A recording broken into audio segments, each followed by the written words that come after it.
Chapter 722. Beep beep beep. Beep beep beep. Beep beep beep beep. Bamboo whistles sounded one after another on the academy sports field. At first, the instructors shouted, 1 2 1 1 2 3 4. Later, when they saw that the students were used to the rhythm, they took out the bamboo whistles that Li Zishuan gave them and blew them. The effect was no different from shouting the slogans. This made Pang Feiji and the other instructors breathe a sigh of relief. Blowing a bamboo whistle was much more relaxing than shouting at the top of their lungs. Huff huff huff. After running a lap, Li Tai started to pant heavily. Yesterday, when he was standing in the military posture, he could play some tricks and slack off. But now, when he was running laps, he had no way to slack off. Moreover, because of the cotton padding in his shoes, running became a burden. What was worse was that his whole body was sore today. He was too lazy to even move his fingers. Running was simply killing him. Now, with every step he took, he was enduring immense pain. On the second lap, Li Tai gritted his teeth and barely managed to keep up with the speed of the team. On the third lap, he had already fallen from the middle to the back of the team. Large beads of sweat dripped down his face. Huff huff huff. The little fatty felt that his blood was burning, and his heart was about to jump out of his chest. Qingke, how are you? There are only 2 laps left. Hang in there. Li Qingqian sensed that something was wrong with Li Tai. He deliberately fell behind the team and encouraged Li Tai as he ran. I can't. Big brother. You go first. I'll stop and rest for a while. Huff huff. I feel like I'm going to die if I continue running. Li Tai gritted his teeth and held on for a while before he finally stopped and said helplessly. Li Qingqian panicked. He came over and pulled Li Tai and said, No, we're brothers. How can I leave you alone? You pull my clothes, I'll drag you along. Li Tai shook his head and said, Big brother, your body is not much better than mine. You won't be able to complete it even if you pull me. Don't worry about me, run first. He can't move it by himself. What if I, old Ching, am included? After running for a while, Cheng Chumo realized that Li Qingqian and Li Tai had disappeared. He hurriedly ran over. And me, Qingke, I'm strong. Why don't I carry you and run? Yuchi Baolin came over and scratched his head with a silly smile. Running 5 laps was like playing house to him. It was effortless. The few of them broke out in a sweat, inwardly thinking that the Yuchi family's children were still fierce. In the end, the 3 of them grabbed a strip of cloth and pulled Li Tai along as they ran forward. The 4th round. The 5th round. Phew. I'm finally done. All right. You guys can go and eat. Gather at the sports field at 7:30 a.m. sharp. Pang Feiji did a head count and announced loudly. Of course, there was no need for Qin Xiong to personally lead the morning exercises. Phew. I'm so tired. After hearing that, Li Tai sat on the grass and said to Li Qingqian, Ching Chumo, and the others, Big brother Chumo Baolin, you guys go and eat first. I'll rest for a while before going. Through this run, Li Tai felt that something was different. He felt a tinge of warmth in his heart and he started to think for others. Then, Qingke, hurry up. Don't be late. Li Qingqian saw that Li Tai looked like he was about to collapse, so he did not try to persuade him anymore. Instead, he reminded him. Okay, I got it. Wenhao, come over here. Come to my office. Meng Wenhao left the canteen after breakfast and did not expect to bump into Li Zishuan.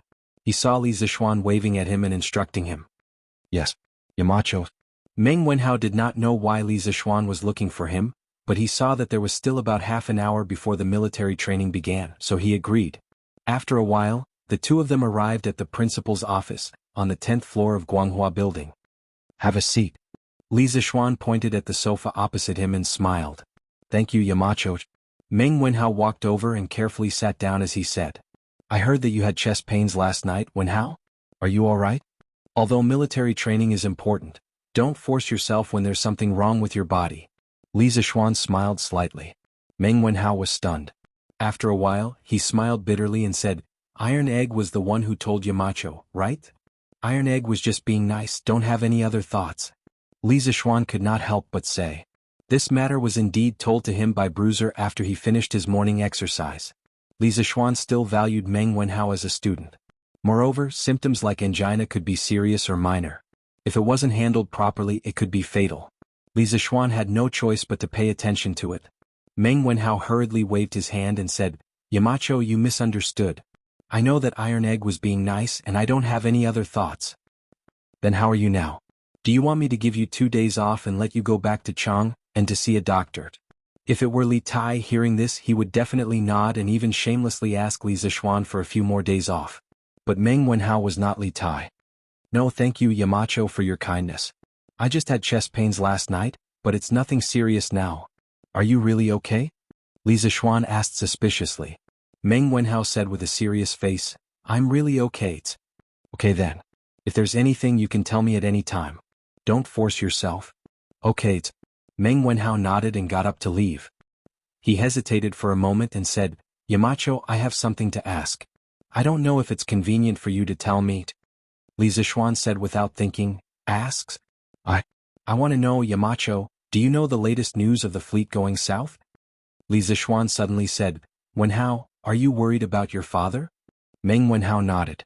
Li Zixuan stood up and paced 2 steps in front of the window.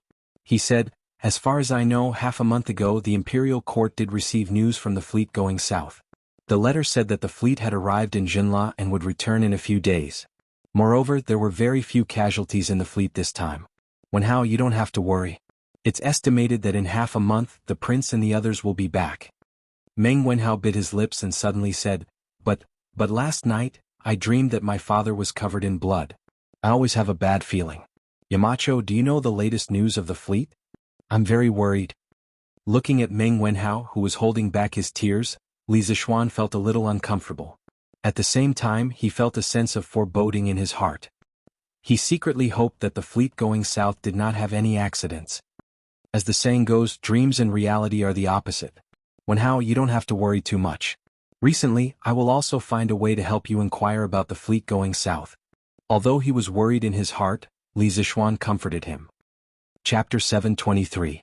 On an island in the southeastern seas, no one could have imagined that a barren land like this would house 20,000 some soldiers, and all of them were elites. Many of the smaller Nanyang kingdoms probably couldn't even gather so many well-trained soldiers even if they worked together. Moreover, the amount of food and resources these soldiers had brought with them was astronomical. Your Highness, General Wu and the others will be back soon. Early in the morning, the red sun rose out of the sea, bathing the land in rosy light. Long snakes slithered across the ocean toward the bottom of the sea. A golden wave of snow more than 20 feet high rose up from the shore of the island. A soldier hurriedly ran towards the entrance of the cave on the island and reported in a low voice. This king will go and take a look. Li Xiaogong responded indifferently. After a short while he walked out with majestic steps, followed by the envoys of various countries. The group went to the shore and stood on a boulder to look out. A fleet of ships had appeared on the horizon and was slowly approaching. As they got closer they could even see the large Tang character on their sails. They were clearly allies. Li Xiao, how are Meng Youyang's injuries? What did the military doctor say? Li Xiaogong asked the guard at his side when he saw that the fleet had yet to reach the shore. The guard's name was Li Xiao, and he was the vice-captain of Li Xiaogong's personal guard, second only to Wu Di. He hurriedly replied. Replying to General, Meng Youyang has more than 10 large and small knife wounds on his body. Fortunately, none of them hit his vital parts. However, he lost too much blood last night and is still in a coma. The military doctor said that his body's recovery ability is very strong. As long as he recuperates for a few days, he will be fine. Yes, the Tang dynasty had military doctors, and not just military doctors but also a relatively complete medical system. One of the main reasons the Tang dynasty was able to consolidate its vast territory and long border defenses was that the prefectural armies had created the powerful Tang Empire Army. And the strength of an army was naturally inseparable from logistics and medical care. At this time, there would usually be a special inspection officer in the army who would inspect the condition of the sick and the food and shelter every day, so as to arrange medical treatment and evacuation. If a new sick or critically ill soldier was found, it must be reported to the general manager, so that the doctor could patrol the camp and give the appropriate treatment. That's good. Have the military doctor use the best medicine and treat Meng Youyang as quickly as possible. Li Xiaogong pondered for a moment before instructing. He was about to return to Chang'an. He didn't want Meng Youyang to still be sick at that time. That would make him feel that he owed Li Zixuan a favor. Yes, General. Li Xiao cupped his fists and replied. While the two of them were talking, the fleet was getting closer and closer. The bearded man beside them sighed and said, This compass and nautical chart are simply divine tools for ocean voyages. If I wasn't familiar with this area, I might not have been able to find my way back if I went out at night. For some unknown reason, the bearded man didn't leave last night. Instead, he stayed with Li Xiaogong's army. Since ancient times, the government and the bandits couldn't coexist. He didn't expect that the regular army of the imperial court would one day live with a group of pirates. The picture was a bit strange. Li Xiaogong smiled and said, "Zhongjin, why don't you cooperate with the imperial court? When the time comes, not only will you have a compass and a sea map, you can also have the imperial court's newest ship. I reckon that this year, His Majesty will send a few more fleets out to sea. Furthermore, with Li Zishuan around, I believe that my Tang Empire's fleet will definitely not just wander around the South China Sea.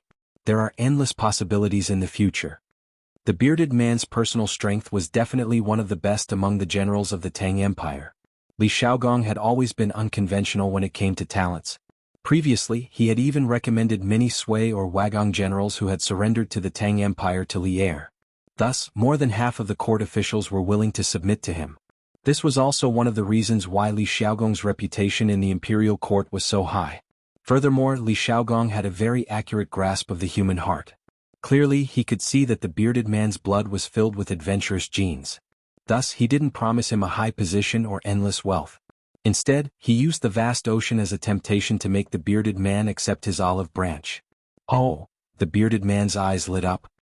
He thought for a long time before finally shaking his head and said, "Thank you for your kind intentions, Your Highness. However, I am used to being free and unfettered.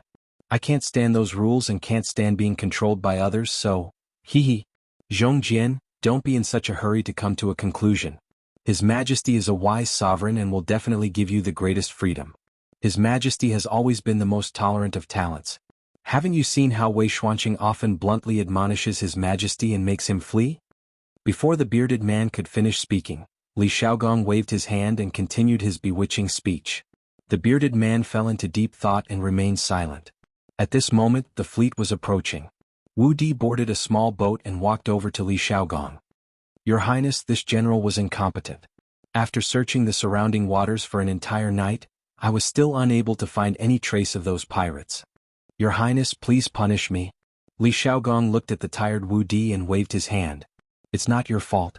It's inconvenient to search at night, and there's also too much time between searches. It's understandable that you weren't able to find them. Take them back to the boat to rest." "Thank you, Your Highness, for your leniency." Wu Di hurriedly thanked him and then slowly left. More than 400 of them didn't sleep last night, so it was indeed time for them to rest.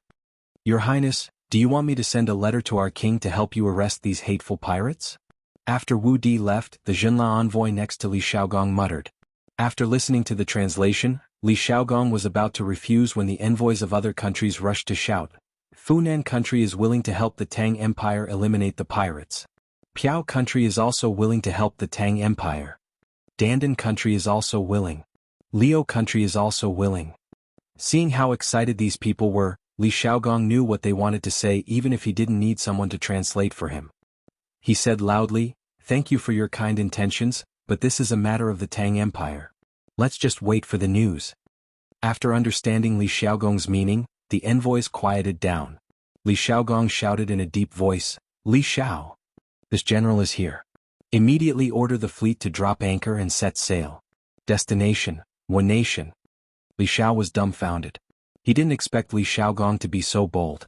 Although a general might not obey military orders in a foreign country, One Nation was currently a vassal state of the Tang Empire. How could one use one's own army to attack a vassal state? If news of this got out, wouldn't the other vassal states of the Tang Empire fall into chaos? Chapter 724. Seeing Li Xiao's hesitation, Li Xiaogong immediately shot him a cold look. Li Xiao hurriedly replied, "Understood." "Oh, Your Highness, you can't. Just as Li Xiao turned around and was about to pass on the order, a sharp voice came from the side. A eunuch in light red clothes ran over. He was the supervisor of the fleet heading south this time, Imperial Eunuch Sun Yud. "The fleet is heading south to trade with other countries. Your Highness, please don't use your weapons. Furthermore, the One Nation has always been paying tribute to the imperial court. They can be considered a vassal state of the Great Tang." Sun Yud raised his finger and said weakly to Li Xiaogong. From a certain perspective, he was the weakest supervisor in history. After all, the commander of this fleet was Li Xiaogong. In the entire Great Tang, only Li Er had the right to criticize Li Xiaogong. In the TV series The Legend of Wu Meinyang, Emperor Taizong's trusted eunuch Wang De often wore purple clothes. Actually, this was not accurate. China's ancient official uniform system was formed in the Sui dynasty and was custom-made in the Tang dynasty. Generally speaking, rank 3 and above wore purple robes, rank 4 dark red robes, rank 5 light red robes, rank 6 dark green robes, rank 7 light green robes, rank 8 dark green robes and rank 9 light blue robes. Eunuchs were the same as other officials. They wore uniforms of appropriate colors according to their rank. However, there was a problem. During the Jingguan era, Li Er issued an edict that there would be no rank 3 officials in the imperial eunuch province. Rank 4 eunuchs were the highest. Thus, the old book of Tang said, at the end of Yongchun 70 years to the end, the power was still in the hands of the eunuchs. It was only during the Kaiyuan era that Emperor Xuanzong gave eunuchs a rank 3 official position if he liked them slightly. Only then did eunuchs wearing purple clothes appear. Eunuch's son, did you forget what His Majesty said before we left? Li Shaogong replied with a faint, and then shouted, you may have forgotten, but I haven't forgotten a single word. At that time His Majesty said, outside the borders of the Great Tang, as soldiers of the Great Tang, we must ensure the safety of the people of the Great Tang traveling with the fleet. The people of the Great Tang must not be bullied anywhere. If we encounter an enemy, we must destroy them with all our strength. Chamberlain's son, last night the fleet lost 28 soldiers, 12 sailors and 2 heavily injured. Tell me, don't you think this prince has a good reason to attack? Sun Yud was speechless. Li Shaogong turned around, faced the fleet on the sea and said loudly, as the saying goes, blood for blood. I am going to attack Neon under the imperial order to avenge the soldiers and sailors who died last night. Are you willing to follow my orders? As a Grandmaster expert, Li Xiaogong's roar was not soft at all. Basically, every ship could hear his voice. Yes, Your Highness. By the decree of the Emperor, we will send troops to the Wu nation. Blood for blood. Yes, Your Highness. By the decree of the Emperor, we will send troops to the Wu nation. Blood for blood. As soon as Li Xiaogong's voice fell, he immediately received a tsunami-like response. They had been inexplicably attacked by a group of pirates, and so many of their fellow soldiers had died. The soldiers were suppressing a wave of anger in their hearts. The Tangs were proud and the Tang army was inviolable. Li Xiaogong smiled slightly, looked back at Sun Yud and then said lightly, although this group of pirates may not have anything to do with the Neon Imperial Court, we have lost so many soldiers and crew members, and I can't go back empty-handed. Even if I go back, I won't be able to explain it to their families. So, this time I will definitely go to Neon. After that, he pulled out the long sword at his waist, pointed it to the sky with a clang and said loudly, let's go to Neon.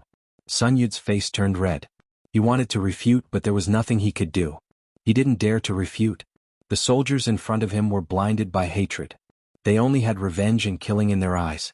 At this time, whoever dared to jump out would definitely become the target of public criticism. Sun Yud said that he and the Neon people had not reached the point where they could risk their lives for him. Woo woo woo. Suddenly, a bleak and distant horn sounded on the sea. Li Xiaogong led the people on the island and began to board the ship. The envoys next to him all had different expressions. Some were afraid and some were worried. Obviously, they were worried that their countries would be attacked by the Tang Empire one day just like Neon. Looking at the powerful army of the Tang Empire, they felt that their countries couldn't stop it. Envoys, don't worry. The king of Neon is not good at educating people. He allowed the pirates to run rampant and attack the Tang Empire's fleet. That's why I gave him a warning. As the saying goes, if others don't offend me, I won't offend them. The Tang Empire's army will never take the initiative to provoke trouble. Who was Li Xiaogong? How could he not know what the envoys were thinking? As he walked, he comforted them warmly. After the envoys understood Li Xiaogong's words, they felt more or less at ease. Tang Empire is mighty. Shang Empire is mighty. Your Royal Highness is mighty. Rinbiao, I came here this time because I have something to ask of you. Late in the morning, Li Zishuan assigned training tasks to the personal guards who were not instructors today. After inviting Li Gang to supervise them personally, he sneaked out of the academy alone, returned to Chang'an, and went directly to Wang Rinbiao's house. Xiaoxian, just say it. As long as I can help, the Wang family will do our best to help you. Wang Rinbiao said with a smile. Thank you in advance, Rinbiao. Li Zishuan laughed and then got to the point. I want Rinbiao to help me investigate the recent movements of the fleet going south. I have a feeling that something big is going to happen there. I think with the Wang family's channels you can still find out the news, right? Wang Renbiao frowned. Li Zixuan's request was not simple at all. On the vast sea, where could he go to find out the news? I will try my best to find out the news for you. Xiaoxian, wait for me for a few days. Wang Renbiao thought about it and finally agreed. Although it was difficult, it was not impossible for the Wang family. Ah, thank you for your trouble, Renbiao. Li Zixuan smiled, then got up and prepared to leave. Sometimes, it would be much more convenient to have an additional friend. Back then, he and the Wang family of Taiyuan had almost become enemies, but fortunately they became allies in the end. You're welcome. Ah, I owe you a favor. I still have things to do at the academy, so I'll leave first. Renbiao, if you have any news, you can come to Yanhuang College to find me directly. Chapter 725. Father, look, there are so many big ships coming from the sea. Japan, Honshu Island, Kanazawa Harbor. Near noon, the fishermen on the shore began to pack up their boats and prepare to go home. 7 or 8 children with small buns were picking up shells or chasing each other on the beach. One of the children suddenly saw the ships covering the sky and shouted happily as if he had found a treasure. Not far from the child, there was a bare-chested middle-aged fisherman. When he heard his child shout, he subconsciously smiled and said, "That's just the government's ship." Halfway through his sentence, his voice suddenly stopped. He raised his head and casually swept his gaze around. He caught a glimpse of the endless sea of ships.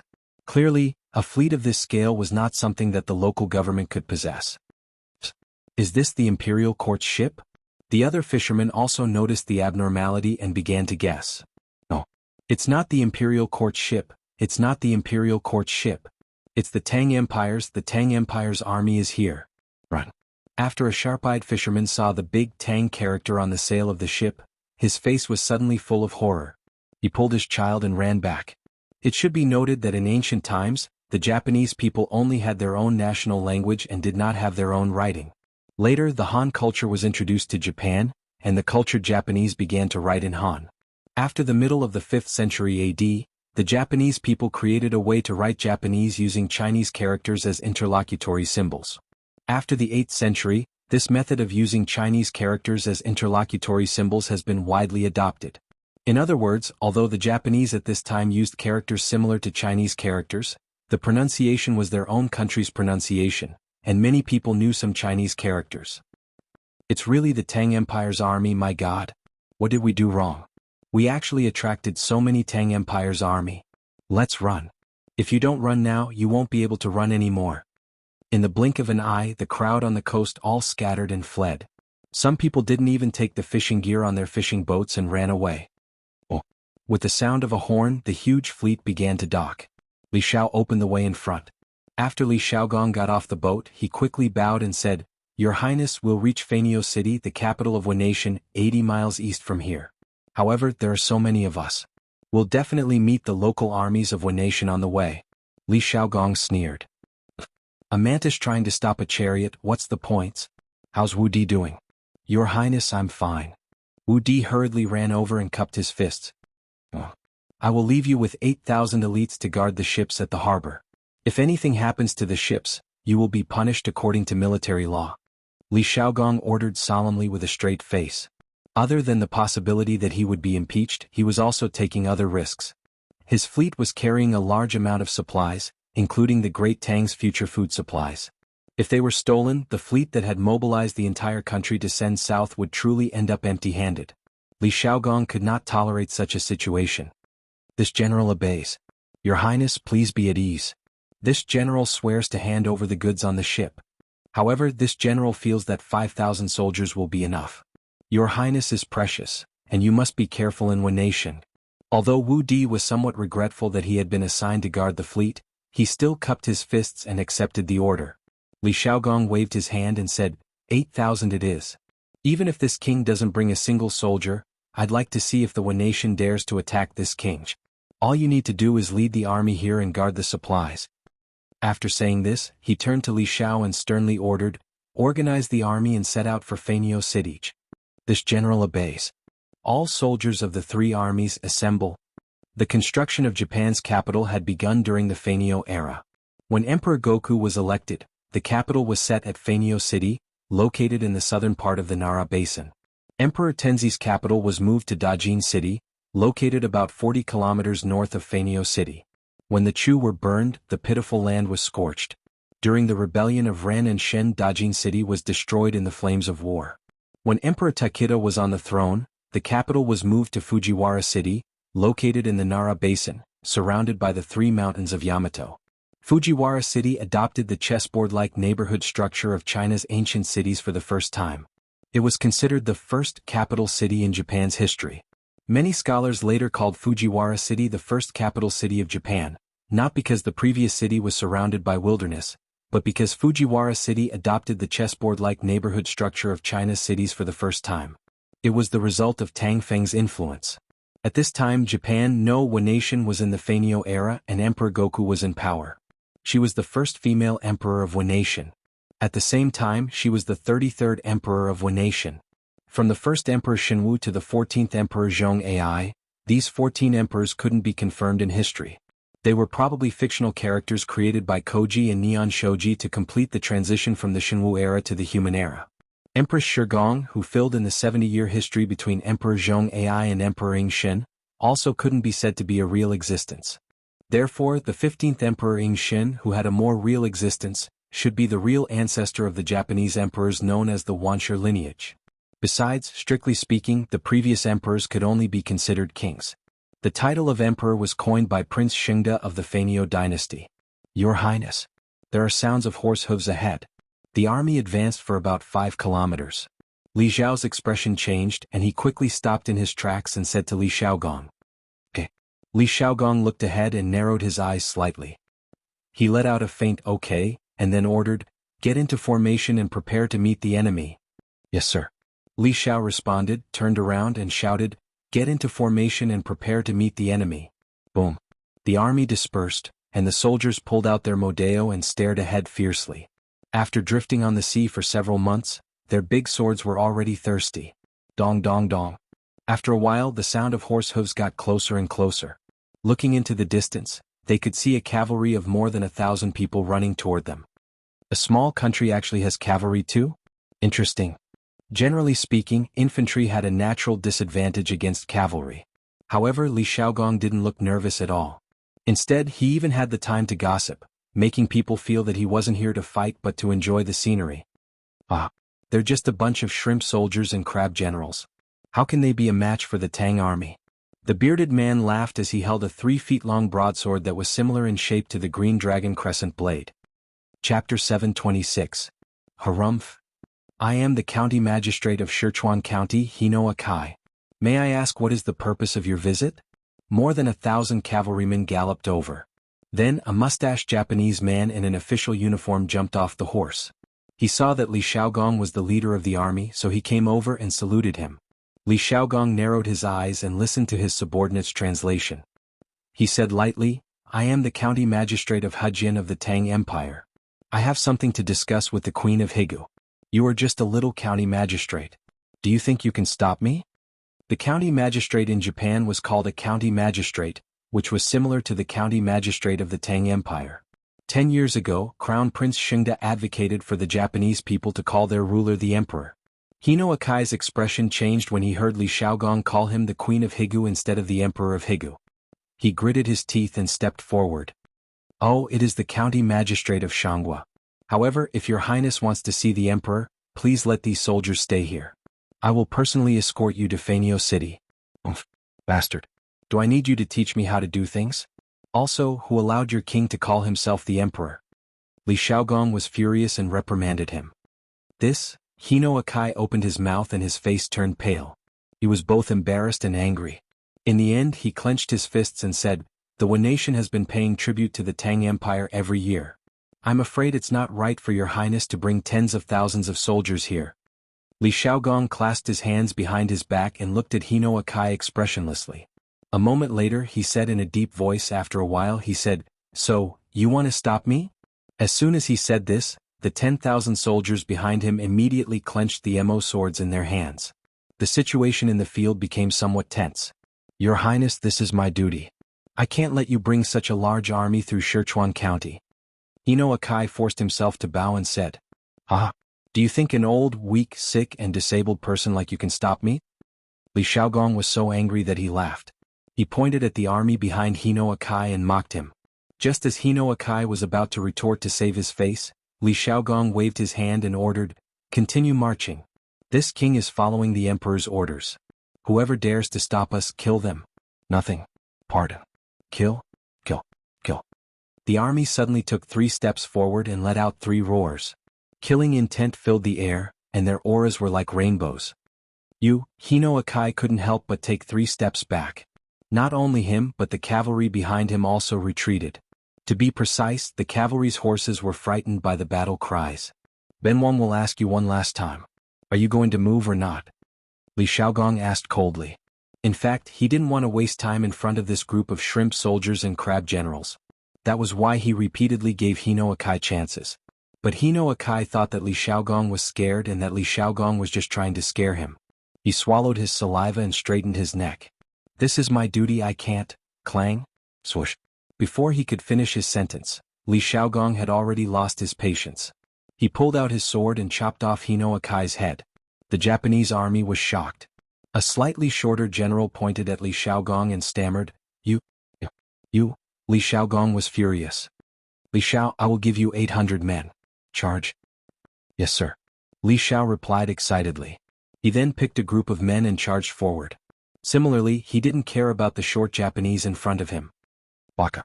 Avenge the county princess. Kill." The general pulled out his saber and shouted as he urged his horse to charge towards the Tang army. "Chop the horse's legs." In truth, the cavalry that Hino Akai had brought with him were all old war horses. In terms of speed and momentum, there was a world of difference between them and the Turkic Khaganate cavalry. Li Shao bellowed as he swung his Mo saber at lightning speed toward the warhorse that the general was riding. The warhorse let out a whine and fell forward. The general was shocked and quickly got off his horse. Before he could stand firm, Li Zhao's Mo saber was already slashing towards his neck. Difference. This was the difference in strength. As soon as the two armies clashed, the winner was obvious. Even though the Neon army had the advantage of horses, they were far from a match for the well-trained Tang army. Not to mention 800 Tang soldiers. Even if there were only 500 Tang soldiers, they were enough to beat the thousands of Neon soldiers and make them flee. "Mercy. Ugh." Hino Akai's general begged for mercy at the critical moment. Unfortunately, Li Shao didn't understand him at all. His sword chopped off his head mercilessly. At the same time, the 800 Tang soldiers behind Li Shao were also swinging their swords and harvesting lives. Compared to infantrymen, cavalry's greatest advantage was their speed and impact when they clashed with each other. If the Neon cavalry charged directly, they might cause some trouble for the Tang army. However, Hino Akai had stopped in front of Li Shaogong and wanted to negotiate. If the Neon cavalry wanted to charge again, it was no different from a fool's dream. In addition, Li Shao and the others had broken the formation of the Japanese army. Now the Japanese army was in a mess. They were like lambs waiting to be slaughtered. They wanted to fight back, but they were no match for the Tang army in terms of strength and speed. Run. The Tang army kills without batting an eye. In less than 15 minutes, more than half of the Japanese army had been killed. Li Zhao's 800 Tang soldiers only had a few light injuries. Some of the Japanese soldiers were so frightened that they quickly turned their horses around and ran for their lives. These fleeing soldiers seemed to have opened a window for the rest of the Japanese army. The remaining Japanese soldiers immediately scattered. At this moment, the advantage of cavalry was finally on display. They could run faster when they ran for their lives. There's no need to chase them. Li Shaogong quickly stopped Li Shao when he saw that he was about to give chase. He ordered, "Don't chase after them. Count the casualties and rest for a while before we continue to march to Fanio City." "Yes, my lord." Li Shao cupped his fist and accepted the order. "Your Highness, this Japanese official seems to be a little arrogant." The bearded man pursed his lips and said meaningfully. Li Shaogong thought for a moment and then nodded. A few years ago this king met the Wa emissaries. They were all very respectful and obsequious. The Wa people today are truly different from before. This king would like to see just where these Wa people get their confidence from to be so disrespectful to this king and the great Tang. Li Shaogong's meaning was simple. He was very unhappy with Hino Akai's attitude. He wanted to see why the Japanese suddenly became arrogant. Chapter 727. The news of the Tang army defeating Hino Akai in Sichuan County spread quickly because of the deserters. Suddenly, the people in the other counties around Sichuan County were in a state of panic. Although Hino Akai only brought a little more than 1,000 people with him, and the Tang army had tens of thousands of soldiers, There were only 800 Tang soldiers who participated in the battle. Moreover, the Neon Army was all cavalry. Under such circumstances they could only hold on for less than half an hour. In addition, in order to wash away the crime of desertion, the fleeing soldiers naturally tried their best to exaggerate the fierceness and bravery of the Tang army. Through word of mouth, Li Shaogong became an 8-foot-tall golden-armored general holding a huge sword weighing hundreds of kilograms, while the Tang army became hellish demons clad in iron armor, with infinite strength and invulnerable to swords and spears. The people in the counties along the way all shut their doors and did not come out, and the local officials also fled the county headquarters, not to mention organizing an army to fight against the Tang army. Therefore the army led by Li Shaogong went all the way without any hindrance. In the evening they arrived at the capital of Neon, Fanio City. Don't doubt the marching speed of the army. Li Shaogong and the others used more than half a day to march more than 80 miles. Even in the marching records before the Tang dynasty, this was not the top speed. In the Wei Shu, the biography of Xiahou Yuan, Yuan was a general. He often went to the enemy when he was in a hurry. Therefore there was a saying in the army, Xiahou Yuan, a military officer, 500 miles in 3 days and 1,006 days. Xiahou Yuan should be an infantryman. On average he could travel 167 miles in a day. Of course the day here referred to the day, not the night. Therefore it was not shocking that Li Shaogong and the others used more than half a day to march 80 miles. Order the soldiers to cook and set up camp here. If the Neon Queen does not come out to see me, we will attack the city tomorrow. The army arrived at the Mu Mountain outside Fanio City. Li Shaogong looked down at the palace below, which was somewhat similar to the Chang and Imperial City, and then ordered Li Shao, who was behind him. Mu throughout the Mu will be directly replaced by Mu in the text. After marching 80 miles, the soldiers were more or less tired. In addition, the sky was about to turn dark. Li Shaogong, who had rich battle experience, certainly would not choose to attack the city at this time. Yes, sir. Li Shao responded and hurriedly went to pass down the order. The bearded man stood slightly to Li Shaogong's left. He had been looking down at soaring bird capital with narrowed eyes. Your Highness, Fanio capital is surrounded by mountains on 3 sides. Although the city is big, it's like a turtle in a jar. The birds are like caged birds. Even though the Japanese had learned the architectural style of the Great Tang, they had only learned the form and not the spirit. Moreover, the city walls are short, and there is no moat in front of the city gate. If your Highness wants to take over the Japanese capital, I'm afraid it won't take much effort. Around the capital were the famous Yamato 3 mountains of Japan. To the west was Urching Mountain, also known as the God of Heaven Mountain. To the north was Xiangju Mountain, legend has it that gods lived on the mountain. And to the south, where Li Shaogong and the others were now, was Mu Pin Mountain. Legend has it that the first emperor of Japan, Emperor Shenwu, ascended the throne on this mountain. The 3 mountains surrounded the capital. Although it made the capital look beautiful, it also limited its development. The bearded man clearly understood the art of war. At a glance, he could see the flaws in the capital's geography and the city's structure. Li Shaogong nodded and praised, Zhongjian is right, but we can't let our guard down. We have to be on guard against the Japanese's sneak attacks. The Japanese nowadays don't seem to know their place. They even dare to call themselves the Emperor. The ruler of the Central Plains was called the Emperor, while the ruler of Japan called himself the Emperor. Li Shaogong felt that this was a humiliation to the Great Tang, so he was furious. The bearded man smiled and said, Indeed, although I have never been to Wanation, I have heard many things about it. Previously, Prince Shengda of Wanation was the regent and vigorously implemented many new policies, which improved the overall strength of Wanation by a lot. In the Imperial Palace of Japan, the news that Li Shaogong had led his army into the country had long ago reached this place. The officials gathered in the palace were all panicked and fearful, and the mood in the hall was abnormally oppressive. Reporting.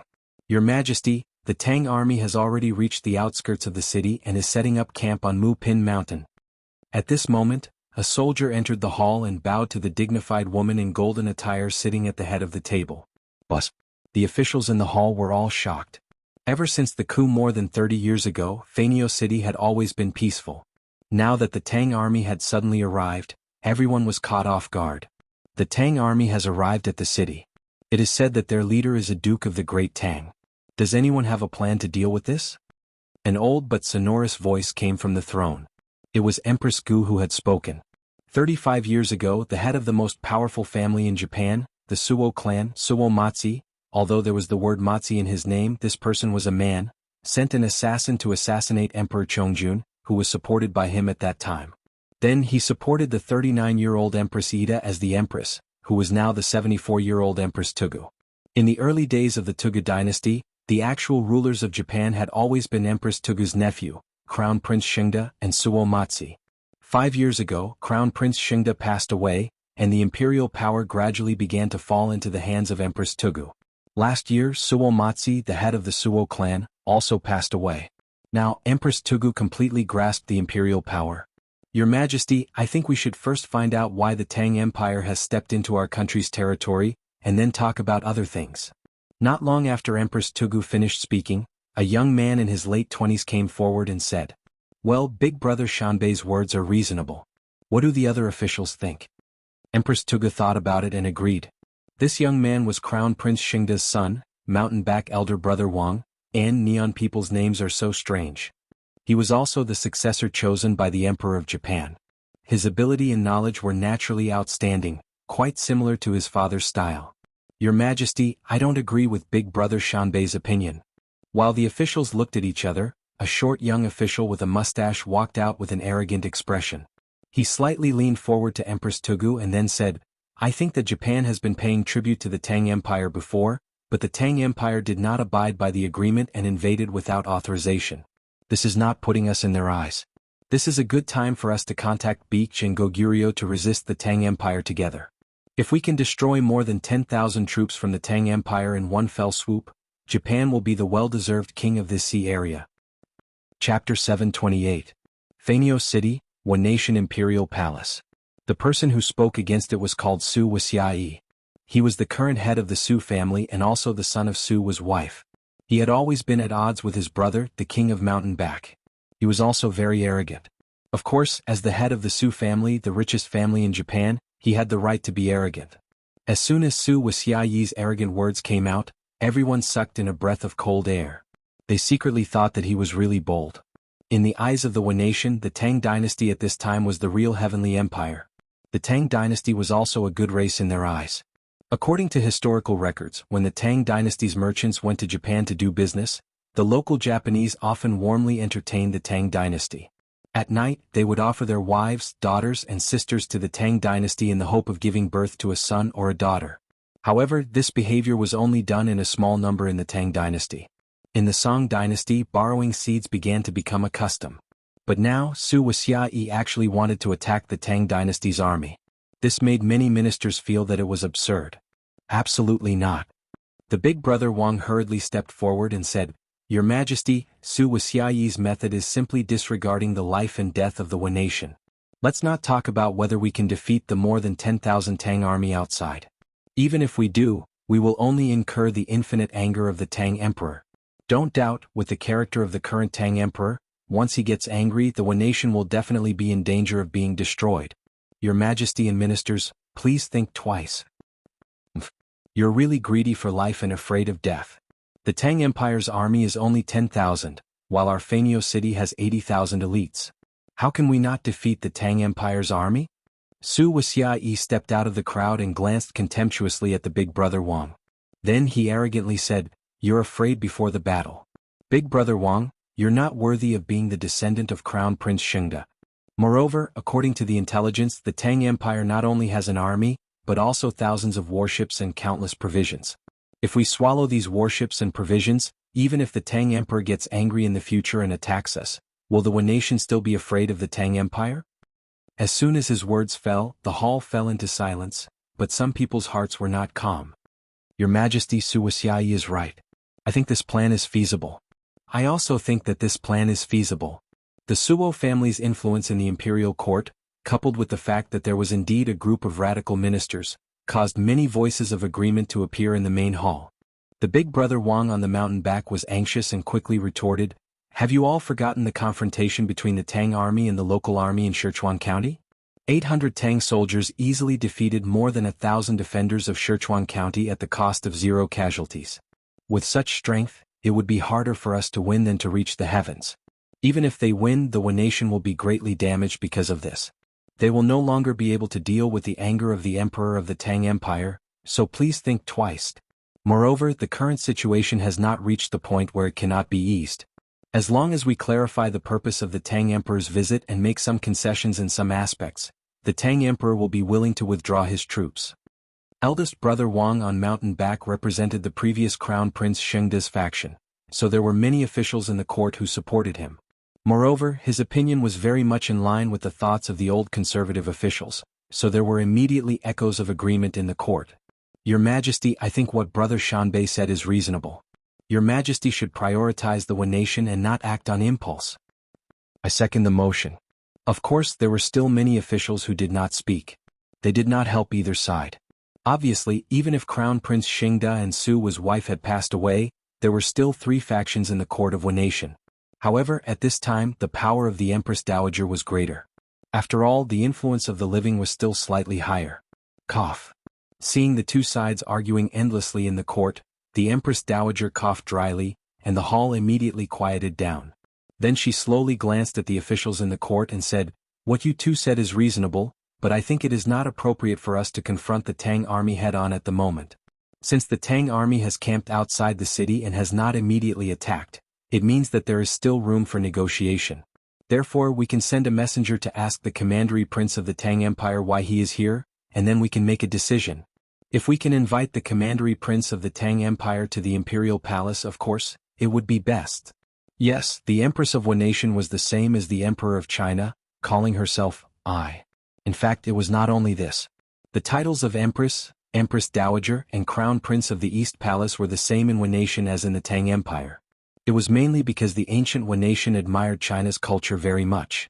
Most of their languages were learned from China. From the Empress to the common people, no one did not admire the Tang Empire. Su's wife sneered and said, "The Commandery Prince of the Tang Empire lives like a prince. How can he have the courage to come to Fanio City? If he dares to come, I will crawl to the morning court in the future." Yes. How can the Commandery Prince of the Tang Empire risk his life to enter the city? Absolutely impossible. The Empress Dowager frowned and then she waved her hand and said, "I have made up my mind. Brother Mountainback, recommend someone to go outside the city to negotiate with the Tang army." Brother Mountainback thought for a while, then bowed and said, "Your Majesty, I recommend the son of Sister Ono, Yoko Ono. He is proficient in Chinese and has a good understanding of the customs of the Tang Empire. He is the most suitable." Sister Ono was the person who helped Crown Prince Shengda to submit the letter of credence to the Sui dynasty. He was a very famous diplomat of the Empress Dowager. The Empress Dowager thought for a while and nodded in agreement, approved. I old Ching will tell you another one. It is said that there was a monk who went to 100 Flowers building one day to find a girl. No, Chonyo, you are talking nonsense again. Monks have to abide by the rules and precepts. How can he go to find a prostitute? Listening to the voice, it should be Li Tai's voice. Yanhuang College, the sky had just turned dark. After the students took a bath, they lay on the bed and began to rest. After 2 days of military training, many students had gradually begun to get used to this kind of life. At least they were no longer as tired as last night. Therefore, several second generations in dormitory 001 chatted in a low voice. What was even more excessive was that Cheng Chumo, this smelly and shameless thing, actually told dirty jokes. Hey, how is it impossible? Not all monks will abide by the rules? Hey, no, Ching Ke, don't interrupt me. Wait for me to finish telling you lest I forget. Cheng Chumo muttered and then continued, besides, the monk touched the prostitute's front and back with his hand and then shouted, strange, strange. The front is like a nun and the back is like a disciple. Don't you think it's strange? Chapter 729. F***CK. Cheng Chumo, you're so F***king perverted. In dormitory 001, after Sun Zifan heard the dirty jokes, he shouted loudly and ridiculed. Then he laughed and said, Hee, but I like it. Come, Chonyo, use your intelligence and tell another one. Although spring had already passed, this group of teenagers who were still in their adolescence would inevitably talk about some explicit topics to stimulate the secretion of hormones. Li Tai said angrily, F***CK. Sun Zifan, you and Chonyo are so dirty, what a pair of cultured scums. The chubby boy was usually a little arrogant, but the circle he came into contact with was generally more elegant. At this moment, hearing the vulgar conversation in the dorm, Li Tai, who was in the dark, couldn't help but blush. Cheng Chumo smiled wretchedly and said, Hey, how are we cultured scums? Isn't it natural for a man and a woman to love? Ah, Baolin, don't you think so? Forget it, you won't understand even if I tell you. Yuchi Baolin, who was about to get up and talk, suddenly touched his nose gloomily and then lay back down. In this dorm he was the most honest person, so Ching Chumo could only bully him a little. Alright, let's all go to sleep. There's military training tomorrow. Li Qingqian, who was sleeping on the top bunk, obviously sensed Li Tai's embarrassment and spoke up to help him out. Sleep? Who can fall asleep so early? Besides, Huayu hasn't finished washing his clothes? Sun Zifen had just finished listening to the dirty jokes and his blood was boiling. How could he fall asleep now? Besides, what he said was right. Qin Huayu was still washing his clothes under the moonlight by the sink inside. Speaking of which, Qin Huayu had miscalculated. Usually he preferred to be quiet at home and only bathed once every 2 to 3 days. Therefore when school started he only brought 3 sets of clothes with him. However, at Yanhuang Academy, every night when he came back, his clothes would be drenched in sweat. How could he not bath? After showering, he couldn't possibly continue wearing those sweaty clothes, right? Qin Huayu, who always paid attention to his appearance, would definitely not do such a thing. In this way, after Qin Huayu showered tonight and found that he didn't have any clothes to change tomorrow, how could he? Thus, the eldest son of the Duke of Yi, our young master Qin, washed his clothes for the first time in his life. For this reason he received a lot of ridicule from Cheng Chumo and Sun Zifen. As for the others, they were much more cunning than Qin Huayu. When school started they brought 7 or 8 sets of clothes. Even if they changed their clothes every day, they would still be able to last until the academy's weekend. Oh, it's so lively. It seems that your training during the day is too little, and you still have the energy to talk nonsense at night. Just as Cheng Chumo was about to agree with Sun Zifen's words, a familiar voice suddenly came from outside the door of dorm 001. F***Sike. It's Yamacho, little Xian. The 6 people in the room all felt their hearts skip a beat, and they secretly cursed. Qin Huayu stuffed his clothes into the wooden bucket, and then quietly slipped to his bed in an attempt to muddle through. Open the door. Li Zishuan said faintly from outside. Although his voice was soft, it seemed to have a mysterious penetrating power that directly entered their ears. Qin Huayu looked at his unscrupulous roommates who were chatting happily just now but were now curled up in bed like ostriches. He could only bite the bullet and personally open the door. Yamacho. Qin Huayu called out awkwardly. Although he was very familiar with Li Zishuan, and Li Zishuan was half his brother-in-law, now that they were in the academy he had to do things according to the rules. In public he had to call him Yamacho. Huayu, what are you doing with your hands full of water? Under the moonlight, Li Zishuan saw the water droplets on Qin Huayu's hands, and he squinted his eyes and asked. I just went to wash my clothes. Qin Huayu scratched his head a little embarrassedly and said. Li Tai, Cheng Chumo, and Sun Zifen on the bed almost burst out laughing. What? Weren't you all chatting happily just now? Why are you still pretending to be asleep? All of you come down. Li Zishuan's attitude changed and he said sternly. This was really a case of extreme joy begetting sorrow. Seeing that Li Zishuan was going to be serious, Li Tai, Li Qingqian, and the others on the bed all got out of bed and stood together with Qin Huayu. Although Qin Huayu is breaking the academy's rules by washing clothes at night, he is still better than you guys who are so bored that you don't sleep at nights. Now all of you go out and stand in military posture. Other than Qin Huayu, who will only stand for 15 minutes, everyone else will stand for an hour. After standing, go back to sleep. If anyone dares to slack off, the time will be doubled. Li Zishuan pointed at the door and shouted. Oh, no, do you really have to be so ruthless? Cheng Chumo stared and asked weakly. Although he had martial arts and wasn't afraid of standing in military posture, who wouldn't want to lie comfortably in bed and rest at night? Cheng Chumo will stand for 2 hours, the rest of you will continue as before.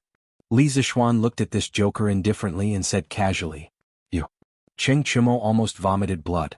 He subconsciously wanted to say something, but when he thought about how he was just being naughty and got an extra hour of military posture, if he were to be naughty again he probably wouldn't be able to sleep tonight. The 5 unlucky people, under the lead of the current crown prince, Li Qingqian, left the dormitory unhappily. Li Zishuan said, Don't slack off, I'll be watching you guys from the shadows. If I find out that anyone is slacking off, you know the consequences. This guy was obviously playing tricks on them again. Tonight's dormitory inspection was a last-minute idea by Li Zishuan. He just said that Ching Chumo was bored out of his mind, but now he was the one who was bored out of his mind. Otherwise, he wouldn't have come here to do a dormitory inspection.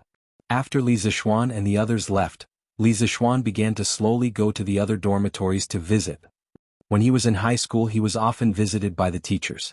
Now that he had become the Yamacho of a big college, he began to check other people's dormitories. The speed at which one's life changes is truly unimaginable. However, with this, there would be a lot of unlucky people in Yanhuang College tonight. In the open space in front of the student dormitory, Li Tai stood in military posture with his head held high and his chest out. His body didn't move, but his mouth was secretly moving. He said, "Hee. Ugly ox, I'll teach you to stand for an extra hour, ha. This can be considered as resolving the hatred in my heart. F***ck. We are roommates, Chinke, how can you be so unsympathetic? Who the hell is your roommate? If it weren't for you telling such vulgar stories in the middle of the night, would we be standing here now? Hey. Look. You Don Kai and the others have also been caught, ha.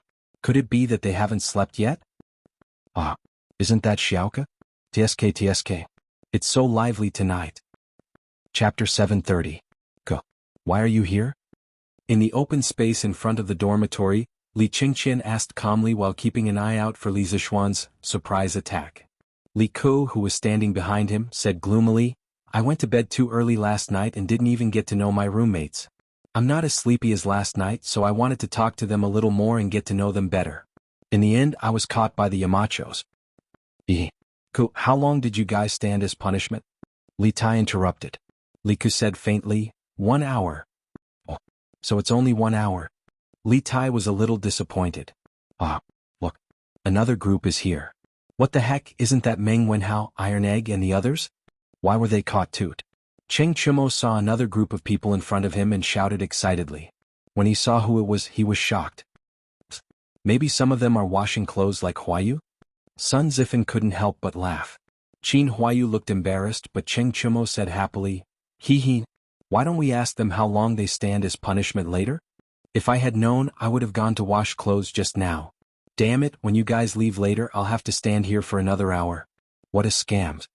Sun Zifan and Li Tai said disdainfully in unison, Useless, I won't wash clothes even if you beat me to death.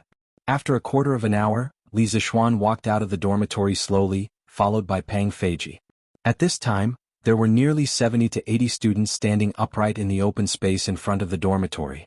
Li Zixuan thought angrily in his heart. There are quite a lot of students who have nothing better to do.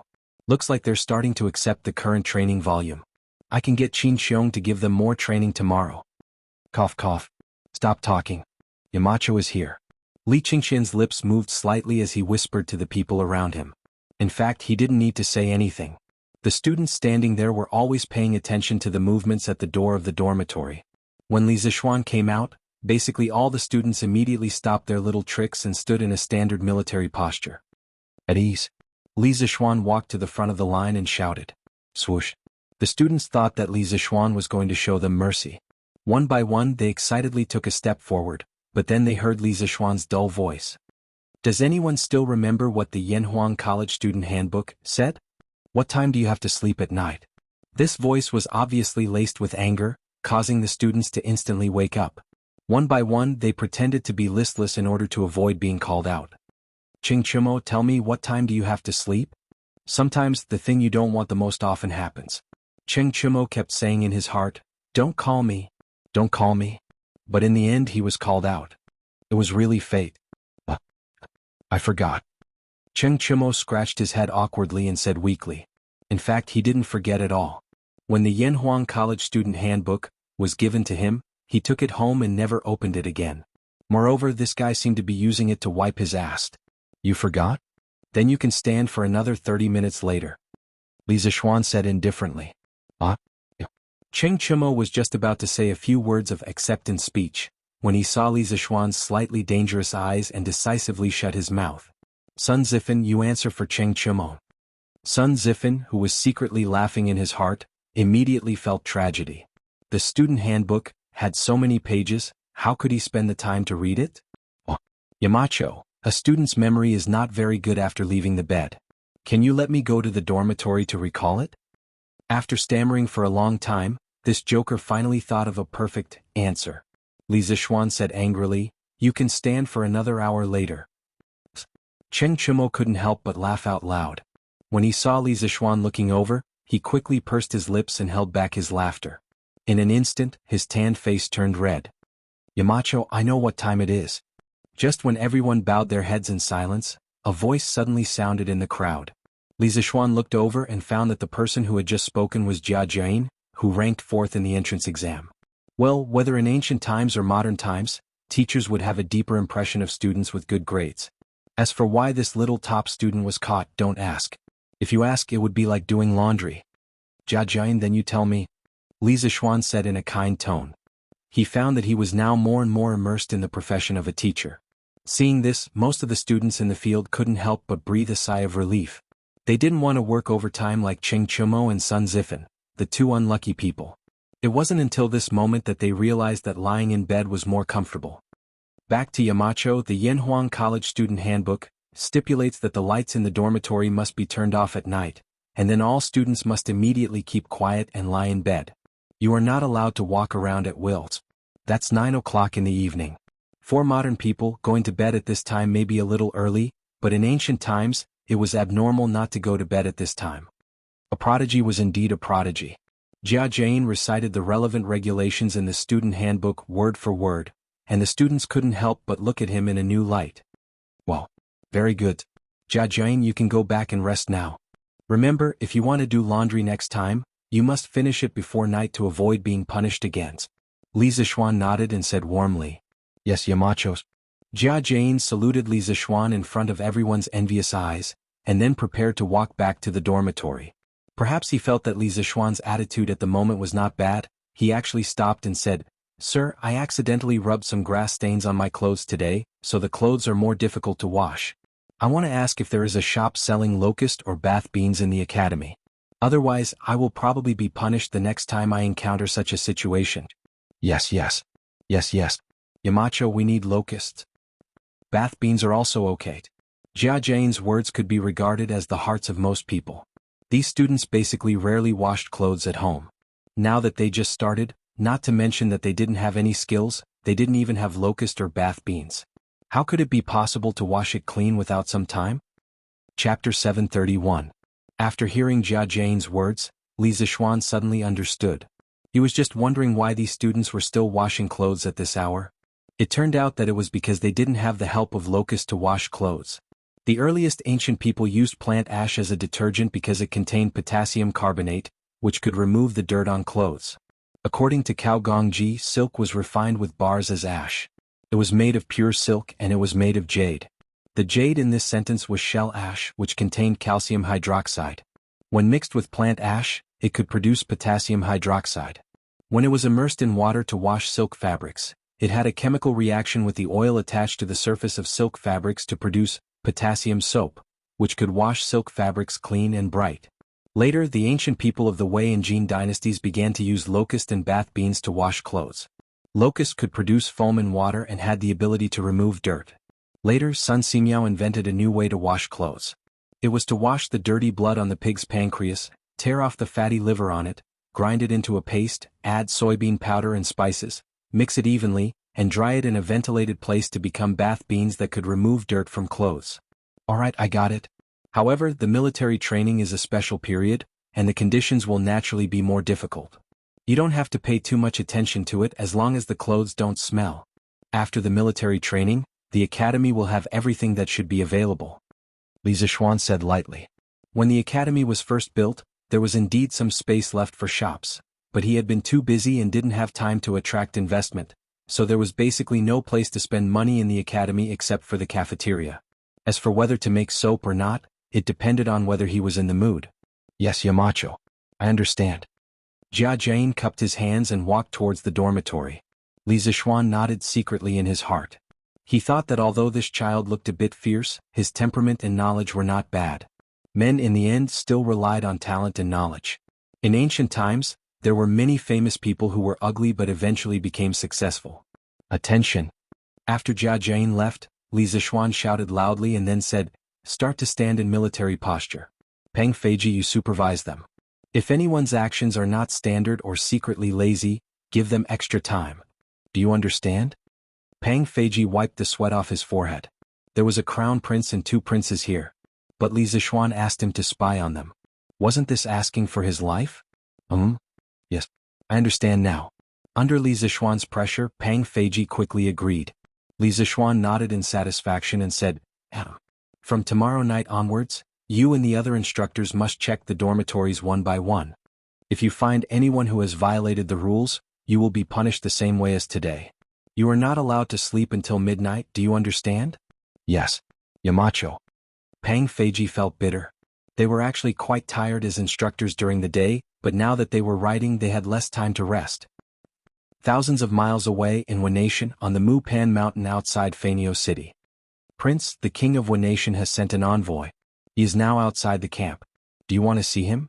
In the main tent, Li Xiaogong was looking at the map on the table when a messenger suddenly came in and bowed. Li Xiaogong raised his head and said lightly, "Let him in." Yes. After a while, a short man in Wanation clothes came in and bowed to Li Xiaogong. "Yoko Ono greets your highness." This sentence was spoken in extremely pure Mandarin with a Guangzhong accent. Li Xiaogong raised his eyebrows and said, "You can speak Mandarin?" Yoko Ono bowed slightly and said, "The culture of the Central Plains is extensive and profound. The entire Neon Nation admires it. I have studied in the Central Plains for a period of time under the influence of my late father, so I can speak some Chinese."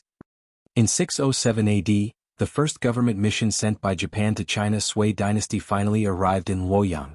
The leader of the mission was Yoko Ono's father, Yoko Ono. In 609 AD, Yoko Ono came to China again to send the Sui dynasty's envoy back to China. She also brought a group of overseas students and monks. At that time Yoko Ono was also among them. Therefore Yoko Ono knew the culture of the Central Plains very well. Li Xiaogong nodded slightly. He felt more comfortable talking to a Wanation person who could speak Mandarin. After a while he asked, "Why did the Queen of the Ancient Kingdom send you here? Why didn't she come to see me personally?" Arrogant. It could be said that Li Xiaogong's attitude was extremely arrogant. However, Yoko Ono's expression only changed slightly, and she did not dare to refute. "Your Highness, Her Majesty's body is not in good condition, so it is inconvenient for her to leave the palace. I hope Your Highness can understand." Yoko Ono said slowly. "Inconvenient for her to leave the palace? Does she want me to enter the city personally to see her?" When Li Xiaogong heard this, he glared and said angrily. Yoko Ono immediately put on a fearful expression and bowed down. "Your Highness, please forgive me. Her Majesty is already old, and her body is not in good condition recently. She really can't leave the palace." "Old? How old is she?" Li Xiaogong asked a very rude question, but who asked him to have a strong army? Those with strength are the boss everywhere. A weak country has no diplomacy while a strong country has hegemony. This was a principle that would work in any era. Yoko Ono's face turned red. She gritted her teeth and said, "Your Highness, Her Majesty is already 70 years old this year." 60 years old, 70 years old is rare since ancient times. Li Xiaogong actually did not know the age of the Wanation queen. When he heard this he was surprised and said, "Oh, so that's how it is. It seems that the Queen of the Ancient Kingdom really wants me to enter the city to see her?" When Yoko Ono heard this she was indescribably excited. However, on the surface she smiled and said, "When I came down, Her Majesty said that if Your Highness is willing to enter the palace to see her, you will receive the grandest welcome from the Wanation. Golden beauties at that time, Your Highness will definitely enjoy endlessly."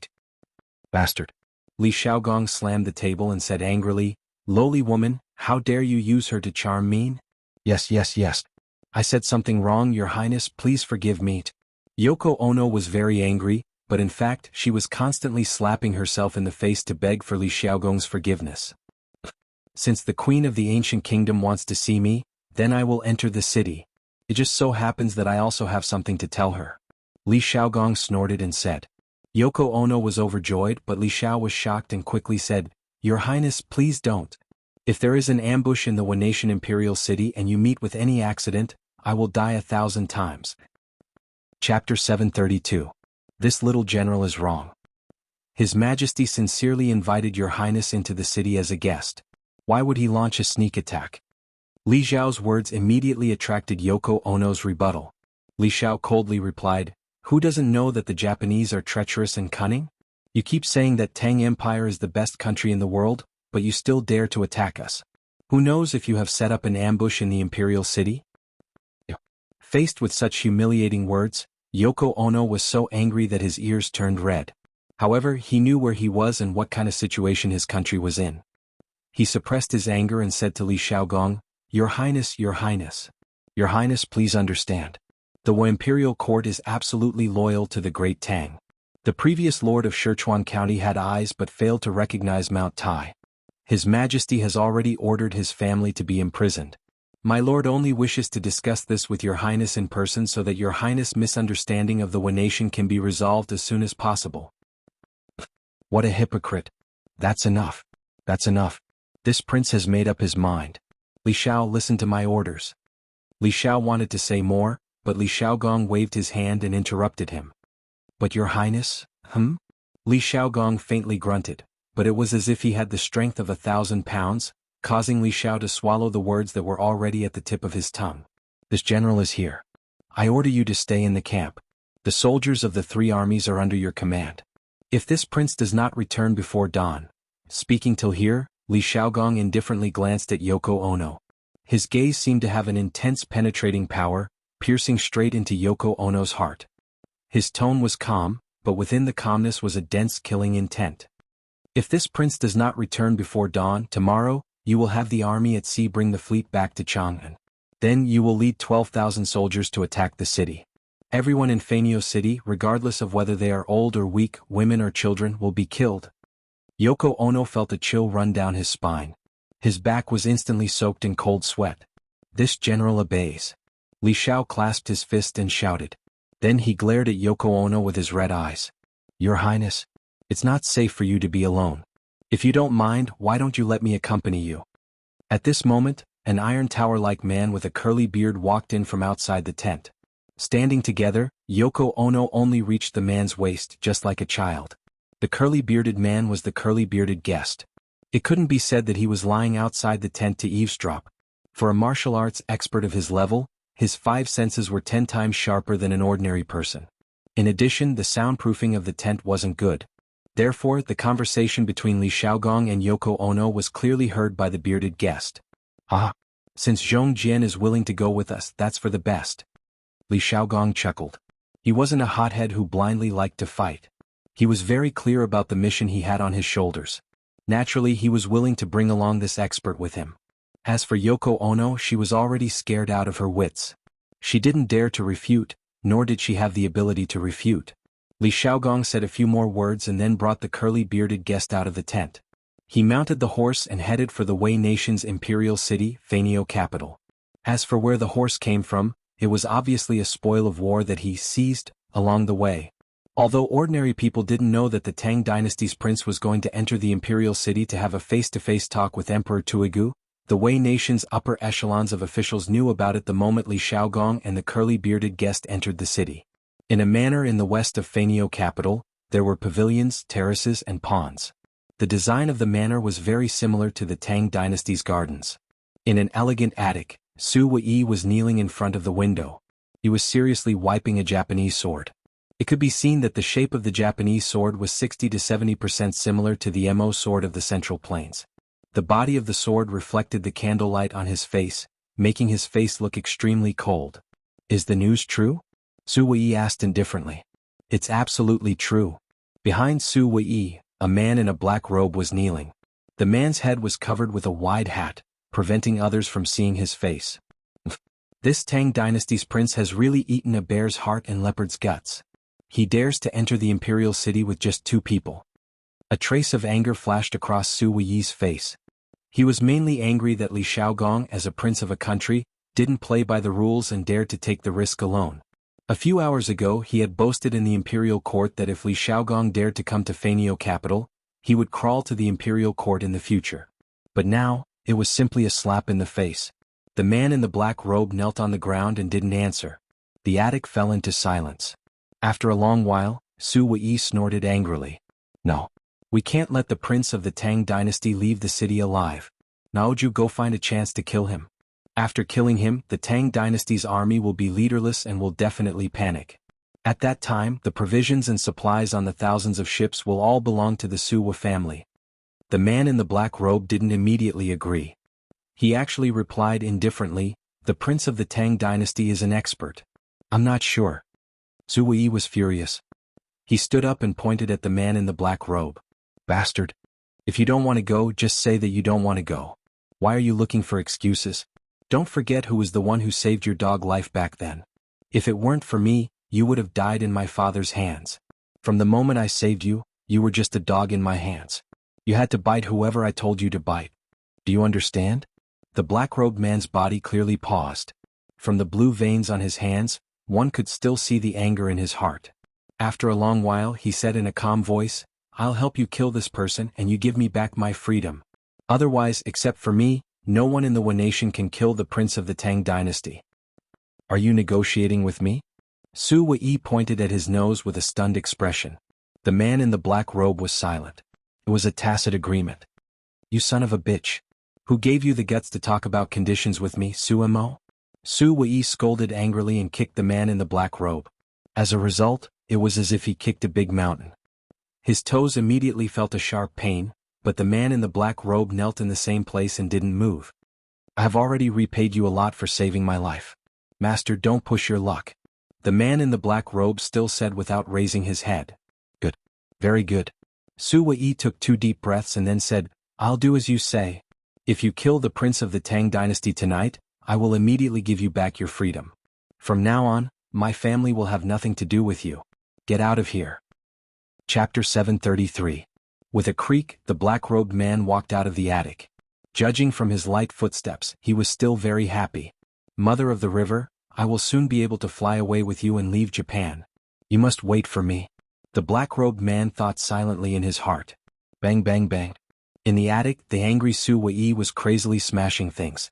As he smashed, he scolded, You are just AF * king dog. How dare you negotiate with me? Good. Very good. After this, I will definitely make you suffer a fate worse than death. Master, this man is too arrogant. Do you want me to bring people to kill him? A man wearing a warrior's uniform carefully bowed behind Su Wuxia and said, You. If you could beat him, I would have asked you to kill him long ago. Why wait until now? Su Wei was even angrier when he heard this. He casually took a teacup and smashed it on the man's head. With a bang, the man's head was instantly broken and bleeding. Trash. The family has trained you for so many years, but all of you combined can't even beat one Eastern Han Jiju. What a bunch of trash. Su Wuxia was still not satisfied. He stepped forward and started punching and kicking while cursing with vulgarities. Back then, Eastern Han Jiju forcefully took my sister. My father gathered the top 10 experts of Japan to kill him.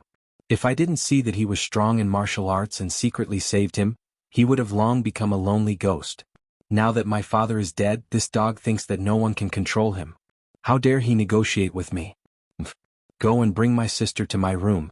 At this point, the expression on Su Wei's face suddenly became a little perverted. And with his description, the identity of the black-robed man was obvious. He was the assassin that Su Wei sent to assassinate Emperor Chongjun, the top expert of Japan, Eastern Han Jiju. In August 587 AD, China was in the 7th year of Sui Kai Huang at that time. Su Wei supported the prince of the Bo's tribe to ascend the throne, and he became Emperor Chongjun. At that time, Kidaheim, the current Empress Dowager, became the Empress Dowager. 591 4th year of Emperor Chongjun, Emperor Chongjun discussed with his officials. In order to recover the lost land of Renna, he sent 20,000 troops to Zuzi and an envoy to Xinlua. At this moment, all the political power was in the hands of Su Wei, which made Emperor Chongjun unhappy. In 592 5th year of Emperor Chongjun, in October, someone presented a pig to Emperor Chongjun. Emperor Chongjun pointed at the pig and said, One day I will chop off the head of the pig and kill the people I hate. He then gathered a large army. From Heavenly Emperor Chongjun's words, Su Wuma knew that Heavenly Emperor Chongjun was determined to kill him. In the 11th month of the same year, Suo Mazi sent an assassin to assassinate Emperor Chongjun. After that, Naoju of the Eastern Han raped Suo Ma's daughter, who was as beautiful as a flower and was known as the #1 beauty in Neon. Furious, Su Wuma gathered the top 10 experts to kill East Han Jiju. Everyone thought that East Han Jiju was dead. No one would have thought that Suo Ma's son, Suo Ma's brother, would actually save the enemy of the Suo family. No one would have thought that East Han Jiju would develop true feelings for Suo Ma. However, East Han Jiju would never have expected that his sweetheart had already been killed by someone. At that time the Neon people were so perverted. In fact, in ancient Neon, marriage between close relatives was very common. From the emperor to the commoners, marriage between brothers and sisters of different mothers was very common. This could be seen in the historical records. There were even cases of brothers and sisters of the same mother marrying each other. At that time, brothers and sisters of different mothers were able to naturally get married or have relations with each other because they did not live in the same family. The sense of closeness between them was very weak or even non-existent. There was also no concept of kinship. It was often difficult to determine the father, and the family system was not perfect. According to the historical records, after the death of the 19th emperor of Neon, according to the rules, the crown prince, Prince Muli no Kei, inherited the throne. However, before he ascended the throne, he fell in love with his sister from the same mother. He had an affair with her. In the dead of the night he visited his sister and left many romantic and unrestrained love songs. One day he had the opportunity to sneak into his sister's boudoir. He was so happy that he could not help but sing in a low voice, "If the mountain is too high, the underground pipes will be buried to water it. The sister that I secretly fell in love with, the wife that I secretly cried for behind my back, tonight, let me love to my heart's content." The love songs that the crown prince wrote were spread out and had a very bad influence among the nobles. This young lady was a famous beauty in Neon history. Many Neon history books also called her Queen of Clothing. It was probably because she liked to wear transparent and sexy clothes. In the face of such a sexy beauty, it was no wonder that her brother loved the beauty and not the country. Not to mention others, just look at the current Empress of Nigu. She was the imperial concubine of Emperor Minda, and Emperor Minda was her half-brother. There was also the deceased Crown Prince Shengda. According to the records, Crown Prince Shengda's parents were half-siblings with Emperor Qin Ming as their father. The perverts of the Neon people could be seen from this. As a standard fourth-generation emperor, the eldest brother of the mountain back naturally had a lot of power in his hands. At this moment, in a house in the east of Fanio City, the eldest brother of the mountain back was discussing matters with his subordinates. As one of the actual rulers of the Nigu dynasty, Crown Prince Shengda could barely be considered an emperor. "Master, the commandery prince of the Tang kingdom is about to enter the palace. I think the Su family has received the news earlier than us." An old man with a goatee cupped his hands and said to the eldest brother of the mountain back. The eldest brother of the mountain back smiled and said, "The commandery prince of the Tang kingdom is really a hero. This time, Su Wani will probably lose face?" Obviously, he thought of Su Wani's bold words in the imperial court earlier. The old man shook his head and said with a worried expression, "Master, you can't be too optimistic. We have to be careful of Su Wani's desperate actions and killing people." The eldest brother of the mountain back was shocked and said in horror, How dare he? That's the commandery prince of the Tang kingdom. Sir, are you worrying too much?" The old man said earnestly, "The Su family has always liked to take risks. This time the Tang kingdom has brought a huge amount of supplies. It's hard to guarantee that Su Wani won't be tempted and take risks out of desperation. Moreover, the commandery prince of the Tang kingdom has agreed to the emperor's appointment, which can be considered a loss of face for Su Wani. This person is extremely narrow-minded and is likely to retaliate. Master, you have to be careful." Chapter 734. "You're right. I'll go to the palace to meet the emperor. Koizumi Inada. Leave the mansion immediately and guard the palace gate. Once the commandery prince of the Tang kingdom leaves the palace, follow him and protect him secretly." After listening to the old man's analysis, the mountain back elder brother nodded in agreement and then ordered his men.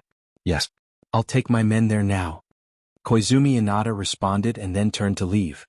The mountain back elder brother stood up and saluted the old man saying, "The emperor's health is deteriorating day by day, and the barbarians of the Su kingdom are ready to make trouble. Even if I can't be the next emperor, I can't let the barbarians of the Su kingdom disturb the court. I'll leave everything in the mansion to you, sir. I have to go to the palace now." The mountain back elder brother was the most potential candidate for the next emperor in Neon, so he said that. The old man bowed slightly and replied, "Don't worry, master. I'll make sure the mansion is safe."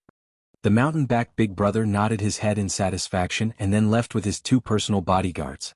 It was late at night, but Fanio capital was obviously different from before. The whole city seemed to be brewing a storm. The palace was in the center of the storm and seemed particularly depressing. The palace maids and bodyguards also seemed to feel this pressure. They all walked with their heads down. Some people didn't dare to look up and talk even if they were familiar with each other. They had been in the palace for many years and were the most sensitive to changes in the atmosphere. Half an hour later in the Neon Palace. Why did the commandery prince of Jianghu send troops here? In the palace, the Queen of Neon and Li Xiaogong sat opposite each other. Although she was a superior existence in Neon, in front of Li Xiaogong, the commandery prince of the Tang Kingdom who held real power, she was not stupid enough to treat Li Xiaogong the same way she treated the Neon subjects. The bearded man stood behind Li Xiaogong. Although his face was expressionless, his 5 senses and his legs were already in the best state of alert. As long as there was any movement in the room, he was confident that he could protect Li Xiaogong and capture the Queen of Tuigu at the first moment. This was the confidence of a master who was half a step away from the great Grandmaster realm. Queen of Neon, you can speak Chinese? That's right, the sentence just now was indeed in Chinese. Although it wasn't accurate, it was enough to make Li Xiaogong feel very surprised. Everyone in Nation admires the culture of the Central Plains. Although I am the Queen of Nation, I have also yearned for the Tang Empire for a long time. Therefore, if Nation offends you in any way, I hope your Highness can forgive us on account of our admiration for the Tang Empire. Nation will be eternally grateful. The Empress Dowager of Gu was very humble. Not only did she not refer to herself as the Empress, she even used her own name to refer to herself.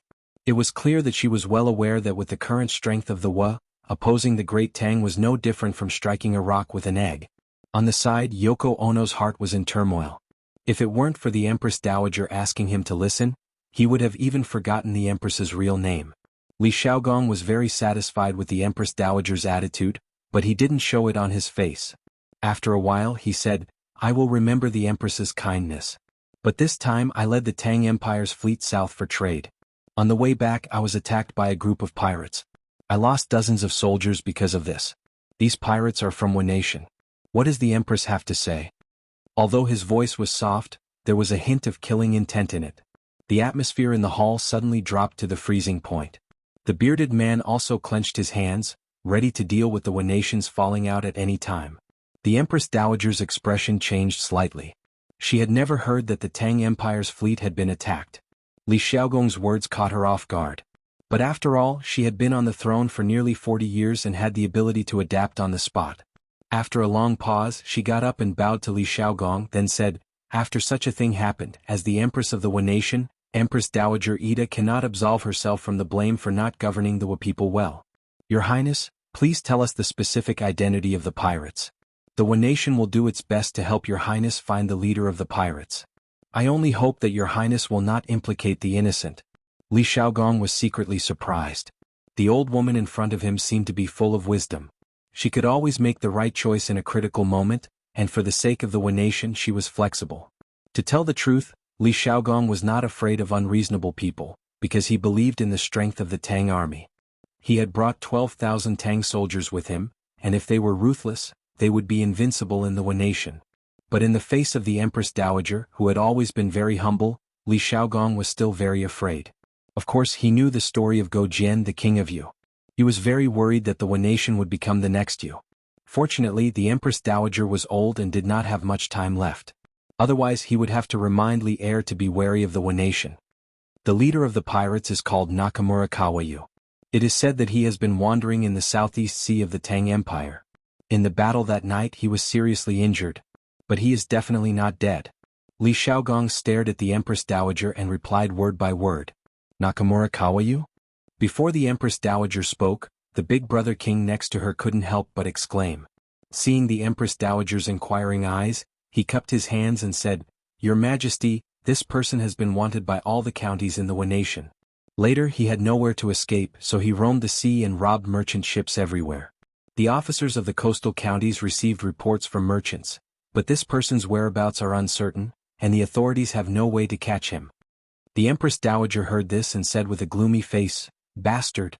Such a heinous person does not deserve to be a citizen of the Nation. Immediately issue a decree that all the county princesses of the coastal counties should organize an arrest team in the shortest time.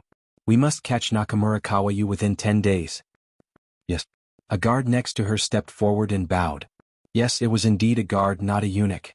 In ancient times there were no eunuchs in the Nation. Since ancient times, Japan had also been a country with a strong warrior spirit. Many Japanese men regarded their own lifeblood as their life. That was to say, no Japanese was willing to enter the palace to be a eunuch. Even if they starved to death, they would not be a eunuch. This cut off the root of the Japanese idea of eunuchs. In addition, Japan was an island country surrounded by the sea. And the island was rich in resources, wild animals and fruits. In ancient times, the Japanese could fish for a living, hunt, and even pick wild fruits in the forest for a living. Even if they did not surrender to the imperial court, they would not starve to death. Therefore, due to the geographical environment and rich economic crops in ancient Japan, the Japanese would not be forced to enter the palace to be eunuchs. Chapter 735. Your Highness, this is indeed Nation's fault, but please give us 10 days. If we can't hand Nakamura over to you after 10 days, the Ida division and the entire Nation are willing to accept any punishment. After the guards left, the Empress of the Nation bowed slightly to Li Shaogong and said. Li Shaogong shook his head without thinking and said, I have the Emperor's order, so I can't stay in Nation for 10 days. I will return to Chang, and tomorrow. The Empress of the Nation was stunned. She seemed to be caught off guard by this result. After a moment of thought, she said, no matter what, Nation has caused the Tang Empire to suffer losses. The Ida division is willing to take out 1,000 kilograms of brass and 100,000 taels of silver as compensation. After we catch Nakamura Yu and the rest, the Ida division will send an envoy to Chang, and for your Highness to deal with. What do you think, your Highness? Li Shaogong couldn't help but hold his breath. Nation was really rich. What did the Tang Empire lack now? What it lacked the most was, of course, silver and brass. The Tang Empire's territory was vast, but the exploration and mining technology of gold, silver, and copper were not good. Therefore, the country's annual silver production was only about 15,000 taels of silver. Yes, you heard right, 15,000 taels of silver. This 15,000 taels of newly refined silver, together with the silver that local officials plundered from the people and offered to the emperor, and sometimes the provinces and prefectures would turn the taxes into silver and send it to the capital. The silver was usually cast into rectangular silver collars, 1 foot long and 2 inches wide. Most of the silver collars were 50 taels of silver. The collars had to be engraved or written with the weight, color, origin of the silver, the name, official position, year of the tribute, and so on. Therefore, silver was not a currency in the Tang Empire. Thinking about the later dynasties, those corrupt officials would embezzle tens of thousands or even hundreds of thousands of taels of silver. For example, Yen Song of the Ming dynasty embezzled 30,000 taels of gold and 2 million taels of silver. Yi Shun of the Qing dynasty embezzled 800 million taels of silver. It was more than 10 years of the imperial court's income. Compared to these corrupt officials, the Tang dynasty's silver reserves were really weak. There was also brass. In the past few years, Great Tang had been recuperating, and the country was flourishing. The lives of the commoners had improved, and the demand for copper coins had increased. However, there were only so many copper mines that the imperial court had discovered, and there was no such thing as jiaozi, or baozi banknotes. Thus, in the past 2 years, Great Tang had already experienced a shortage of money. At the very least, the Great Tang didn't dare to play around like this when the Nation casually took out 1,000 jin of brass, 10,000 kilograms of brass and 100,000 taels of silver. After capturing Nakamura Kawa Yuto, he must be personally escorted to Chang, and by someone of sufficient status. In this way I can pretend that nothing happened. Li Shaogong pondered for a moment before looking at the Empress and saying flatly, "Don't worry." How greedy. The bearded man couldn't help but look at Li Shaogong in surprise. This was what it meant to be greedy. 10,000 kilograms of brass, if brought back to Chang'an, would definitely be enough to solve the current shortage of money in the imperial court. The big brother on the mountain's back pursed his lips and clenched his fists.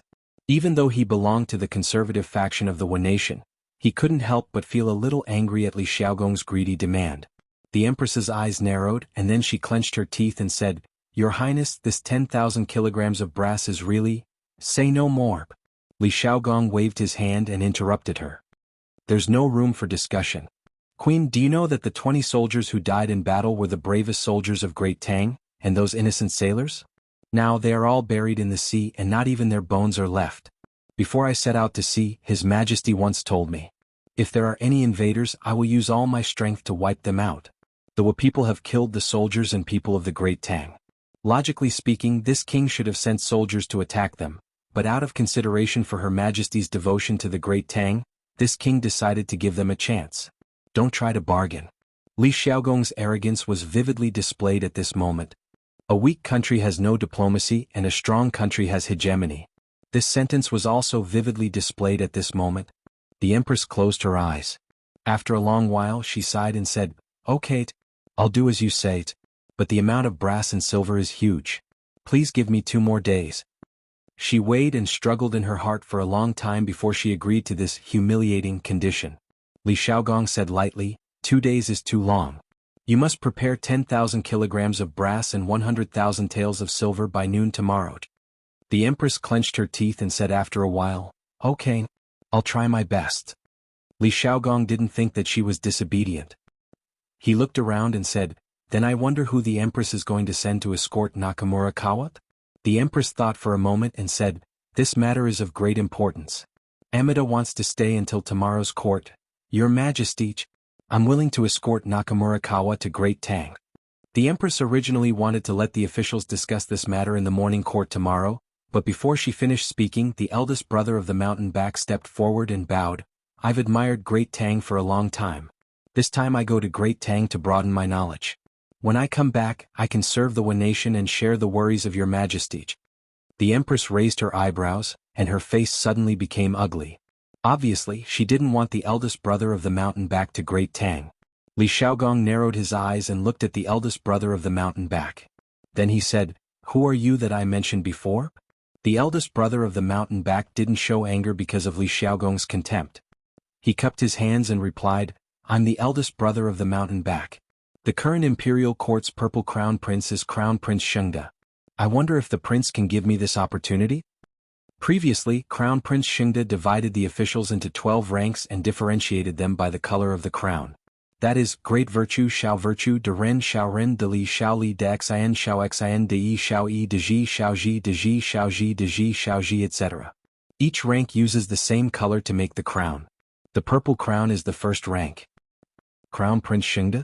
Li Xiaogong whispered in his heart. He had heard a lot about Crown Prince Shengde's deeds from the bearded man on the ship. He knew that this person's reputation in Wan Nation was great. It was basically equivalent to Li Er's reputation in Great Tang. So he nodded and said, "Haha, good. It's you? Since the matter has been discussed, then the prince will leave." After that, he stood up and prepared to leave with the bearded man without hesitation. The Empress and the eldest brother of the mountain back cupped their hands and said goodbye. Out of the palace gate, Yoko Ono stepped forward and smiled flatteringly, "Prince, this way please. His Majesty has prepared a carriage for you. It's late now. You two must be tired. You can rest in the carriage for a while." Li Xiaogong thought for a moment and nodded, and lead the way. Yes, yes, yes. Chapter 736. In front of the Wan Nation Imperial Palace. Li Xiaogong and the bearded man boarded the carriage. Yoko Ono signaled the coachman to speed up the carriage while she rode a horse and followed behind Li Xiaogong and the others. At the same time, dozens of black shadows rushed out from the bushes outside the palace gate and carefully followed behind the carriage. The undercurrent was turbulent. The power hidden in the deepest part of Faenio capital finally began to surge. All the forces began to appear. In the carriage, Li Xiaogong, who had been resting with his eyes closed, suddenly opened his eyes without warning. He felt that something was wrong, mainly because it was too quiet outside. It was so quiet that only the sound of the carriage wheels rubbing against the ground could be heard. When things reach an extreme, they will move in the opposite direction. There must be something wrong. Li Xiaogong, who had experienced many battles, first felt that he was ambushed. However, when he opened the curtains and looked outside, he was surrounded by wide and open streets. There was no way for an ambush in this kind of terrain. Moreover, this place was close to the Wan Nation Imperial Palace. Unless it was the Wan Nation Queen's order, who would dare to touch him here? All the facts proved that he was overthinking things. There was no ambush within a radius of 100 meters, and no one would dare to ambush him in this place. However, Li Xiaogong did not let down his guard. This was because in his many years of battle experience, this faintly discernible sense of danger had pulled him back from the brink of death countless times. Although this feeling had been wrong many times when it came to matters of life and death, he could not afford to be careless. Therefore, at this moment, Li Xiaogong had already picked up the sword that was leaning against the carriage wall. Then he closed his eyes and began to use his keen perception to sense the hidden danger around him. "Hey, gentlemen, please make way. Make way, This is the night incense I just collected." At this moment, a handcart came in front of the carriage. There were wooden buckets on the cart, and the stench could be smelled from afar. The man pulling the cart shouted loudly as he pulled the cart over. Baka. Night incense. Get out of here. Wretch. The guards around the horse carriage couldn't help but scold him. In China, the ancient latrines did not have a sewer system or an automatic flushing system. They used a wooden bucket to hold feces, also known as a toilet bowl, which needed to be emptied after it was filled. Therefore, there would be people who would go to each house in the middle of the night to collect the feces in the toilets of each house. Pouring night fragrance referred to the dumping of feces. At this time, the Wu nation was very similar to the Great Tang in that they also had the job of selling night incense. Moreover, other than the patrolling soldiers and the night watchmen, the only people who dared to wander around outside at this hour were the night incense sellers. Hey. Please forgive me. Please forgive me. The man hurriedly bowed to the officer. It was unknown whether it was intentional or not, but the moment he bowed, the handcart carrying the night fragrance tilted towards the carriage. The wooden barrel on the handcart crashed and fell in front of Li Xiaogong's carriage. Blurg. Baka. What are you doing? Do you know who is sitting in the carriage? Baka. Blurg. Yoko Ono pinched her nose and rode to the side of the carriage. She roared at the night incense seller. Looking at the puddles of yellow and white substance on the ground, Yoko Ono could not help but feel nauseous. She hurriedly ran to the side, squatted down, and vomited to her heart's content. Just as Yoko Ono squatted down and the other Japanese soldiers covered their nostrils and bent down, a cold light tore through the night and suddenly appeared in the world. Almost in an instant, it reaped dozens of lives.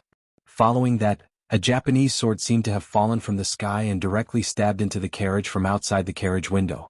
Baka. Enemy attacked. Enemy attacked. Someone attacked the county king of Tang Empire. Yoko Ono was lucky enough to escape a calamity. But even so, a large piece of his scalp was scraped off by the assassin's sword. At this moment, his entire head was covered in blood. It was extremely terrifying, as if he was a demon that just escaped from hell. After realizing the assassin's target, Yoko Ono was scared out of his wits. If something happened to Li Xiaogong in front of him, not only would he lose his life, his entire family would be implicated. Furthermore, it was very likely that he would be sent to the Tang Empire as a sacrifice for the Tang Emperor to vent his anger. After understanding the serious consequences, Yoko Ono shouted for help as he picked up the other fallen swords on the ground and slashed at the assassin. Of course, he was very scared. After all, he was good at literature and not fighting martial arts. But even if he was scared, Yoko Ono still raised his sword. This was because he wanted to defend the honor of the Ono family. At this moment, he felt that even if he died in a battle, it would be worth it. Inside the carriage. When Li Xiaogong heard the sound of the sword piercing into flesh, he was already on full alert. At this moment, 2/3 of the sword had already entered the carriage, and Li Xiaogong's neck was less than 2 inches away from the sword. The crisis at that time could be seen from this. Ah! How dare you! This king has been waiting for you for a long time. Li Xiaogong was not afraid at all. After all, he was a general who had experienced hundreds of battles. He laughed loudly and then pulled out the long sword beside him. The sword chi caused the carriage to become unstable. Then Li Xiaogong shouted loudly and the sealed carriage suddenly broke apart. Li Xiaogong was like a god. He stood at the bottom of the carriage. The aura and strength of a Grandmaster Peak expert was completely revealed at this moment. Grandmaster Peak? How is this possible? The black-robed assassin was stunned when he felt the violent true energy on Li Xiaogong. He mumbled softly. In his opinion, as a duke, Li Xiaogong must have lived like a prince. Even if he knew martial arts, he would not be that good. At most, he would be around the Qi transformation realm. Even if he had entered the Grandmaster realm, he would have a way to deal with him. But at this moment, the black-robed assassin realized that he was wrong. In fact, he was very wrong because he realized that Li Xiaogong was actually a martial Dao expert who was above him. Clang. After Li Xiaogong saw the black-robed assassin's figure clearly, he raised his sword and slashed at the black-robed assassin without hesitation. Ah! I didn't expect there to be someone so ignorant. Today is a good day for me to exercise my muscles. At the same time, in another carriage, the bearded man hugged his long sword and laughed loudly. Then he also pulled out his long sword and joined the battle. Another Grandmaster Peak? No, this person is half a step to Grandmaster. After some speculation, the black-robed assassin suddenly felt a chill in his heart. He had to think of a way to escape. Otherwise, he would definitely die here if the battle continued. Chapter 737. Bam. Bam. Bam. Bam. Bam. The three martial arts masters who represented the pinnacle of martial arts in the world had already fought for dozens of rounds on this street. The onlookers with average eyesight could not see the situation of Li Xiaogong, the bearded man, and the black-robed assassin clearly. Of course, the palace guards brought by Yoko Ono could not intervene in a battle of this level. They could only watch from the side. At the same time, the black figures who had been following Li Xiaogong's carriage were hiding outside and secretly observing the situation on the battlefield. Not only is the commandery prince of Tang an expert himself, but the man he brought along is even more terrifying. Currently, we don't need to intervene. We only need to observe the situation and wait for a good opportunity. Among the group of black figures, a voice full of energy spoke in a low voice. Yes, boss is right. I wonder who sent this black-robed assassin. His martial arts skills are so high. His strength can be ranked in the top 10 in Japan, right? I don't even need to think to know that he must have been sent by Suo Yi. But why did he only send one person over? The previous leader paused for a while and replied, under normal circumstances with this assassin's martial arts skills, he could have done it perfectly. However, no one would have thought that the commandery prince of Tang dynasty and his man's martial arts skills would be so terrifying. However, based on my understanding of Suo Yi, he will definitely have a backup plan later. On the battlefield, the black-robed assassin was sent flying for more than 10 steps by the bearded man's powerful stab. After stabilizing himself, he spat out a mouthful of blood and felt slightly better. Li Xiaogong and the bearded man, two experts, chased after him with their swords. The black-robed assassin sighed in his heart. Then, without thinking, he immediately flew into the distance. Wanna leave? You'll have to ask the sword in my hand if it agrees. The bearded man sneered and used the long sword in his hand as a hidden weapon, stabbing toward the black-robed assassin's back. It was fast, accurate, and ruthless. The distance of several hundred feet was covered in an instant. The black-robed assassin felt a strong wind behind him and hurriedly turned his body to dodge. However, he couldn't dodge in time because this attack was thrown by the half-step grandmaster-level bearded man with all his strength. With a pew sound, the bearded man's sword shot at the black-robed assassin's back finally pierced through the assassin's right shoulder blade. The black-robed assassin let out a muffled groan, sounding extremely pained. How could Li Xiaogong and the bearded man let go of such an opportunity to capture the enemy alive? The two of them used their qinggong and approached the heavily injured black-robed assassin. Suddenly, a series of footsteps came from the east side of the street. Then a group of black-clothed masked warriors rushed towards Li Xiaogong. There were about 50 of them. When they got close to Li Xiaogong, they all drew their swords. Obviously, they didn't come with good intentions. Yoko Ono, what do you mean? Could it be that your queen wants me to stay in Neon? Li Xiaogong looked at Yoko Ono, whose head was covered in blood, and asked calmly. Yoko Ono's face was sullen as she hurriedly said, Your Highness, this is definitely not Her Majesty's intention. Her Majesty is absolutely clear to you in the Tang Empire. Please understand. Li Xiaogong's face darkened as he pointed at the group of black-clothed warriors who were only 10 steps away from them. He said angrily, Then who are they? Neon Two-Faced people, I will remember this.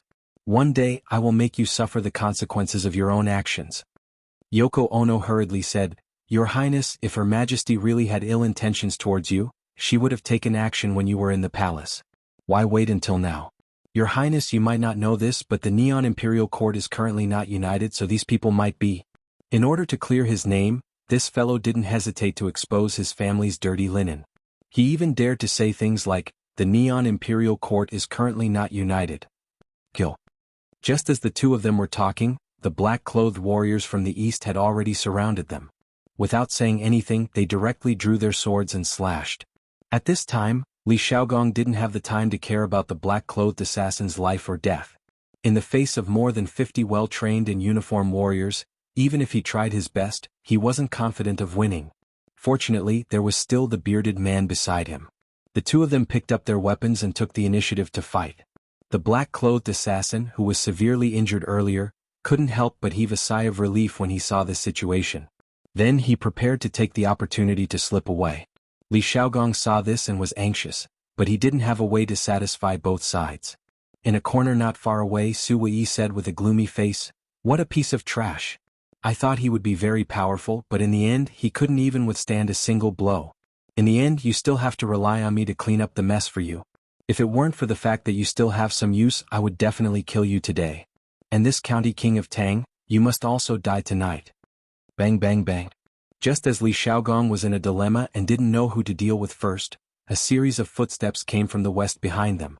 Then he saw a group of guards in black walking towards them. Your Highness, I have been ordered to help you. I hope you won't refuse. The leading guard bowed slightly to Li Xiaogong.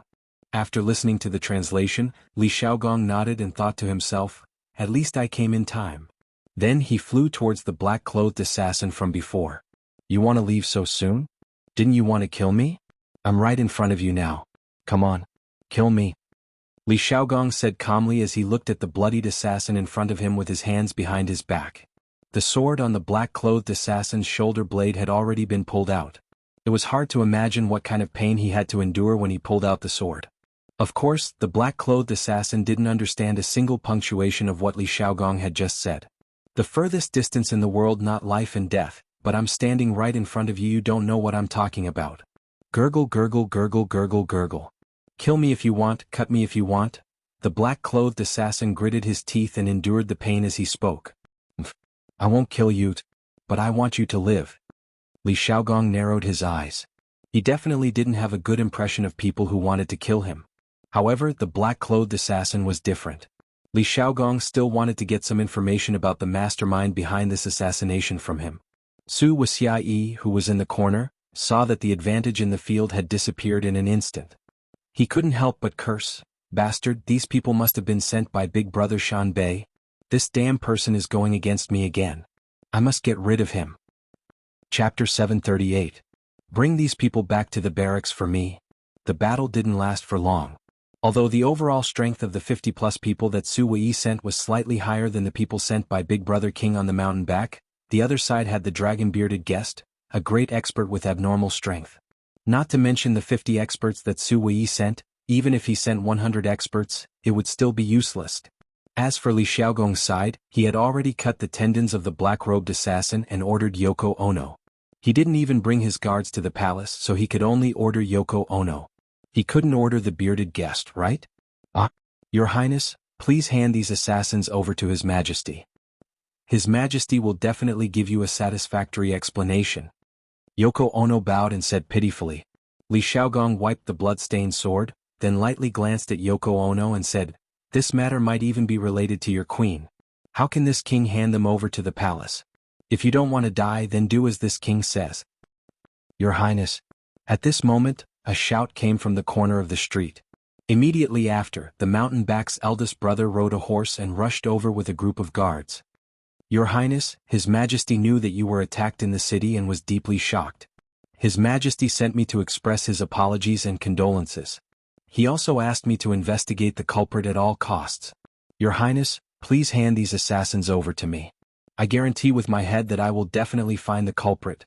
The mountain-back Big Brother King jumped off his warhorse and then cupped his fists towards Li Xiaogong with a sincere expression. Li Xiaogong said expressionlessly, impossible. These people's identities are unknown. Furthermore, you and the Wen Nation's queen might be related to them. Before I figure it out, I will definitely not hand these people over. The more than 10,000 soldiers outside the city will also not agree to hand these people over to you. The mountain-back's eldest brother's expression froze. He understood the meaning behind Li Xiaogong's words. It was impossible for him to take these people away today. Otherwise, what awaited the Wen Nation would be an all-out war with the Tang Empire. He couldn't bear the responsibility. Your Highness, these assassins definitely have nothing to do with me or His Majesty. You shouldn't suspect us. However, seeing that Li Xiaogong was not moved at all, he said, how about this, Your Highness, you leave a few alive and I will interrogate them overnight. As for the rest of the assassins, you can take them away and deal with them as you wish. If we investigate together, it will be faster than if you investigate alone, don't you think so? Li Xiaogong thought about it. It was indeed inappropriate for the imperial court's fleet to stay in Japan for long, so he nodded and said, okay. Then Ben Wang will believe you once more. A total of 51 assassins came tonight. 28 of them were hacked to death and 15 committed suicide by poison. There are only 8 left. Other than the one under my feet, you can choose any 2 of them. Hurry up. The Big Brother King glanced at the black-robed assassin at Li Xiaogong's feet. He helplessly cupped his hands and said, thank you, Your Highness. A moment later, Li Xiaogong and the bearded man led 6 assassins out of the city, while the mountain-back elder brother led the remaining 2 assassins back to the palace. It looked like the lights of the palace tonight would be lit until tomorrow. The next day at Yanhuang College. It was just dawn and the wake-up bell had already rung. The students who were immersed in their dreams had no choice but to get up even if they didn't want to. Do I have to get up so early? I'm so sleepy. Li Tai rolled over and stuck out his fat butt as he grumbled unwillingly.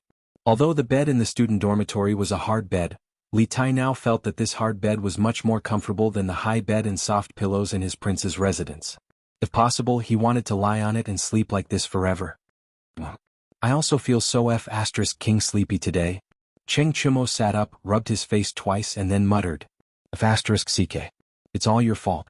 Otherwise, we wouldn't have been punished to stand so late last night. Li Tai lifted the quilt angrily and sat up to complain. Goo. Who knew that as soon as he sat down, his stomach would immediately protest. CK. I'm so hungry. I still have to run later. Oh my god, what should I do? Why can't I have breakfast before running? The academy system is too unreasonable. For the past 2 days the little fatty hadn't eaten any meat. Those vegetables and whatnot weren't enough to satisfy his hunger at all. In addition, he had been punished to stand for so long last night and used up so much of his physical strength. It would be strange if he wasn't hungry in the morning. Chinke, it's not good to exercise after eating. Let's get up quickly and wash up. Otherwise we'll be punished again if we're late. Li Qingqian, who was sleeping on the upper bunk, leaned on the bed railing and said, I'll get up now. 121 121 1234 1234. Yanhuang College was located at the peak of the Cloud Mountain. There were no peddlers or pawns who woke up early, nor were there noisy pedestrians or merchants. In the early morning, there were only the neat and loud slogans of the students running here.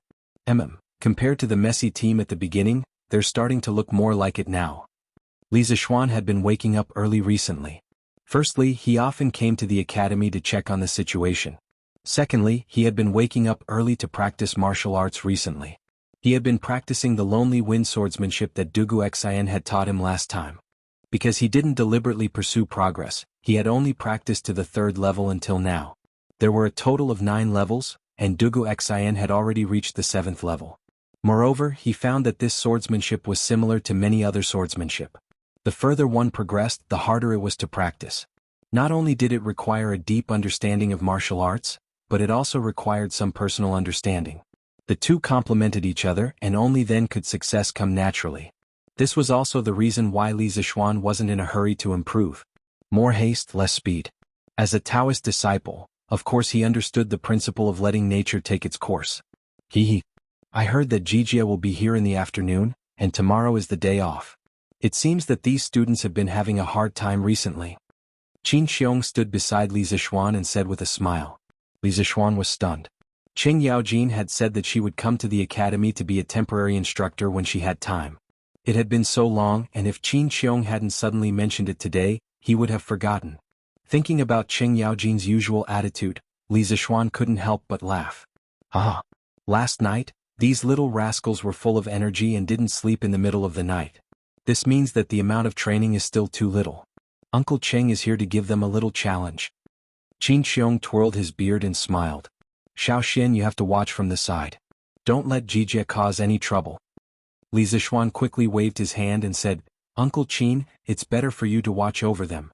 I still have some other things to do these 2 days, so I'll leave them to you guys. Qin Xiong was speechless in the face of this lazy guy. Chapter 739. Huff huff huff. What? Every time I run I feel like I've lost half my life. When will this kind of hard life end? In the cafeteria, Li Tai was still panting heavily. He couldn't help but say this when he thought of the hardships he suffered while running, as well as the feeling of suffocation. Qinke, you're much stronger today than you were yesterday. Today you ran the entire race on your own.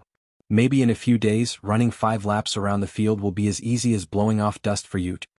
Li Qingqian smiled. Cheng Chumo curled his lips and mocked. Qingqian, don't be delusional. I'm afraid we'll never be able to wait for this day. Huff huff. After saying that, Cheng Chumo took a bite of the pancake and slurped 2 mouthfuls of porridge. He was simply elated. F***ck. Cheng Chumo, you bastard. Your mouth is really F***king mean. Li Tai originally didn't want to become the kind of athlete that Cheng Chumo spoke of. However, when he heard what Cheng Chumo said, he suddenly became unhappy. Cheng Chumo said indifferently. What mean by mean? I'm just telling the truth. Chinke, look, you've already cultivated to the nascent soul stage now. How can it be easy to run 5 laps? Nascent soul stage? What nascent soul stage? Li Tai was a little confused. He had read, A Record of a Mortal's Journey to Immortality. Of course he knew what the nascent soul stage was. However, what did this thing have to do with him? There, look. Haven't you cultivated to the nascent soul stage? It's like you have a child in your stomach. Cheng Chumo swallowed the food in his mouth, pointed at Li Tai's bulging belly with his chopsticks and said seriously. Cough cough, cough cough. When Sun Zifen heard Cheng Chumo's explanation of the nascent soul stage, he immediately spat out the rice in his mouth. After coughing for a while, Sun Zifen didn't notice Li Tai's murderous gaze. Ah, so this is only the nascent soul stage. What a joke. It's so funny. Green Sparrow, you're actually so powerful? You've already cultivated to the nascent soul stage and I've only just reached the foundation establishment stage. Cough cough. I was joking. It has nothing to do with me. It was Cheng Chumo who said it. As Sun Zifen spoke, he felt the surrounding air become colder. He looked up and immediately saw Li Tai's red eyes, so he quickly woke up from his excitement and lowered his head to continue eating. Cheng Chumo, just you wait. Don't let me have anything on you or I'll kill you. Li Tai glared at Cheng Chumo bitterly, and then turned his grief into appetite and ate heartily. Late in the morning, on the playground of Yanhuang College, the students were still sweating profusely. They were practicing the straight steps and walking in formation. The chanting of slogans came one after another, and correspondingly the heat on the playground also came in waves. The scorching sun baked not only the ground, but also the students on the ground. The students felt as if they were in a furnace. What's worse was that under such difficult conditions, they still had to do all kinds of tricky movements. It was simply terrible. The heat of the summer is really strong. It's estimated that it will be hot for a few more days. I have to prepare some ice cubes for the college. Otherwise, many students will get heat stroke. Li Zixuan narrowed his eyes as he watched the students train at the side of the playground. However, this was what he thought in his heart. Everyone knew that mung bean soup was a good summer drink. It was already available in the Tang dynasty, but no one would be so extravagant as to add crushed ice to it. Hey, why aren't you doing your military training? What are you muttering about here? Suddenly, a familiar voice came from behind. Li Zixuan turned around and saw that it was none other than Qing Yaojin. So it's Uncle Cheng. Why are you here so early? Shouldn't you still be in the morning court? Li Zixuan was surprised. I old Cheng am here. There isn't anything important in the court today. It's just a bunch of civil officials bickering. This old man asked for leave from His Majesty, saying that I'm not feeling well. His Majesty allowed this old man to come over. Qing Yaojin explained proudly. Li Zixuan was speechless. He thought to himself that the old man was really mischievous. He actually lied to Li Er about such a small matter. Fortunately, Li Er was an enlightened ruler who treated meritorious officials well. If it was the later dynasty, if old Qing still dared to play like this, he would definitely be killed by the emperor for the crime of deceiving the emperor. Hey, why don't you go and train? In the past, when you were doing business, you liked to be a hands-off shopkeeper. Now that you've opened the college, do you still want to be a hands-off Yamachos? Qing Yaojin repeated his previous question. Li Zixuan pouted and said, Who said that I'm not training? Look at those 30-odd people over there. I'm the one training them. Excluding those who were instructors, there were still 34 people in his personal guards who were idle. These people were completely trained by Li Zixuan. Under normal circumstances, their training volume would be 5 times that of the students. If the students ran 5 laps, they would have to run 25 laps. If the students stood in military posture for half an hour, they would have to stand in military posture for more than 2 hours. Qing Yaojin took a closer look and couldn't help but say, Isn't this just running? Why are you training them to run? Are you expecting them to be deserters in the future? It was originally a joke that Qing Yaojin thought of, but he didn't expect Li Zixuan to be so serious. Uncle Qing, there are many times that you can only make a comeback if you're alive. There's nothing wrong with letting them run faster than others. Besides, who said that we only run when we're running for our lives? When we're chasing the enemy, we'll naturally be able to catch up if we're faster than the enemy. Hey, you're full of nonsense. If Her Majesty hears about this, she'll give you a good beating. Anyway, old Qing, will never let my subordinates be deserters. Qing Yaojin waved his hand and teased. Then he looked at the students who were training under the scorching sun and said, Second brother Qin must be tired these 2 days. Let him go home and rest. Next, I'll take over the military training of the students in the academy. Li Zishuan nodded and said, okay, you should let Uncle Qin rest for 2 days. Then I'll leave the military training of the academy to Uncle Cheng for the next 2 days. Ah, no problem you brat, you can rest assured. With me helping you train them, I'll definitely help you train a group of obedient students. Qing Yaojin agreed readily, as if he was afraid that Li Zishuan wouldn't let him be the instructor if he was late. After hanging out with Qing Chumo for a long time, Li Zishuan obviously knew what kind of character the father and son of the Qing family were. He knew clearly in his heart, but in order to cooperate with old Qing he said, well, since that's the case, I'll gather everyone and announce that Uncle Qing will be the temporary chief instructor. Chapter 740. Li Zishuan wanted to increase the amount of training for the students last night, but Qing Yaojin came today. He had to admit that this old man came at the right time. After calling the students to gather under the rostrum, Li Zishuan announced that Qing Yaojin would be the temporary chief instructor of the college. His authority was the same as Qin Xiong's, but Qing Yaojin was only a part-time instructor. He would only be there when he was free, while Qin Xiong was there every day. Nearly a third of the students in Yanhuang College came from Chang'an or the farms around Chang'an. They had heard of Qing Yaojin, the devil incarnate. Therefore, when Li Zishuan announced the appointment, there was a wave of cries. Clearly, many students knew that their days of hardship were coming. When Qing Yaojin saw this, he revealed a proud smile on his face, which made him look particularly scary. Okay, each class can rest for 15 minutes. All instructors, go to the college's conference room for a meeting. I will assign training tasks to each class. There was no such thing as an inauguration speech for Qing Yaojin. The old man folded his hands behind his back, smiled, and instructed the students to disperse. Damn it. Qing Chimo UF** King screwed me over last night, and today you called your father over to screw me over. Are you done? On the field, Li Tai stood on top of Qing Chimo's head, and said angrily. Qing Chimo was now lying on the grass. Qingke, you're wrong. I didn't want my father to come, but he wanted to come himself. What can I do? Speaking of this, Qing Chimo was still depressed. He knew better than anyone else about his father's temperament. Once old Qing arrived, little Qing would be done for. This was because his father had personally said that he would take advantage of the military training period to raise his martial arts realm to the Qi transformation stage. The Qi transformation realm. It was not that Qing Chimo had never thought about it, but he thought that he would be satisfied if he could reach the Qi transformation realm by the age of 30. Now it seemed that he would be the most miserable one in the academy in the following days. Diske, who are you trying to fool? With your father here, your life will definitely be better, but the rest of us will be miserable. Li Tai, who did not know the inside story, curled his lips and sat down beside Qing Chimo. Although Qin Xiong was strict, he was very methodical in his actions. However, Qing Yaojin was different. To put it nicely, this old man had a big heart, was strict with his troops, and was not afraid of anything. To put it bluntly, this old man was heartless and had no sense of severity. When he trained people, it was as if he was playing with their lives. Cough cough, of course he was playing with the lives of others. Qingke, you'll know when the time comes. Qing Chimo was too lazy to explain. He felt like he had nothing left to live for. Little Xian, can you help me prepare a batch of 6 feet tall wooden barrels? Qing Yaojin asked on the way to the conference room. Li Zishuan looked at him strangely and asked curiously, 6 feet tall? Uncle Qing, what do you need such a big wooden barrel for? 6 feet was close to 2 meters. Li Zishuan could not figure out what this old man was up to. Qing Yaojin laughed and said softly, of course, it's for the students who don't listen to me. If anyone doesn't listen to me, I won't beat them with the military rod or make them run. I'll just put them in the barrel and close the lid for 3 days. I'll leave 2 small holes for them to breathe. I'll get someone to deliver food to them. Li Zishuan did not expect Qing Yaojin to be so playful.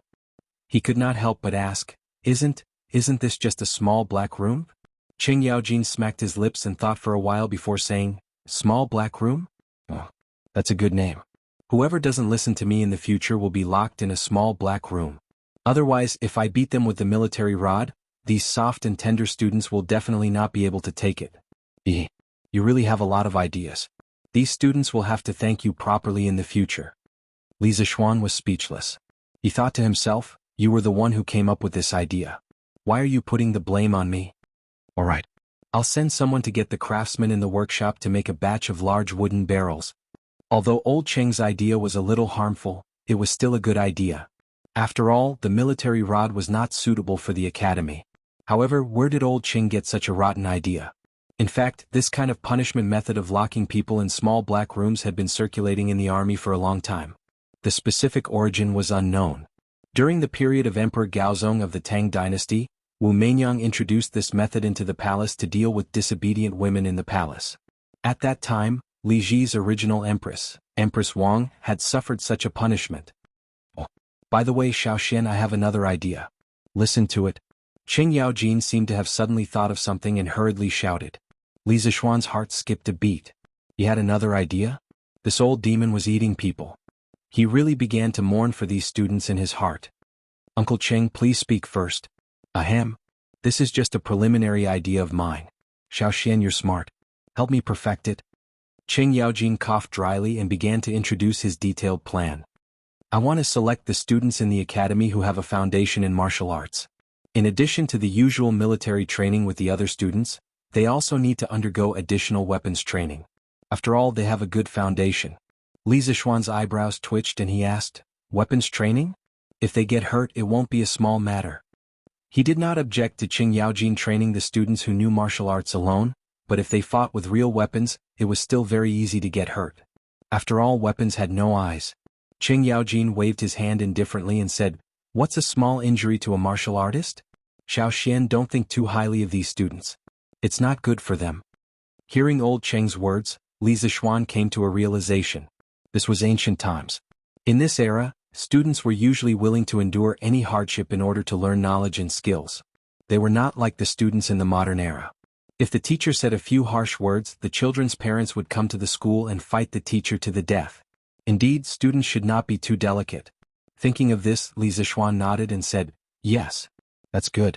I agree with your plan. But in terms of weapons, I'll have to rely on Uncle Cheng to think of a way.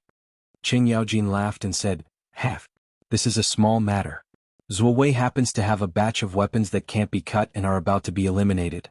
I'll send someone to get some later. I'm looking for you because I have another problem. I'd like you to help me perfect it. Please speak. The old demon wanted to eat people. Li Zishuan thought for a while and decided to cooperate. Chapter 741. I'm thinking about how to pick out the students with Kung Fu background. If they know that I am going to give extra training to the students with Kung Fu background, they will definitely hide their Kung Fu. Qing Yaojin's logic was quite clear. He had actually thought of this. This old man is really meticulous. About this? Li Zishuan rolled his eyes and an idea came to his mind. He whispered, Uncle Cheng, I have an idea.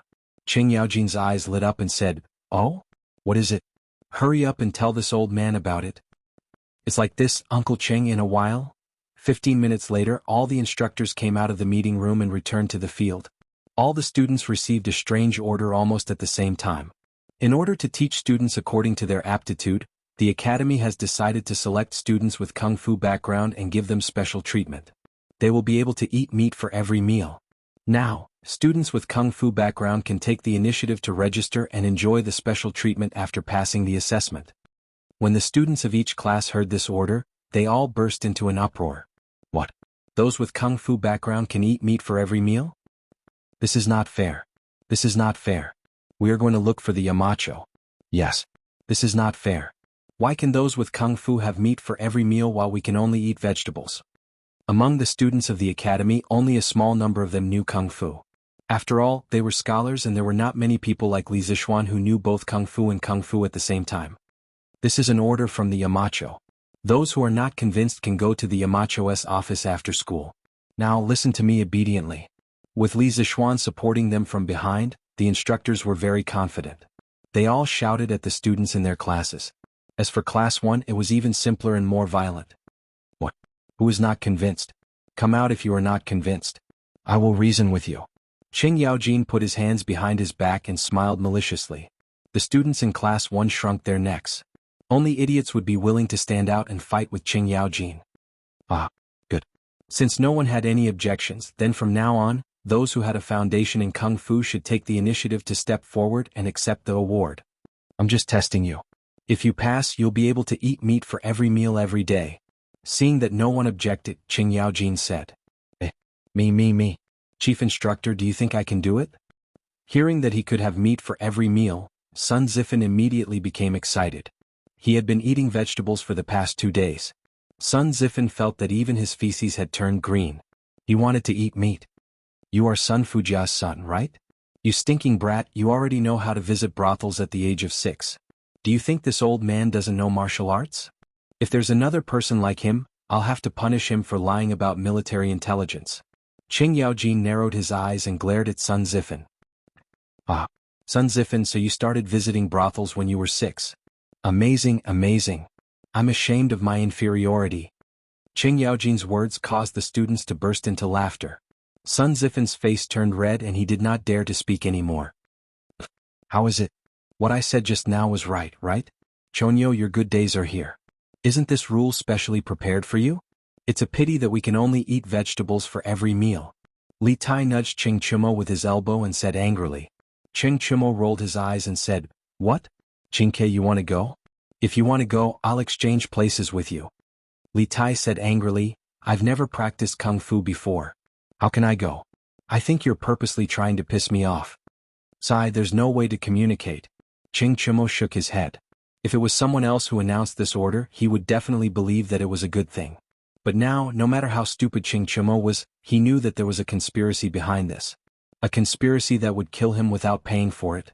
In the short time that the two of them were whispering to each other, 4 or 5 students had already walked out from class 1. At least 30 students from the other classes also stood out. Qing Chumo, you little bastard, why aren't you standing out? You brat, do you think I don't know if you have any kung fu foundation? Qing Yaojin's angry roar came from the front of the line. This roar completely shattered Qing Chumo's hopes and dreams. Oh, I'm coming, I'm coming. Qing Chumo walked out unwillingly under the strange gazes of the surrounding students.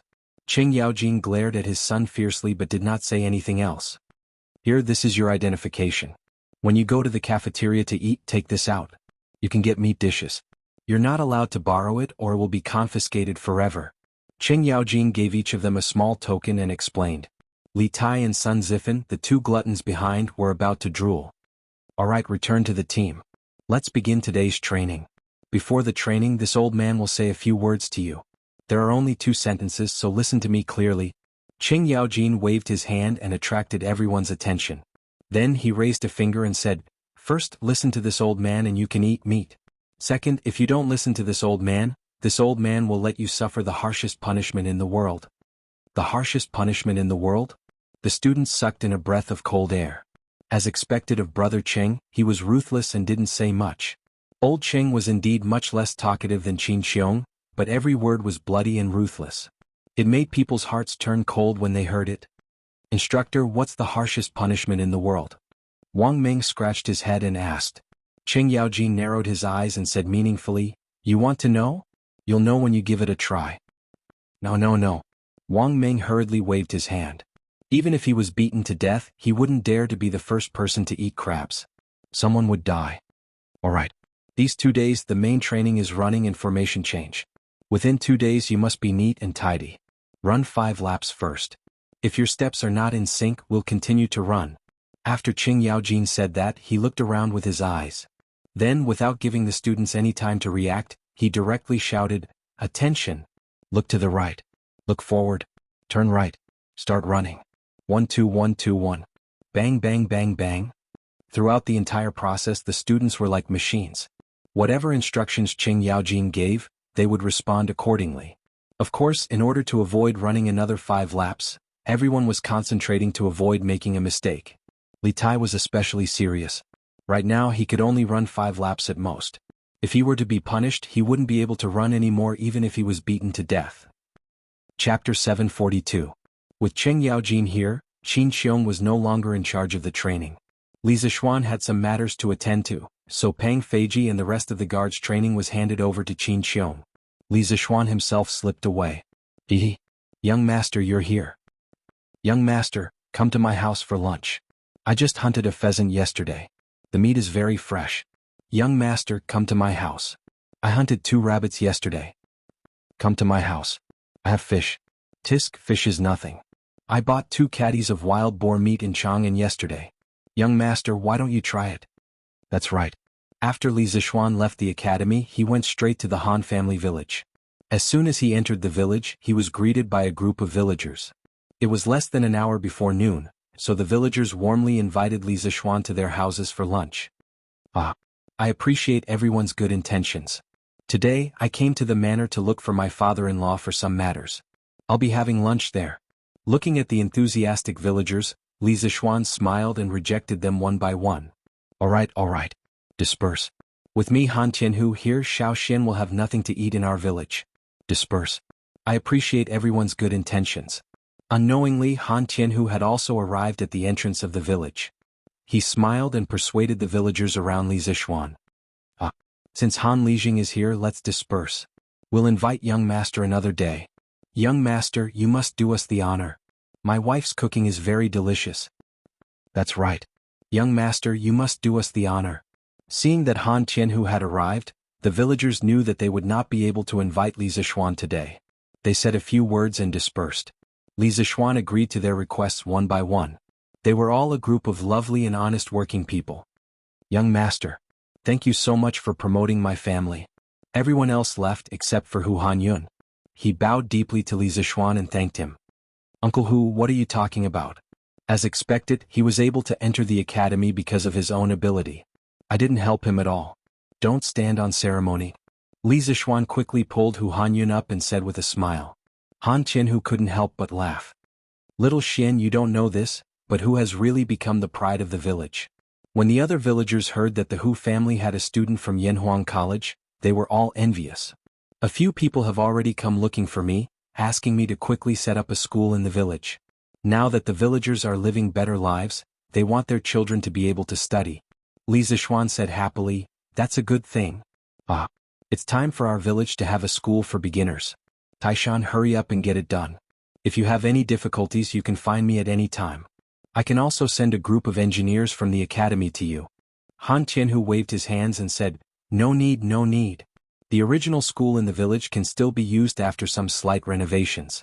There's no need to make it so luxurious. Hu Hanyun also said, yes, young master. We're used to living a hard life. We can't be fussy about that. To us villagers, it's already a blessing for our children to have a place to study. Alright then. Li Zishuan saw that and didn't insist. He let them be. Hanyun, do you want to have a drink with little Xian in the afternoon? After talking about the school in the village, Han Li looked at Hu Hanyun and invited him. How can I do that? Hu Hanyun was quite tempted, but he refused. What's there to be embarrassed about? Let's go. The sun is really hot. Han Tianhu said casually. Now that his son and daughter were no longer by his side, he was usually the only one at home. He was a proper lonely old man. It was rare for Li Zishuan to visit him, so he was happy from the bottom of his heart to be able to gather a table for a feast. Hu Hanyun could see that Han Tianhu was sincerely inviting him and wasn't just being polite. He said, Okay. You guys go first. I'll call my wife to help cook. Han Tianhu smiled and said, That's great. Otherwise my cooking skills won't be good. At noon, the Han family held a big banquet. Lu Yui also put in a lot of effort in cooking this meal. One had to know that Li Zishuan was not only the young master of the village, but also her son's Yamacho. She also wanted to do something to repay him. Come, little Xian, Hanyun, let's drink. Han Tianhu raised a cup of wine and laughed heartily. To Li Zheng, to young master. The three of them raised their heads and drank the wine in their cups. Li Zishuan smiled and said, Father-in-law, I heard from Yushi that the village's harvest this year wasn't good. Recently, I've been busy with the academy. Today, I happened to have some time, so I came personally to see how the villagers are doing. Han Tianhu put down his cup and nodded solemnly. This year's harvest is indeed not good. Our village is better. First, little Xian, you've reduced the rent. Second, the villagers have other sources of income other than grain, such as the mountain fruit wine previously and eggs now. So, even if there's a decrease in grain production, it won't affect the villagers. However, the other villages aren't so lucky. So I think many poor people will starve to death in winter. The good atmosphere suddenly became a little gloomy after being said like that. Hu Hanyun comforted him and said, That can't be helped. How can young master take care of the world's citizens alone? This is something His Majesty should worry about. Besides, didn't the imperial court issue a tax reduction decree previously? The situation should be better. Han Tianhu knew the inside story of the people. He shook his head and didn't explain further. He only sighed and poured himself a cup of wine. Li Zishuan said, "His Majesty is a rare wise ruler. The lives of the world's citizens will definitely get better and better. Father-in-law, you don't have to be discouraged. Forget it. Let's not talk about this anymore. Eat. Little Shen, eat more." Han Tianhu waved his hand and pointed at the dishes on the plate. Li Zishuan quickly agreed. Then he realized that the dishes for lunch were a little strange. Scrambled eggs with cucumber, egg and tofu soup, fried eggs, stewed eggs, onions, which should be called onions at this time, scrambled eggs. The dishes on the table were most likely related to eggs. Li Zishuan wanted to ask, "Father-in-law, can't you sell your eggs?" "Father-in-law, just make some vegetables. Why did you make so many eggs? Shouldn't you leave them for iron egg to nourish the body?" Some words could be said in his heart, but he couldn't say it out loud. Li Zishuan hesitated for a moment, then pointed at the dishes on the plate and smiled bitterly at Han Tianhu. Chapter 743. Ahem. Han Tianhu's face turned red as he coughed dryly. "Xiaoxian, don't worry about it. Eggs are the most abundant thing in the farmstead. Iron Egg has been eating a lot of eggs recently." Li Zishuan paused for a moment before asking, "Father-in-law, the chickens in the village have grown up and started laying eggs, right?" Generally speaking, it would only take 3 to 7 months for a hen to mature and lay eggs. Counting the days, the hundreds of thousands of chicks should have started laying eggs by now. That's right. They started laying eggs a month ago. Now every household can get hundreds of eggs every day. Han Tianhu nodded. Li Zishuan thought for a moment before asking curiously, "That's a good thing. The farmers can sell their eggs in Chang'an City. That way they can subsidize their families." Generating income for his own farmstead was something Li Zishuan had always wanted to do. Hu Hanyun interrupted, "Young master, you don't know. Previously eggs were selling quite well. At its most expensive, it could be sold for 6 copper coins each. But now it's not easy to sell them for 2 copper coins each. The farmers are selling them for 1 copper coin each. Even so, there are still many that haven't been sold. Seeing these things spoil, everyone's heart aches. We couldn't bear to eat them before, but now we can only eat them like vegetables." In this era, eggs were worth money to the farmers. They would sell them in the market. But now, with the Han family farmstead situation, they had to eat them even if they didn't want to. Because the eggs were stored for too long, the bacteria would invade the shell and cause it to spoil. Eggs stored at temperatures higher than 25 degrees had a higher chance of spoilage. In the summer, they could be stored at normal temperatures for 7 to 10 days. Below 15 degrees, they could be stored for 30 days. In this era, there were no refrigerators, so the eggs in the farmstead could only be stored for 7 days. Any longer and they would spoil. The price actually dropped so much? Li Zishuan opened his mouth in surprise. He had a lot of things to do all day long, so he definitely didn't have the time to understand these trivial matters of daily necessities. Therefore, he didn't know anything about the huge changes in egg prices in the past few months. Yes. Not only our village but the neighboring Plum village as well. Han Tianhu sighed. Sigh. How about this? Father-in-law, you can send a batch of eggs to the academy first. Anyway, the canteen over there consumes a lot of eggs every day. It's the same as buying other people's eggs. When the time comes, the canteen will buy them from you at the price of 2 copper coins per egg. Li Zishuan thought of an emergency plan and said, "How can that be? Now, all the eggs in Chang'an City are sold at the price of 1.5 copper coins. Aren't you suffering a loss, Xiaoxian?" Han Tianhu said anxiously. He knew that his son-in-law was rich, but he shouldn't spend it recklessly. Li Zishuan waved his hand and said, "It won't be a loss, it won't be a loss. The academy's cafeteria is not free. What loss is there? It's just that there are only 600 students in the academy at the moment. At most, we can consume 1,000 eggs a day." Hu Hanyun smiled and said, "Young master, it's already good enough to sell 1,000 eggs a day. We will think of other ways. We can't let young master worry about everything, right?" Li Zishuan pursed his lips and didn't say anything. He knew that the farmers couldn't think of any good ideas. After all, they had a lot of foresight. After thinking for a long time, Li Zishuan suddenly smiled excitedly and said, "Ha! I have an idea. How about this? I'll send someone to get Steward Wang to arrange the purchase of eggs today. All the eggs in the farm can be sold to Steward Wang at 2 copper coins per egg. Everyone is willing to sell if they want to." Han Tianhu was shocked and said, "Xiaoxian, you can't do that. Where are you going to sell so many eggs at once? The markets around Chang'an City are all flooded with eggs. If you buy so many eggs, they will all go bad in your hands." That's right, young master. You've taken care of the farmers enough. We can't let you lose any more money. Don't say that I won't agree. Everyone in the farm would rather have all the eggs in their house go bad than agree to this. Hu Hanyun also agreed at this moment.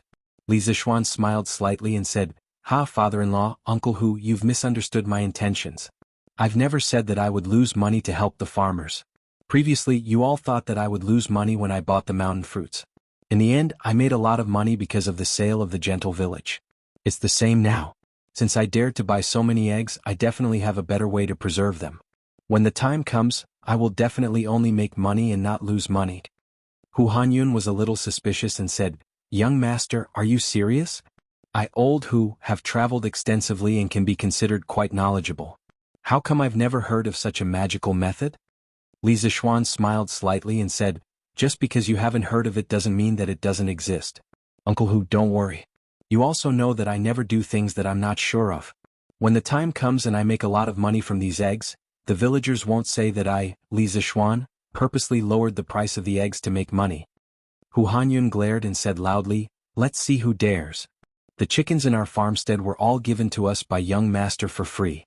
These eggs were originally considered extra wealth. We should be thankful to be able to sell them for money. Young master, earning money through eggs is also your own ability. If you don't buy them, we won't be able to sell our eggs and won't be able to make a single copper coin. When the time comes, if anyone is not grateful and is jealous, I, old Hu, will be the first to fight them to the death and see if their hearts are black." Han Tianhu also stroked his beard and said, "Old Hu is right. Little Xian, if you really have a way to preserve the eggs, that's also your own ability. If you rely on your own ability to earn money, no one can say anything. Moreover, we definitely don't have such a heartless and unscrupulous person in our farm who can't differentiate between right and wrong." Actually, Li Zishuan mentioned this mainly because he had seen too many similar news in his previous life. For example, someone helped the village find a good market for their farm products. The price was also higher than the price of the nearby farmer's market. Then this person made a lot of money and built a big house in the village. In the end, many villagers said that this person was not kind and that he purposely lowered the price when he bought the farm products to make money. These people had completely forgotten that their own village gained extra income because of this person. And that's fine. The Heavenly King's housekeeper will come tomorrow. Father-in-law, inform the people in our farm and the people in the neighboring Plum village in advance." Hearing old Hu's words, Li Zishuan also felt that he was overthinking. After all, the farmers in this era were still very simple and honest. "Okay. In the afternoon, I'll go door to door and tell them to prepare the eggs tomorrow. Come, let's drink and eat, the dishes are getting cold." Chapter 744. After lunch, Li Zishuan chatted with his father-in-law under the shade of a tree in the courtyard for a while before leaving. There were still things waiting for him at the academy. He had recently discovered a strange thing. As a shut-in, he could no longer stay at home. If there was nothing going on, he would not be able to stay at home for long periods of time. This problem had troubled him for a while, but he could not figure it out no matter how hard he tried. He blamed it on the fact that there were no electronic products in this era, causing him to be unable to stay at home. Electronics and chemical engineering were the most important things for the academy in the future. His ultimate goal was to establish the basic science of Tang Dynasty. Li Zishuan would be satisfied if he could play games on the little tyrant learning machine while he was still alive. As a successful transmigrator, Li Zishuan had money and power in this world. It might seem comfortable, but from a certain point of view, he could not even be compared to an ordinary person in the modern world. He did not even have a phone to play with. He could only blame himself for not bringing a phone with him when he transmigrated here. "Hey, there's a huge grasshopper here. Ah, you guys are finished? Wow, such a huge grasshopper? I don't want to compete with you anymore. I'm going back to the chicken farm to pick up eggs." When he reached the entrance of the village, Li Zishuan saw Danyo and Ernyo playing with a group of children from the same village in the fields. From what they were talking about, it seemed like they were fighting grasshoppers. He smiled and walked over. The lifespan of a grasshopper was around 2 to 3 months. They could be divided into summer grasshoppers and autumn grasshoppers. The eggs of grasshoppers that survived the winter hatched into nymphs in April and May. They were called summer grasshoppers. The next generation of summer grasshoppers was called autumn grasshoppers. When autumn grasshoppers laid eggs, they were called winter grasshoppers. It was already the end of September. This group of naughty children must be playing with autumn grasshoppers. "Danyo, Ernyo, what are you guys doing?" The few children were stunned. They quickly greeted Li Zishuan respectfully. "Greetings, young master." Then Daniel said in a muffled voice, "Young master, we were competing to see who could catch the biggest grasshopper. In the end, De Zhuang was shameless." Only now did Li Zishuan notice that there was a thick bamboo tube hanging from Daniel's waist. He could faintly hear a dong dong dong sound coming from inside. "Brat, why did you catch such a big basket of grasshoppers? Even if it was a competition with De Zhuang, there was no need to catch so many. It's such a hot day, aren't you afraid that something bad will happen to you?" Heat. Scratching his head, Daniel awkwardly laughed. "Young master, we're not afraid of the heat. This grasshopper is for the chickens in my chicken farm to eat. My mother said that when a chicken is full, it can lay more eggs. If it lays more eggs, we can sell them for money. If we sell them for money, we can have new clothes to wear during the new year." Li Zishuan couldn't help but laugh when he saw Daniel thinking hard while counting his fingers. "Ah, Daniel, why don't you let your chickens out of the chicken farm to eat the grasshopper?" Li Zishuan was too tall, so Daniel could only raise his head and answer, "Young master, that won't do. If we let the chickens out after they finish eating the grasshopper, they'll definitely go to the vegetable farms. Looks like there aren't many grasshoppers this year." Li Zishuan understood this information from Daniel's words. Grasshopper eggs, eh? There's something in here." Li Zishuan suddenly had an idea. He patted Daniel's shoulder and said, "Daniel, don't let the chickens eat the grasshopper in the future. Tell the other children in the farmstead that if they catch grasshopper, they can send it to the Yanhuang College cafeteria. 1 caddy of grasshopper can be exchanged for 3 copper coins." "Oh, young master, you're telling the truth?" Daniel widened his eyes in disbelief. 3 copper coins for 1 caddy of grasshopper. To these children who had nothing to do all day, this was a way to make a fortune. As for the chickens in the chicken farm, even if they didn't eat the grasshopper, they would still lay eggs if they ate other insects, right? This was equivalent to earning twice the amount of money. No wonder Daniel wasn't excited. The other children all looked at Li Zishuan expectantly, hoping to hear a definite answer from him. "Of course it's true. If you don't believe me, you can send some grasshopper to the college cafeteria today. When the time comes, we'll definitely exchange money with grasshopper," Li Zishuan said with a smile. That's right, he wanted to introduce grasshopper eating in the college in advance so that when the grasshopper plague came next year, there would be people who could fight side by side with him. Moreover, the grasshopper was rich in protein, which was also very beneficial to the human body. As for how to make the students willing to eat the grasshopper, he already had a plan in mind. "Wow. Thank you, young master." The group of children cheered and immediately scattered. It seemed like they went back to call their friends to get tools to catch the grasshopper. "Hey, Daniel, come here." Li Zishuan quickly pressed on Daniel's shoulder to prevent him from moving. "Young master?" Daniel was confused. He didn't know why Li Zishuan called him. "Here, I'll give you 5 copper coins. Give me your basket of grasshopper." Li Zishuan took out 5 copper coins from his pouch and handed it to Daniel. He also didn't know why there were copper coins in his pouch. He guessed that Han Yushi put them there before he left in the morning? Ah, it's good to have a considerate wife. Daniel looked at the bamboo basket in his hand and reacted. He quickly waved his hand and said, "Young master, take the bamboo basket. I don't want your money." After saying that, he ran away like a wisp of smoke. "Hey, this kid." Li Zishuan shook his head, then took the basket of grasshopper and walked towards Yanhuang College. "Dahu, come here." In the kitchen of Yanhuang College's cafeteria, Li Zishuan put his hands behind his back and shouted at a fat guy who was instructing people to wash vegetables. This person was the brother of Wang Eru, the head chef of Zuaxian restaurant. He was also the current head chef of Yanhuang College's cafeteria, Wang Dahu. In terms of talent in cooking, Wang Dahu was not as good as Wang Eru, but they weren't too far apart. Li Zishuan saw that this person was honest and sincere, so he called him over. "Yamacho, why are you here?" Hearing Li Zishuan's voice, Wang Dahu wiped his sweat and hurried over. "Dahu, are you busy now? I have something for you." Li Zishuan nodded and asked softly. I'm not busy. Yamacho, if you have anything, just tell me." There were still more than 2 hours before the students' dinner time, so he wasn't very busy now. "Okay, come with me. I'll teach you how to cook a dish." Li Zishuan squeezed the bamboo basket in his sleeve and said to Wang Dahu. After saying that, he took the lead and walked towards a small cubicle on the side. "A dish? Did Yamacho invent a new dish?" Wang Dahu, who was behind him, thought to himself. Chapter 745. Dahu, go boil these locusts with boiling water. Once they're dead, wash them clean and soak them in the water. Sprinkle some salt and marinate them. Li Zishuan passed the bamboo tube to Wang Dahu and instructed him as he came to the small kitchen. Ah, grasshopper? Yamacho, the new dish you're talking about is for me to cook grasshopper? Wang Dahu was about to reach for the bamboo tube when he suddenly realized something. He shuddered and said with a face full of fear.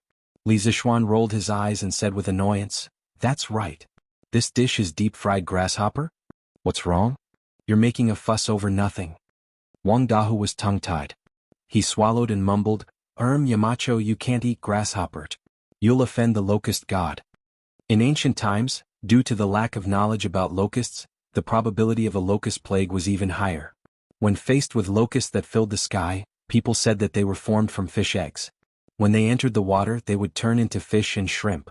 Furthermore, when the locusts covered the sky, due to fear, people called them the locust god. When a locust plague happened, the locusts would cause serious damage. Wherever they went, the trees, crops, and even the grass would be eaten clean. The farmers would not be able to harvest anything. This caused many poor people to lose their homes. They would starve to death on the streets and their corpses would be exposed in the wilderness. Even so, the people only knew how to worship the locusts. They did not dare to hunt the locusts. They allowed the locusts to eat the crops because they were afraid of the locust god's revenge. When he heard that Li Zishuan wanted to deep-fry locusts, Wang Dahu did not dare to accept Li Zishuan's order, not to mention whether these things could be eaten as a dish or not. Based on the people's reverence for the locust god, Wang Dahu did not dare to accept Li Zishuan's order. Locust god? Li Zishuan did not understand what a locust god was at first, but after some thought he understood. He was angry and wanted to laugh at the same time. In his previous life he heard about the story of Yao Chong, the wise prime minister, destroying the locust god. At the time he was still grumbling about how could the ancient people be so stupid to treat locusts as gods. But now that he saw it with his own eyes, he had to believe it. What kind of bullshit locust god is this? This is just a little grasshopper that will die if you step on it. Li Zishuan casually took out a grasshopper from the bamboo tube. With a pa-ji sound, the green grasshopper was immediately flattened, and yellow liquid flowed out of its body. Did you see that? If this thing was the locust god, how could it have been stomped to death by me? Have you ever seen such a weak god? Li Zishuan pointed at the crushed locusts on the ground and shouted. Wang Dahu was dumbfounded. He knew that many children liked to catch locusts for fun. Even if they died, no one would care. After all, they were children.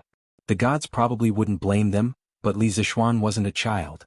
Seeing that Wang Dahu was still in a daze, Li Zishuan said earnestly, Dahu, although you are not a student of Yanhuang College, you are considered half a student of Yanhuang College. As a student of Yanhuang College, you must understand that there is no god in this world. These locusts are a disaster to the crops. How can they be called gods? This is ridiculous. These things are only fit to be boiled in oil, do you understand? Wang Dahu was stunned for a long time before he nodded and said, I understand. Very good. Then go and do as I say. Li Zishuan could see that Wang Dahu had not completely changed his mind. He did not force him. After all, those old ideas were deeply ingrained in his heart. Without some time to digest them, he would not be able to completely abandon those old ideas. Yes, Yamacho.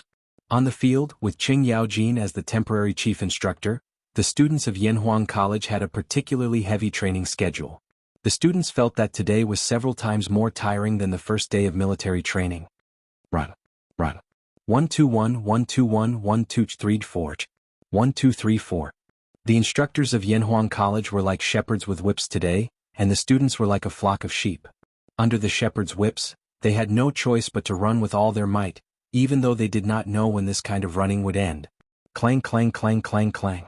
When people were in pain, time would pass very slowly. However, no matter how slow it passed, the time that should pass would always pass. Just when everyone felt that a year had passed, the sound of the drums and gongs finally rang for the end of Yanhuang College. All the students could not help but heave a sigh of relief. They felt that if they were to train for a while longer, their entire lives would be gone. Beep beep. Gather. Qing Yaojin whistled and roared with his strength in the Grandmaster realm. Speaking of which, this bamboo whistle was almost broken by him this afternoon. It had to be said that old Cheng's lung capacity was really big.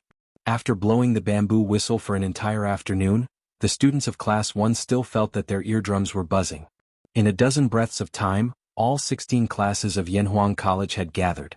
This speed definitely would not have happened a few days ago.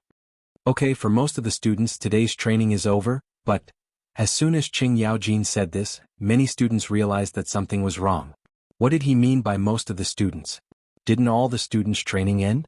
Qing Chimo's heart skipped a beat. It's coming, it's coming. The trap that the old man had set for everyone from the beginning was finally going to be revealed. The batch of students who have a foundation in martial arts that were selected in the morning, don't go eat first. Go eat after 2 hours of additional training. From now on, you will be called the special training class.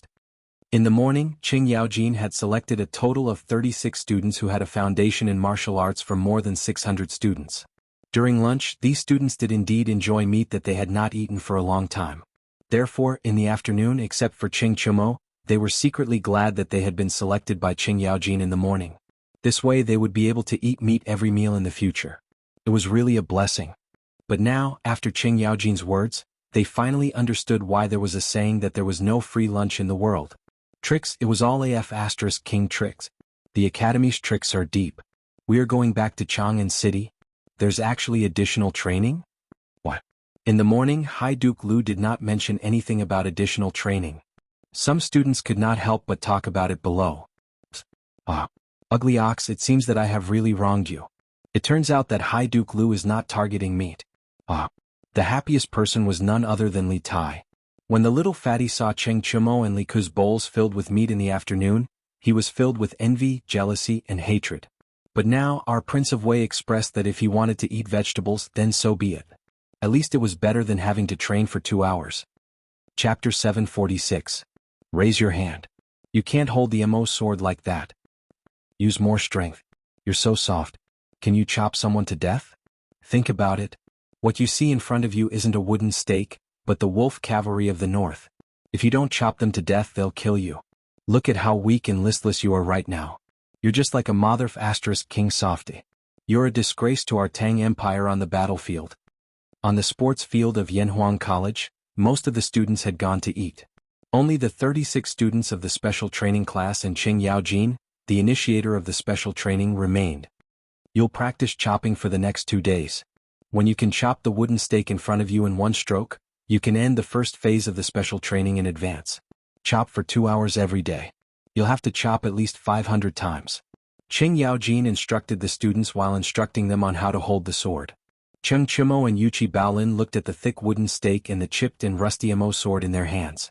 They couldn't help but gulp. They suddenly felt that their future was bleak. What's wrong? Do you think that the task this old man assigned to you can't be done by ordinary people? Then watch carefully. Qing Yaojin knew what the students were thinking when he saw the look in their eyes. Thus, he stepped forward and took the MO sword from Cheng Chimo's hand. He twirled the MO sword with one hand, and then the MO sword slashed at the thick wooden stake with lightning speed. Bam! Under the stunned gazes of the students, the rusty MO sword in Qing Yaojin's hand was like a peerless divine weapon that could cut through iron like mud. It easily cut through the wooden stake from the middle. With a ping sound, the wooden stake that was cut off fell to the ground. The students could clearly see that the surface was as smooth as a mirror. This time they were completely silent. They stole admiring gazes at Qing Yaojin. People who practice martial arts have always worshipped the strong. In the past, they had heard of Qing Yaojin's bravery on the battlefield. Today they knew that Qing Yaojin's martial arts were equally shocking. Cheng Chimo chuckled proudly because his father had shown his face in front of his classmates. As his son, he felt honored. Did you see it clearly? This old man doesn't expect you to be like me just now. You can use both hands to hold the saber. As long as you can chop the wooden stake in half, you pass. Then this old man will lead you to the next stage of training. As long as you work hard from now on, you will definitely become strong. After mingling in the imperial court for so many years, Qing Yaojin still knew how to say a few words. In just a few words, he had made the group of youngsters in front of him agitated and their faces flushed red. I heard it. Instructor, we will definitely train well. Qing Yaojin smiled with satisfaction and said, then let's start now. Practice chopping for 2 hours before you can go eat. Of course the students obeyed. For a moment, the field was filled with the sound of blunt sabers colliding with wooden stakes. Qing Yaojin held his hands behind his back and guided the students on how to hold the saber. Okay, today's special training is over. Let's go eat. All right, put the saber aside. Don't take it with you. After 2 hours, the sky had gradually darkened. Cheng Yaojin hurriedly said to the students in the special training class. It was not that he did not want to train a little longer, but if he delayed any longer, the gates of Chang'an would be closed and he would not be able to go back. Oh, school is finally over. Phew. Let's eat, let's eat. The students let out cheers of relief. Cheng Chumo looked at Cheng Yaojin and said, Dad, do you want to go to the cafeteria to eat? The food here is delicious. It's not inferior to the Zhuaxian restaurant. Although this guy was afraid of Cheng Yaojin, filial piety was not to be disobeyed. As a son he still had to be filial. Cheng Yaojin waved his hand and said, No need. I still have to go back. Chonyo, ask a few people to move these sabers into the building. I'll be leaving first. Cheng Chumo was dumbfounded. He did not expect that instead of sucking up to his father, he would get himself into trouble. Damn it. Virgo, I'll help you move them. Ehe. Yuchi Baolin laughed heartily. Ah, good brother. Let's go. Let's go eat when we're done. Phew. Finally we can eat. I wonder what's left? Please don't run out of meat. 15 minutes later, Cheng Chumo and Yuchi Baolin arrived at the cafeteria. Cheng Chumo rubbed his stomach and thought gloomily. At this time, the cafeteria was almost empty except for the students from the special training class who had just arrived. Sadly, they were the last two to arrive at the cafeteria. Yo, you're from the special training class. The waiter was about to get off work when he saw Cheng Chumo coming and saw the sign hanging on Cheng Chumo's body. He quickly greeted him with a smile. Hey, is there any more meat? I want 2 portions of braised pork, 1 portion of lion's head and 2 portions of rice. Cheng Chumo nodded his head and said to the person who brought the food. There was enough meat and rice. This was Cheng Chumo's only consolation. Oh, student, I don't have any more lion's head. I only have 2 portions of braised pork and dongpa meat left. The waiter said apologetically. Cheng Chumo's eyes widened. Sure enough, the thing that worried him the most had happened. In this situation he could only eat 1 portion of braised pork and 1 portion of dongpa meat. He wanted 2 portions of each, but then what would Yuchi Baolin eat? He could not do that. Then give me 1 portion of braised pork and... What's this dish? Why haven't I seen it before? Cheng Chumo began to order helplessly. Suddenly, he caught a glimpse of a bowl of something golden near the window. He quickly asked, Oh, this is the new dish that our manager came up with today. It's called Flying Yellow Locusts, Tengda. This is not for sale yet. It's only a trial today. It will only be sold tomorrow. Hey, Flying Yellow Meteoric Success. This is a good name. Give me 1 portion quick. The locusts were wrapped in eggs and flour. They were fried until they were golden yellow and tender. They looked so delicious. The more Cheng Chumo looked at them, the more he wanted to eat them. But what? Do you see? I'm a student of the special training class. According to the rules, I can eat whatever I want in this cafeteria. Do you understand? Alright, what is this Flying Yellow Meteoric Success made of? It looks like it's fried with some kind of meat. Cheng Chumo glanced at the golden delicacy but could not figure out what it was. He could only ask. This is a secret. Our chef said not to tell anyone. Tisk. Why are you being so secretive? I don't want to know. Quick, give me my food. Cheng Chumo pursed his lips and said. Chapter 747. Oh? Delicious so King delicious. In the Yinhuang College cafeteria, Cheng Chumo tried a taste.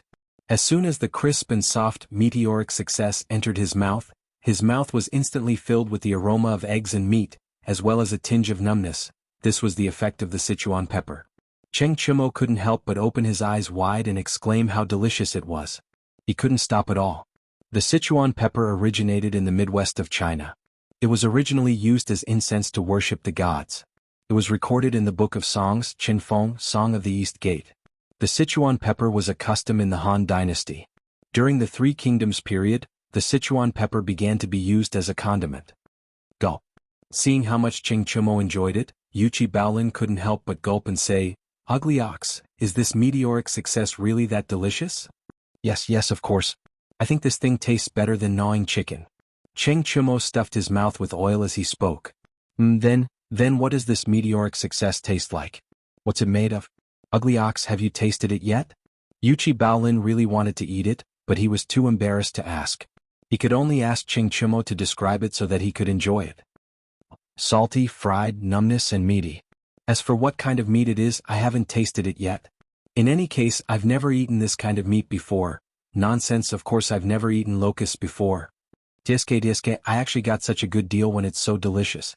Looks like this is God's reward for helping me clean up the knives in class today. Ah.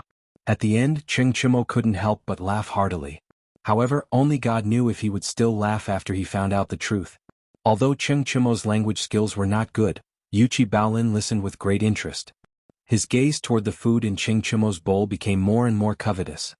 Do you want to eat Baolin? Cheng Chimo was not stupid. At this time he also realized that it was not good for him to eat alone, so he asked. Yes. Yuchi Baolin nodded repeatedly, his saliva almost dripping all over the floor. Seeing that you are my brother, I will give you 5, 6, 7. Yes, I will give you 7. It's not that I'm stingy, but Baolin, look, I don't have much left either. In the end, Cheng Chimo split 7 locusts and gave them to Yuchi Baolin. Of course he did not know that they were locusts. Otherwise he would have given them all to Yuchi Baolin. Enough. Thank you, Choax. Yuchi Baolin did not mind at all. He hurriedly picked up a locust from the bowl and stuffed it into his mouth, swallowing it in no time. His eyes widened as he exclaimed in admiration, delicious. Brother Chonyo didn't lie to me after all. This meteoric rise is really delicious. How is it? Ching Chimo treat my brother well, right? Chingke Chingqian Zifen Huayu, let me tell you guys something. After returning to his dorm, Cheng Chimo did not even bother to take a shower. Instead he told everyone in the dorm smugly. Li Tai saw that the corner of Cheng Chimo's mouth was still stained with golden food residue. He wrinkled his nose and asked, "What news? You just want to show off to us that you ate meat today, right?" At the mention of this, Li Tai's appetite was aroused. He really wanted to eat meat. For a fatty like him, not being able to eat meat was so cruel. Cheng Chimo said excitedly, No. Let me tell you guys, Baolin and I just ate a new dish in the cafeteria. I heard that it was made by the cafeteria's chef today. It was so King delicious. It was charred and tender, fragrant and crispy. When you ate it, you felt numb in your mouth. Diske, it was such a memorable taste. CK. Cheng Chimo's night poisoning instantly made Li Tai jump out of bed. He asked anxiously, "What dish is it? What's it called? I'll go and try it tomorrow." Yuchi Baolin answered with a smile, That dish is called Meteoric Success. It's delicious. Meteoric Success? Li Tai muttered it twice. He felt that this name was too domineering. He secretly decided that he must try this dish tomorrow. However, Cheng Chimo's next sentence immediately poured cold water on the little fatty. Chingke, don't even think about it. Meteoric Success is a meat dish. Only people in the special training class can eat it. CK. This is so King unfair. Li Tai was dumbfounded. Sun Zifen, who was beside him, was also disappointed. Baolin, come here. I have something to discuss with you. After a while, Li Tai rolled his eyes and pulled Yuchi Baolin out of the room. Yo, Lord Ju, you're here. The next morning, Li Zishuan arrived at the entrance of the academy. He saw Chao Wendong waiting for him. There were 3 horse carriages behind him. He had no idea what was in them. Hey Boss Chao. What are you doing here? Li Zishuan went up to greet him. He suddenly realized that Chao Wendong might have ordered the military training camouflage uniforms in the carriage. The 700 sets of uniforms that Lord Ju asked me to make have all been completed. I'm here to deliver the goods today. Lord Ju, please take a look. If there's anything wrong, feel free to tell me. I'll ask my subordinates to change it. Chao Wendong's smile was so wide that creases appeared on his face. He had received many envious looks from the academy. After all, Yanhuang College was in the limelight. If he could build a relationship with Yanhuang College, it meant that he had unlimited potential in the future. Let's talk inside. What's the point of standing here? Li Zishuan laughed and invited Chao Wendong into the academy. Chao Wendong's subordinates lifted the curtains of the horse carriages. Chao Wendong extended his hand and said, "Please take a look, Lord Ju." Li Zishuan nodded and walked forward. A pile of green camouflage uniforms entered his eyes. They weren't made of cotton, but were made of silk. These things were more breathable and cooler on the body. He casually took out a piece of clothing, and suddenly a familiar feeling surfaced in his heart. He had also worn this kind of clothing in his previous life. Lord Ju, what do you think? Are they okay? Chao Wendong saw that Li Zishuan was silent for a long time and thought that there were flaws in the clothes. He could not help but ask worriedly. Yes. Not bad. The craftsmanship and quality are very good. Li Zixuan came back to his senses and praised. He then put down the clothes and said to Emo Zhong, get someone to move these clothes to the warehouse of Guanghua building. Then let Mr. Yen gather the students to collect them. Yes, Yamacho. Li Zixuan then said to Chao Wendong, Mr. Chao, come with me. I have something to tell you. Chao Wendong was delighted and quickly nodded. Okay. After you, Lord Zhu. Chapter 748. Lord Zhu, do you have any instructions for me? In the principal's office in Guanghua building, Chao Wendong cupped his fists at Li Zixuan as he leaned against the sofa. I wouldn't dare to give you any instructions, but I have some small matters to discuss with you, Mr. Chao. Li Zixuan took a sip of water, then put down the teacup and smiled. Oh, Lord Zhu, you're being too serious. What's there to discuss? Feel free to tell me what you need. Chao Wendong stood up, flattered, and cupped his fists. Li Zixuan didn't bother with pleasantries and asked directly, what do you think of Plum Village in Yunshan, Mr. Chao? Chao Wendong was stunned. He didn't understand why Li Zixuan would bring this up out of the blue. He thought for a moment and answered. Plum Village is surrounded by mountains and rivers. The scenery of Cloud Mountain is unique and beautiful. It is a paradise. Yanhuang Academy is located on Cloud Mountain. In a few years, this place will definitely be a gathering place for talents. In addition, I heard that the Curious Pavilion has opened a branch in Plum Village. Soon, Plum Village will attract a large number of merchants to gather here. In other words, in a few years, this place will be filled with the world's culture and wealth. It's a land of treasures. Clap, clap, clap. Li Zixuan clapped and laughed. Haha, Mr. Chao, you have good taste. No wonder you can become the biggest cloth merchant in Beijing. With your foresight, I'm not surprised that you can achieve what you have today. Chao Wendong smiled like a Maitreya Buddha and waved his hands. You flatter me. To tell you the truth, Mr. Chao, what you just said is exactly my plan for the future of Plum Village and Cloud Mountain.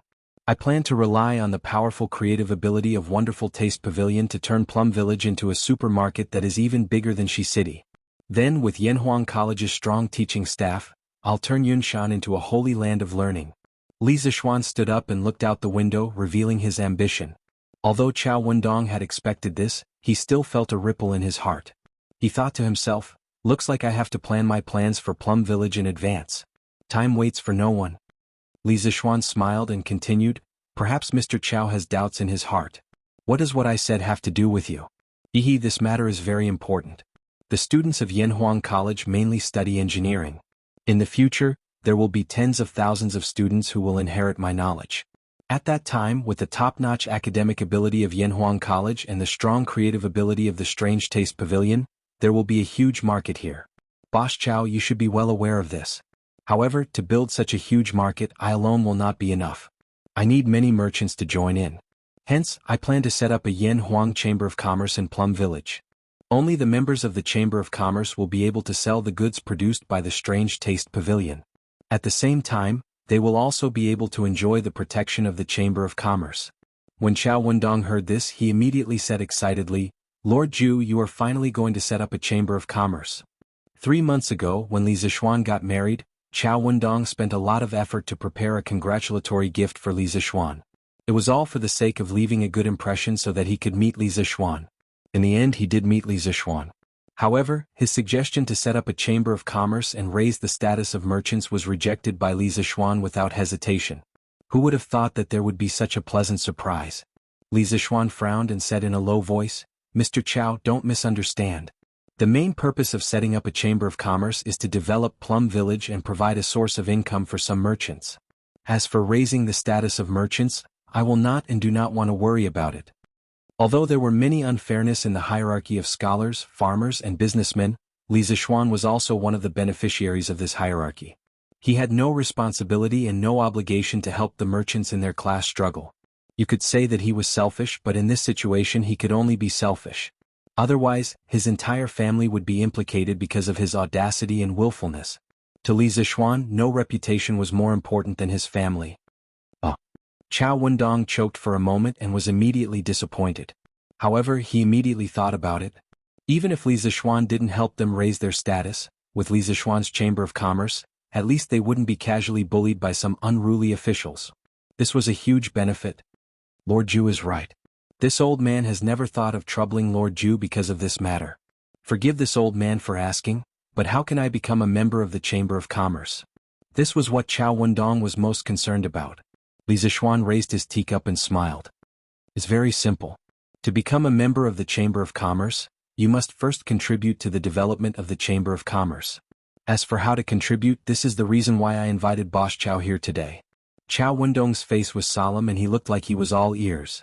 Boss Chao, you have already foreseen the future of Plum Village in Yunshan. This is very good.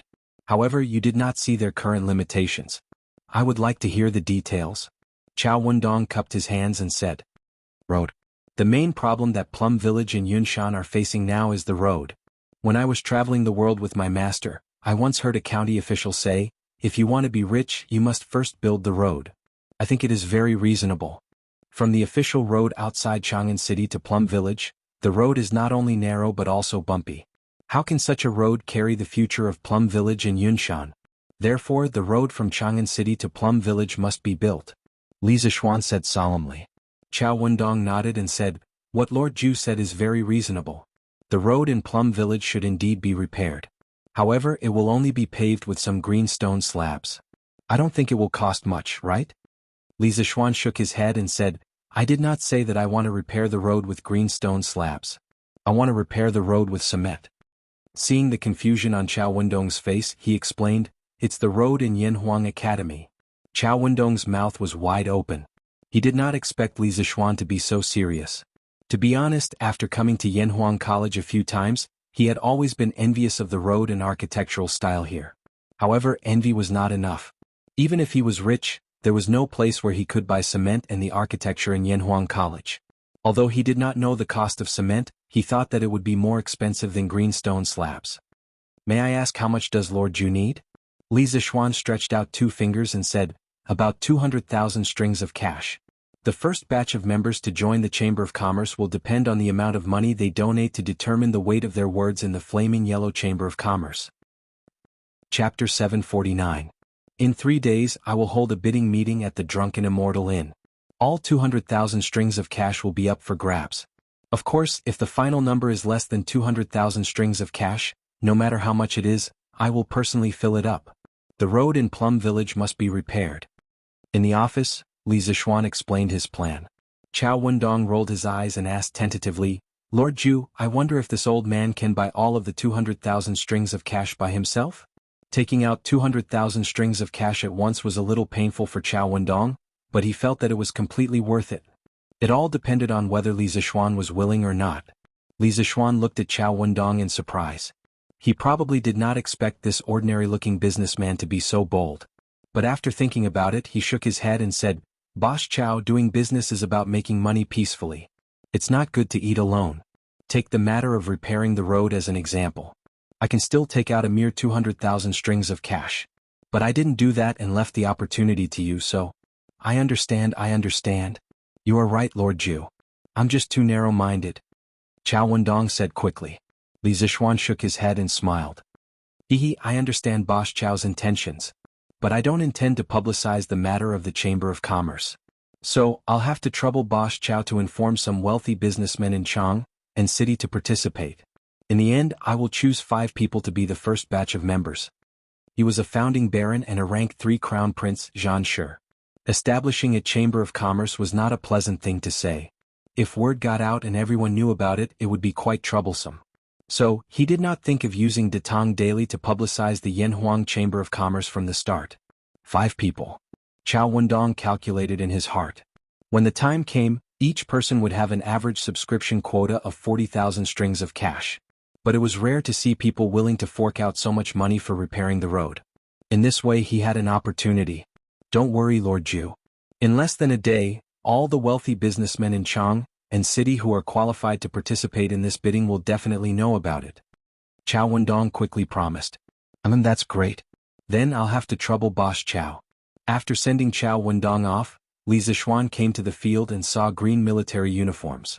Obviously, Yen Silu had already distributed the camouflage uniforms to the students. But why did it look so weird? Li Zixuan rubbed his eyes and took another look. He still felt that the students in the camouflage uniforms in front of him were very strange. Hey. Although it looks like a hooligan, it's really cool to wear. That's right. Moreover, this shirt doesn't have sleeves. It'll be much easier to move around like this. However, Mr. Yen only gave each of us one set of these clothes. Be content. I heard that these clothes were specially made for us by the Yamacho. They didn't even charge us for it. It's like giving it to us for free. But how can I change into only one set of clothes? Then I can only wash it every night and wear it the next day. Hey, this dress is quite comfortable, but the hair doesn't match the dress. It's in the way. Oh right, it's the hair. When Li Zixuan heard the students talking about his clothes, he suddenly felt that something was wrong.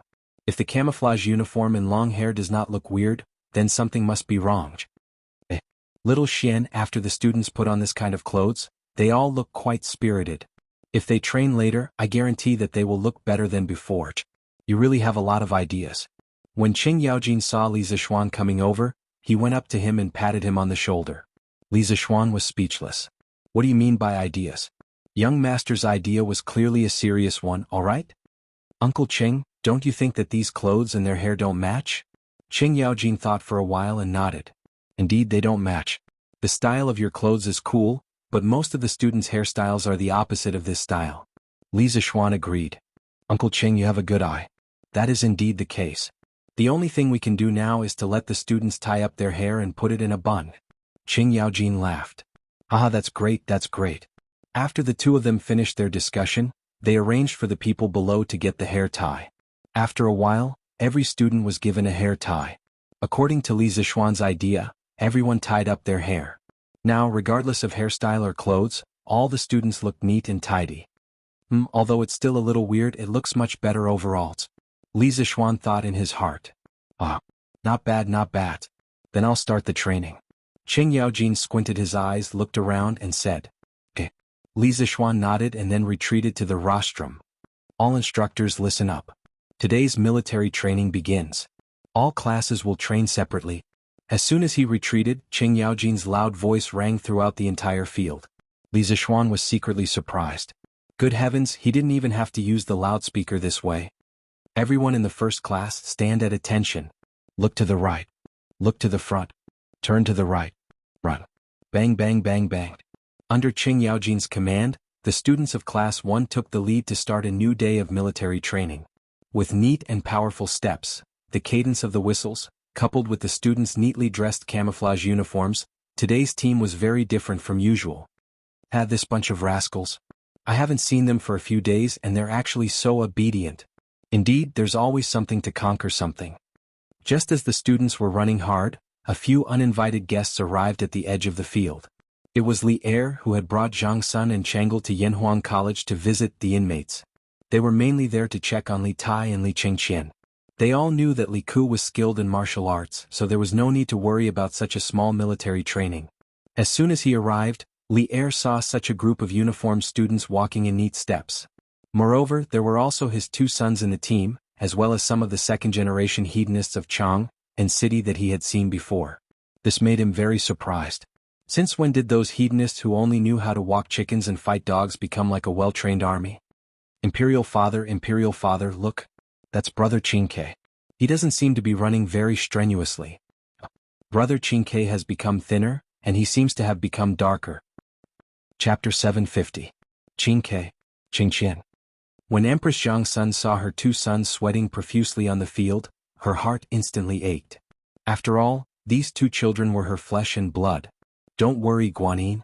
Li Er squeezed Empress Jiangsun's small hand and squinted his eyes. Guanyin, don't you see that Qingqian and Qingke have changed? Empress Jiangsun frowned and asked directly, what's different? Right now she only cared about her two sons. How could she have the time to think about anything else? Li Er smiled, then pointed his other finger at Li Qingqian and Li Tai who were running and said indifferently, spirit, energy, spirit, they're all different. The most direct manifestation is, look at Qingqian and Qingke. Aren't their waists straighter? Aren't their legs more explosive? And they can even cooperate with others. Ah, who would have thought? Who would have thought that in just a few days Qingqian and Qingke have changed so much? Li Zixuan's military training is indeed something. Father, Brother Crown Prince and Brother Qingke are working so hard. Why does Brother Xiaoxian insist on making them run? Chang'e tugged at Li Er's wide sleeve and asked with her small face raised. The naive little girl found it hard to understand this kind of strange behavior of running in circles around the field. Li Er rubbed Changle's small head and smiled.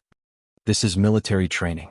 It trains people's physical strength, endurance, and ability to cooperate with team members. Although it's hard, it's still very necessary to mold young people's personalities. Changle nodded as if she understood. The little girl looked at the long green line on the field and smiled. Although Changle's heart aches for Brother Crown Prince and Brother Qingke, they're really pretty when they run. They're very imposing. Li Er laughed loudly. Ah, father also thinks so. Then let them run 2 more laps later? This sentence was mostly a joke. After all, Li Er wouldn't trick his own children. However, Empress Jiangsun took it seriously. She hurriedly said, Your Majesty, please don't. The weather is so hot right now. What? Li Er smiled and shook his head. Haha, I'm just joking with Changle. Guanyin, don't worry. Greetings, Your Majesty. At this moment, Li Zishuan walked over from the side and bowed. He had just stood on the rostrum and looked down at the overall situation. Not long after Li Er walked into the field. He saw them from above and came down to greet them. Rise. Li Er nodded and said, Did you make the green clothes that the students are wearing? Li Zishuan did not expect Li Er's first concern to be the clothes. He replied, Your Majesty, I mainly want the students to wear uniforms so that it is convenient for training. Secondly, this kind of clothing is cool and breathable. It can reduce the burden on the students. Li Zishuan frowned and remained silent. Seeing this, Li Zishuan continued, Your Majesty, I call this kind of clothing camouflage clothing. Actually, camouflage clothing has another advantage. When in the wild or in the jungle, camouflage clothing can hide the body better. Sure enough, as soon as Li Zishuan finished speaking, Li Er's eyes lit up. It was obvious that he had thought of the military use of the camouflage uniform. Then why did Li Zhanshi let Qingqian and Qingke run one round after another? Suddenly, Empress Jiangxuan's unfriendly voice came from the side. Li Zishuan was stunned. He did not understand why the usually gentle and kind empress suddenly became so difficult to talk to today.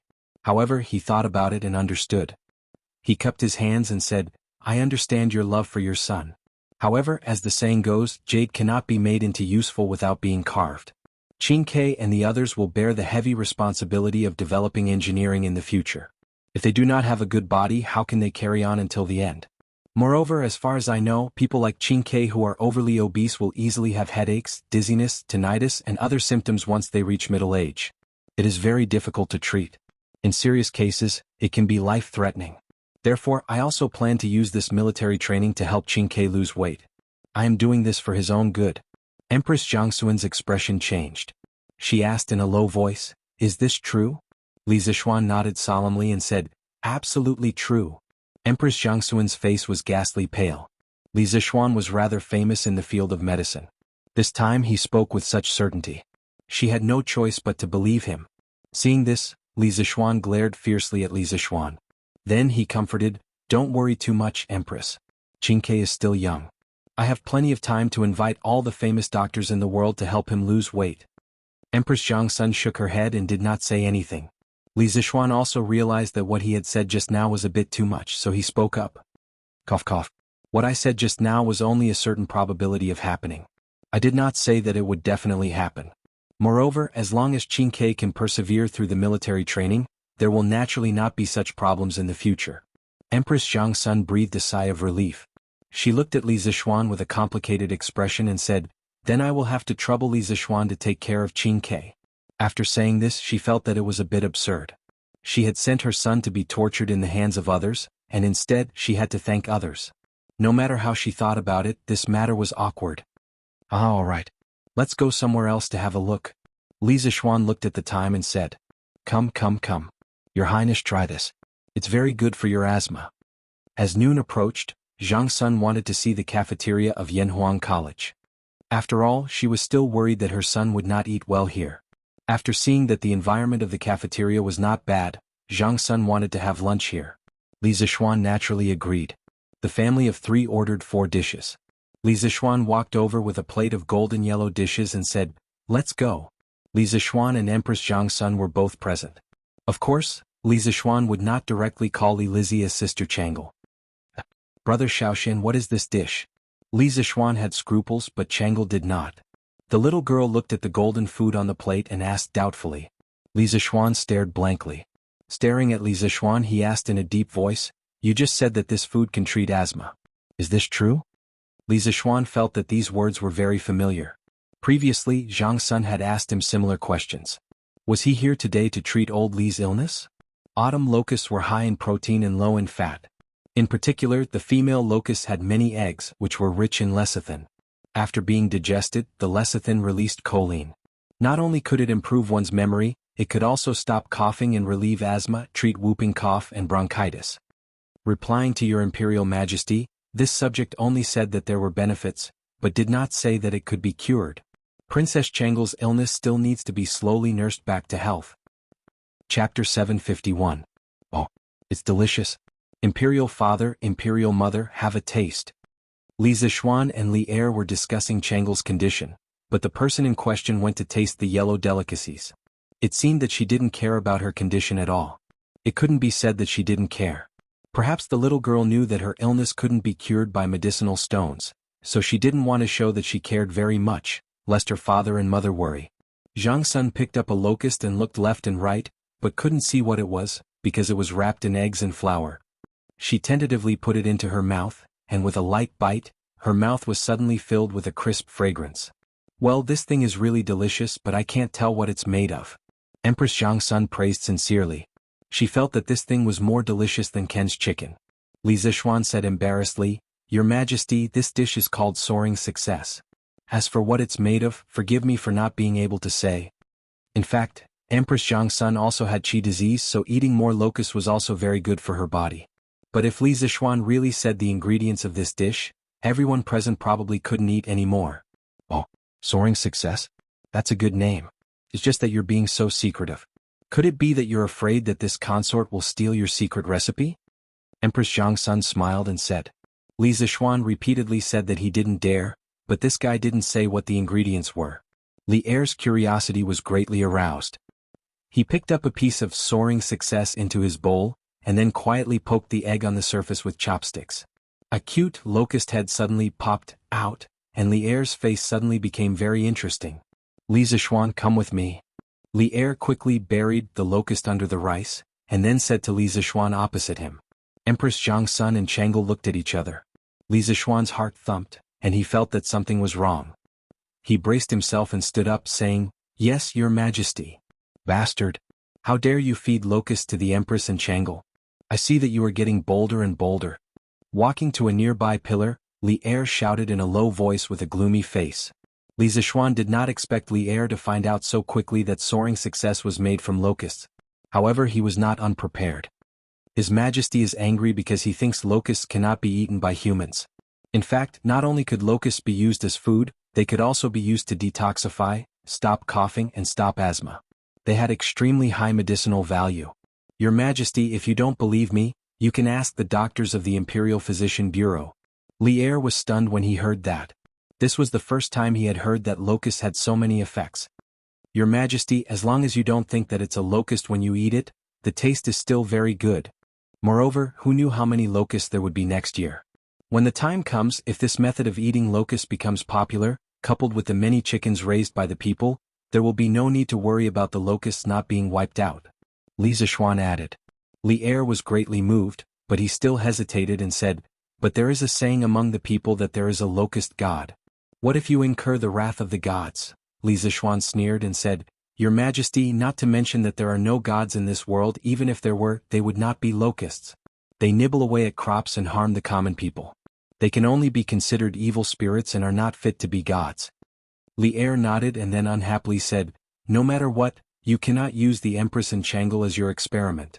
Li Zishuan smiled and said, Your Majesty is wise. This subject cannot bear the responsibility of this crime. In fact, before this there were already people who tried this dish. This subject saw that the response was not bad. In addition, these locusts were indeed beneficial to the Empress and Princess Changle's illness. Therefore this subject brought it out. Then who else? Li Er asked. Li Zishuan smiled and told Li Er about Cheng Chumo eating locusts yesterday. Li Er laughed and said, And that's more like it. Today we will give you some face and go taste that so-called soaring to the heavens. Looking at old Li's back, Li Zishuan silently cursed, TSK. Still giving me face? If it weren't for me, old Li, you would have to eat locusts raw next year. The history books recorded, in the second year of Jingguan there were locusts in the capital. Xinmao entered the garden and saw locusts. He plucked several of them and said, "The people live in the valley. If you eat them you would rather eat my lungs and intestines." He raised his hand and was about to swallow them when he admonished, "Evil things may become diseases." He said, "We are suffering for the people. Why should we avoid diseases?" Thus he swallowed them. In this year locusts are not a disaster.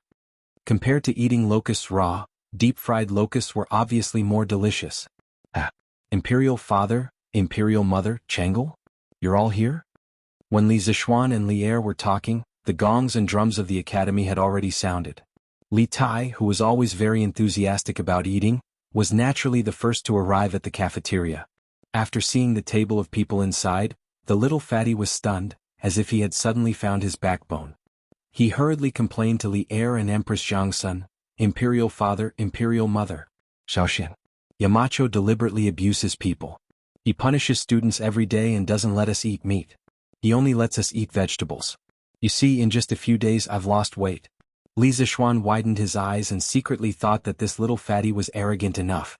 He actually complained in front of him. It seemed that he would have to make things difficult for this fellow in the future. Li Er frowned. It was true that he doted on Li Tai, but Li Tai's behavior of complaining still made him a little unhappy. In his opinion he was Li Shimin's son. If he was bullied outside he should be bullied back. What was the difference between crying and complaining to him like this and a girl? "Qingke, Li Zhanshu is also doing it for your own good. Although it's a little bitter, it's only for a month. Just bear with it and it'll be over." Li Tai was instantly dumbfounded. What was wrong with this scene? Why was Imperial Mother, who used to be obedient to him, speaking up for an outsider today? Also, why was his tried and tested method of complaining and acting pitiful not working to date?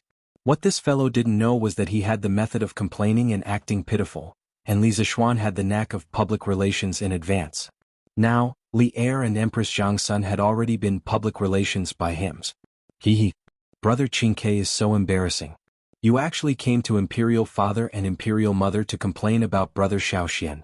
Shame on you. Chang'e, who was eating happily at the side, raised her head at this moment and made a funny face at Li Tai and giggled. Actually, her words more or less had the intention of helping Li Zixuan out of the predicament. Just as Li Tai was about to quibble, he noticed the golden and dazzling delicacies on the plate. He quickly ran over and sat beside Chang'e, saying, "Meteoric rice, this must be meteoric rice. Chang'e, you leave some for me, let me try it." Chapter 752. Qingke, have you forgotten the rules of the academy? Li Tai picked up a large locust and put it into his mouth, but Li Zixuan reminded him in a deep voice. Li Tai's action of putting the meat into his mouth immediately stopped, and his face showed both annoyance and reluctance. "Your Majesty, the students have finished school. Let's go back to the palace." Empress Jiangsun looked outside through the glass door of the canteen, and then said to Li Er, "Well, Chang'e, let's go back to the palace.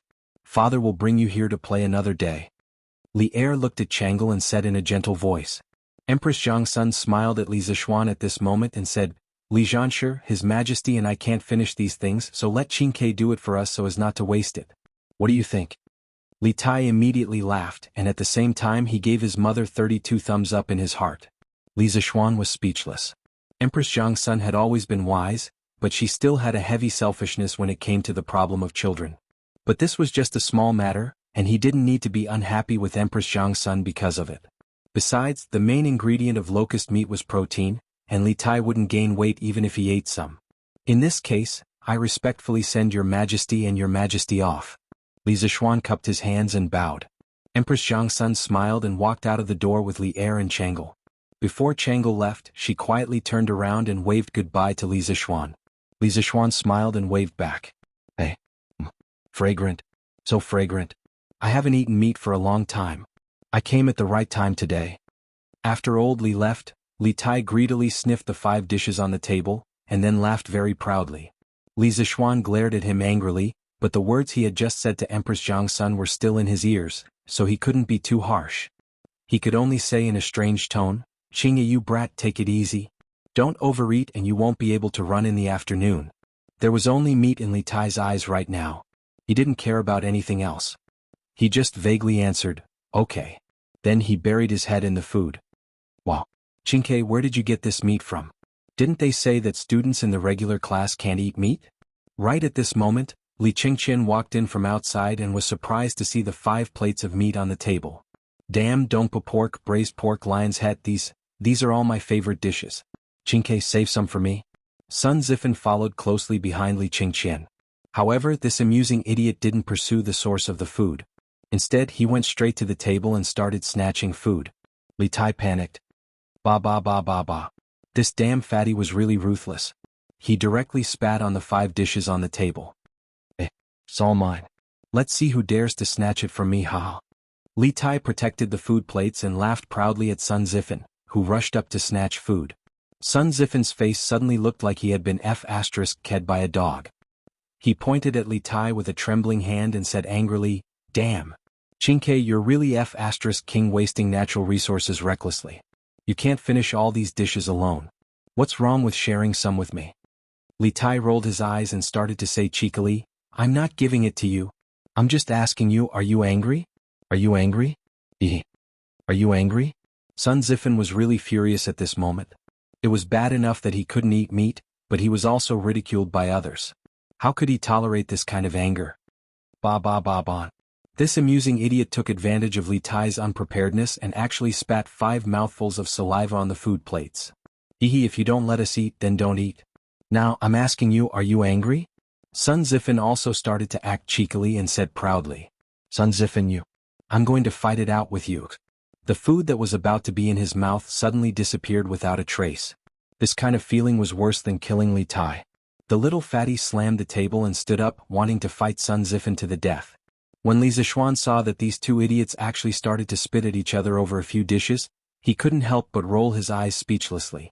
He went forward and reprimanded them. Spitting filth at each other in public, what kind of etiquette is this? This is simply ruining Yanhuang College's image. Get the hell out of here and get your food. Oh.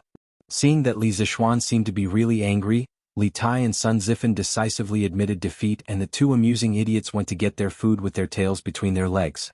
However, when Li Tai left, he still looked back at the dishes on the table reluctantly. Noticing Li Tai's small movements as the older brother, Li Qingqian couldn't help but cover his face, feeling a little flustered. Seeing that the farce was over, Li Zishuan turned around and left in a huff.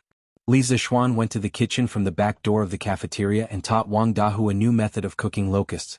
After drying the locusts, grinding them into powder, then mixing them with flour and eggs, placing them in a pan of oil and frying them into cubes or meatballs. This way, no one would be able to recognize that this dish was made from locusts like Wang Dahu did.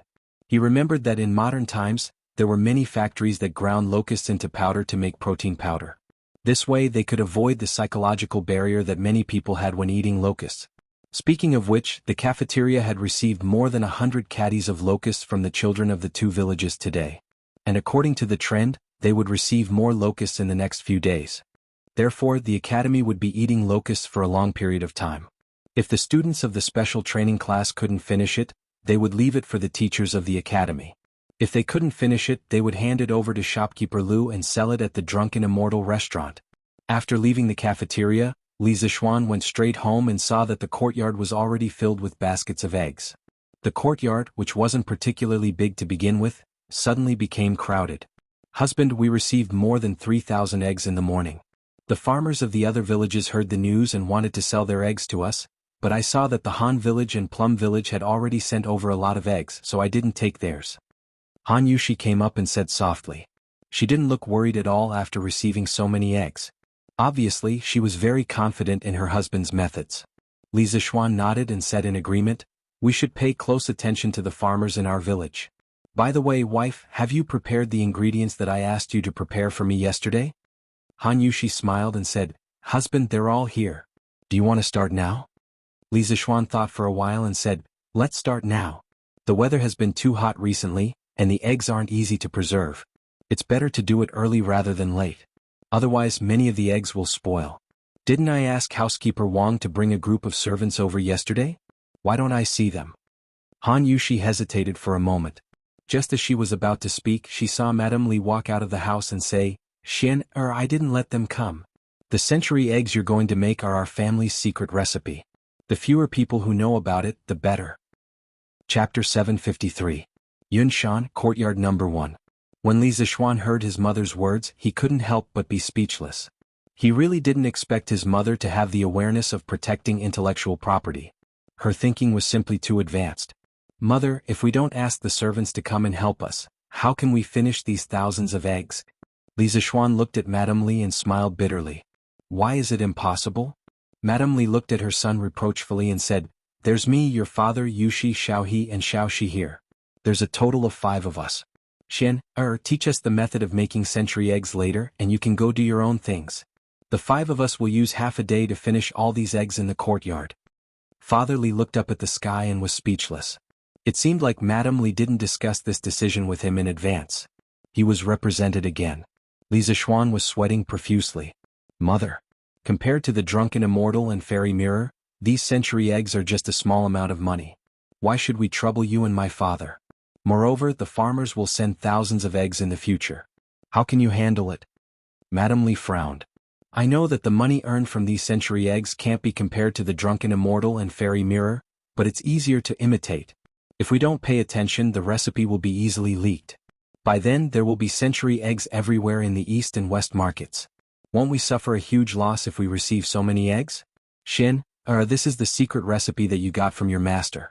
You can't let others take advantage of it. Li Zixuan was a little helpless when he met such a protective mother. He sighed and said, Mother, the servants in our residence are all loyal. They won't spread the secret recipe. Moreover, the method of making century eggs is very simple. Even if we don't spread the secret recipe, others can imitate it in less than half a year. You don't have to do everything yourself. Madame Xin'er is right.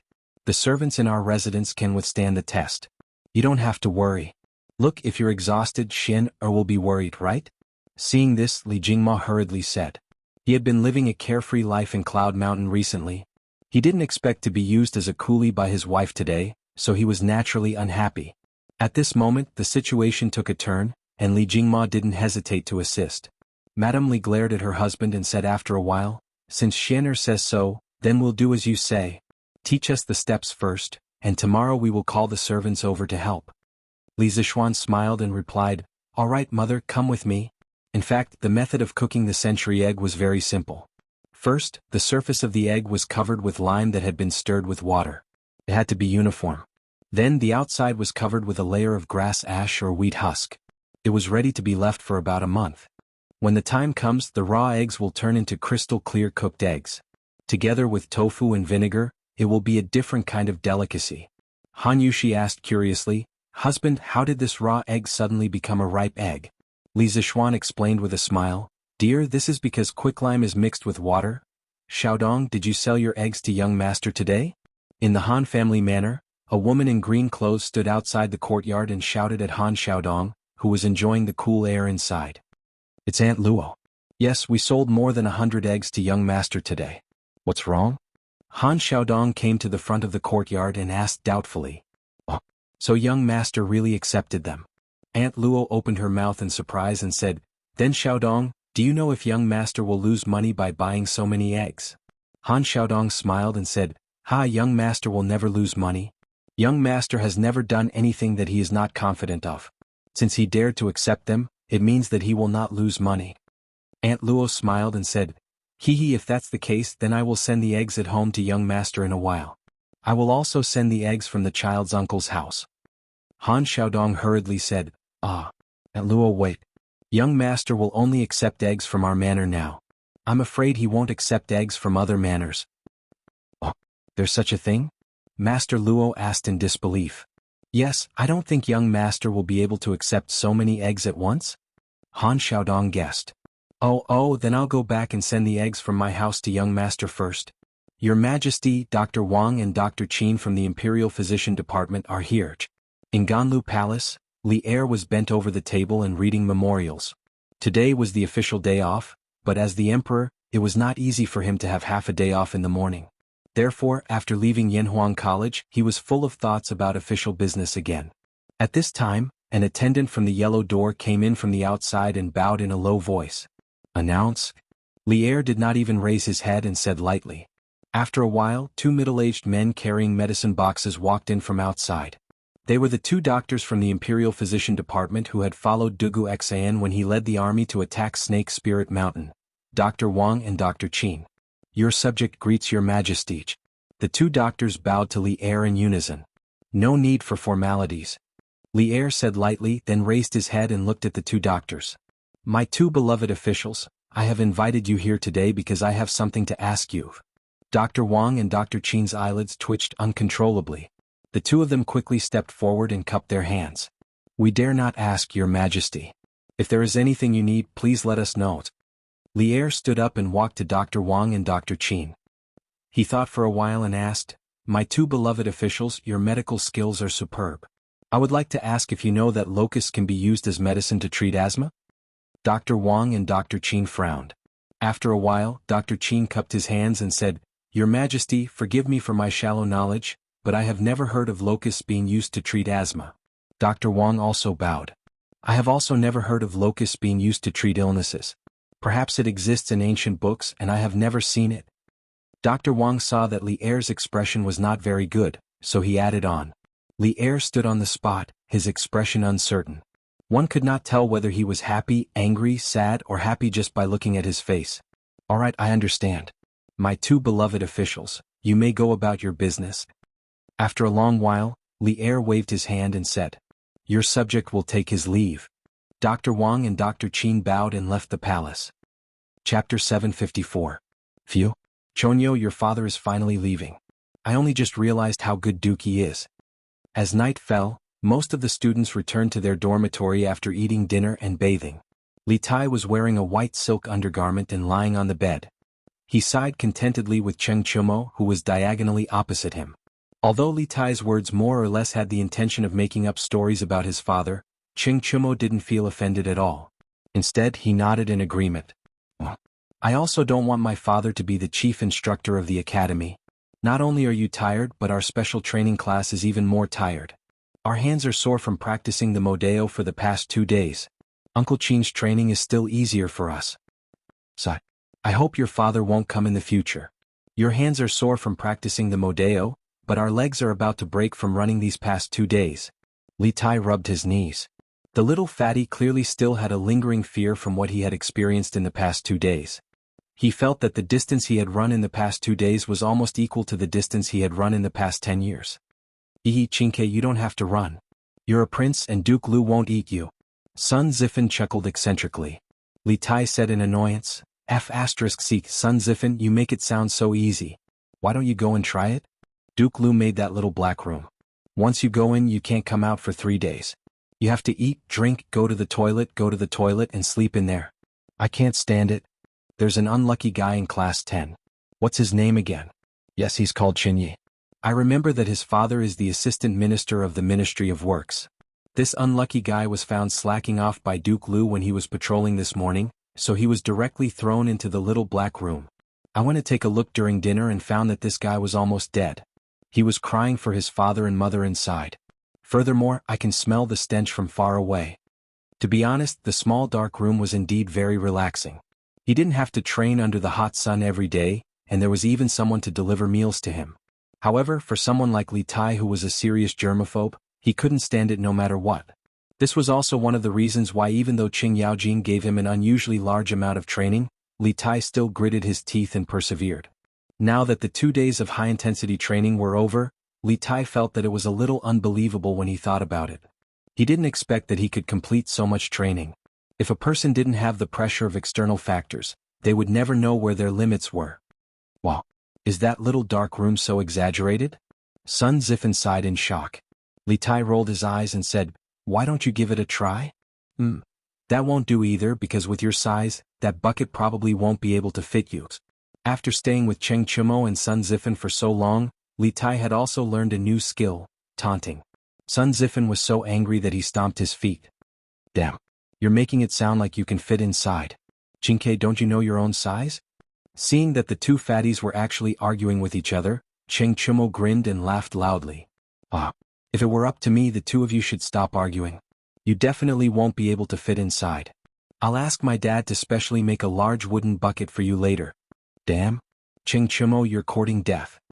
In an instant, the two little fatties formed a united front, turned their spearhead, and rushed forward to suppress Cheng Chumo. Goo goo goo goo. At 4 o'clock in the morning, Yanhuang College's dormitory 001 not only echoed with snoring, but also with the sound of a stomach growling. Was Li Tai. At this time the little fatty was actually still awake.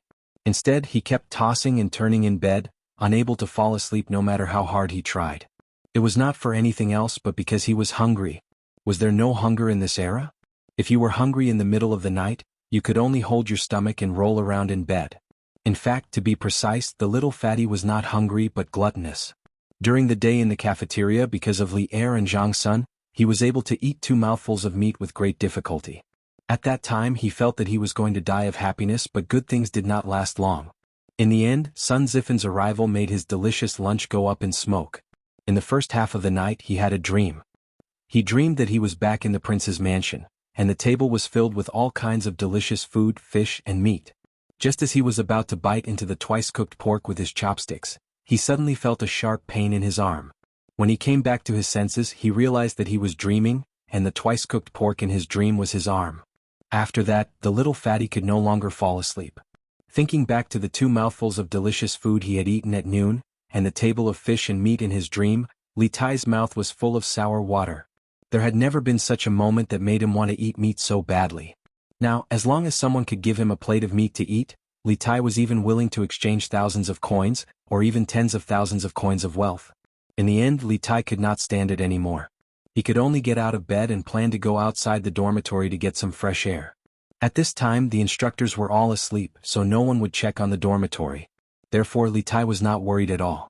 Yanhuang College's dormitory was actually a building complex.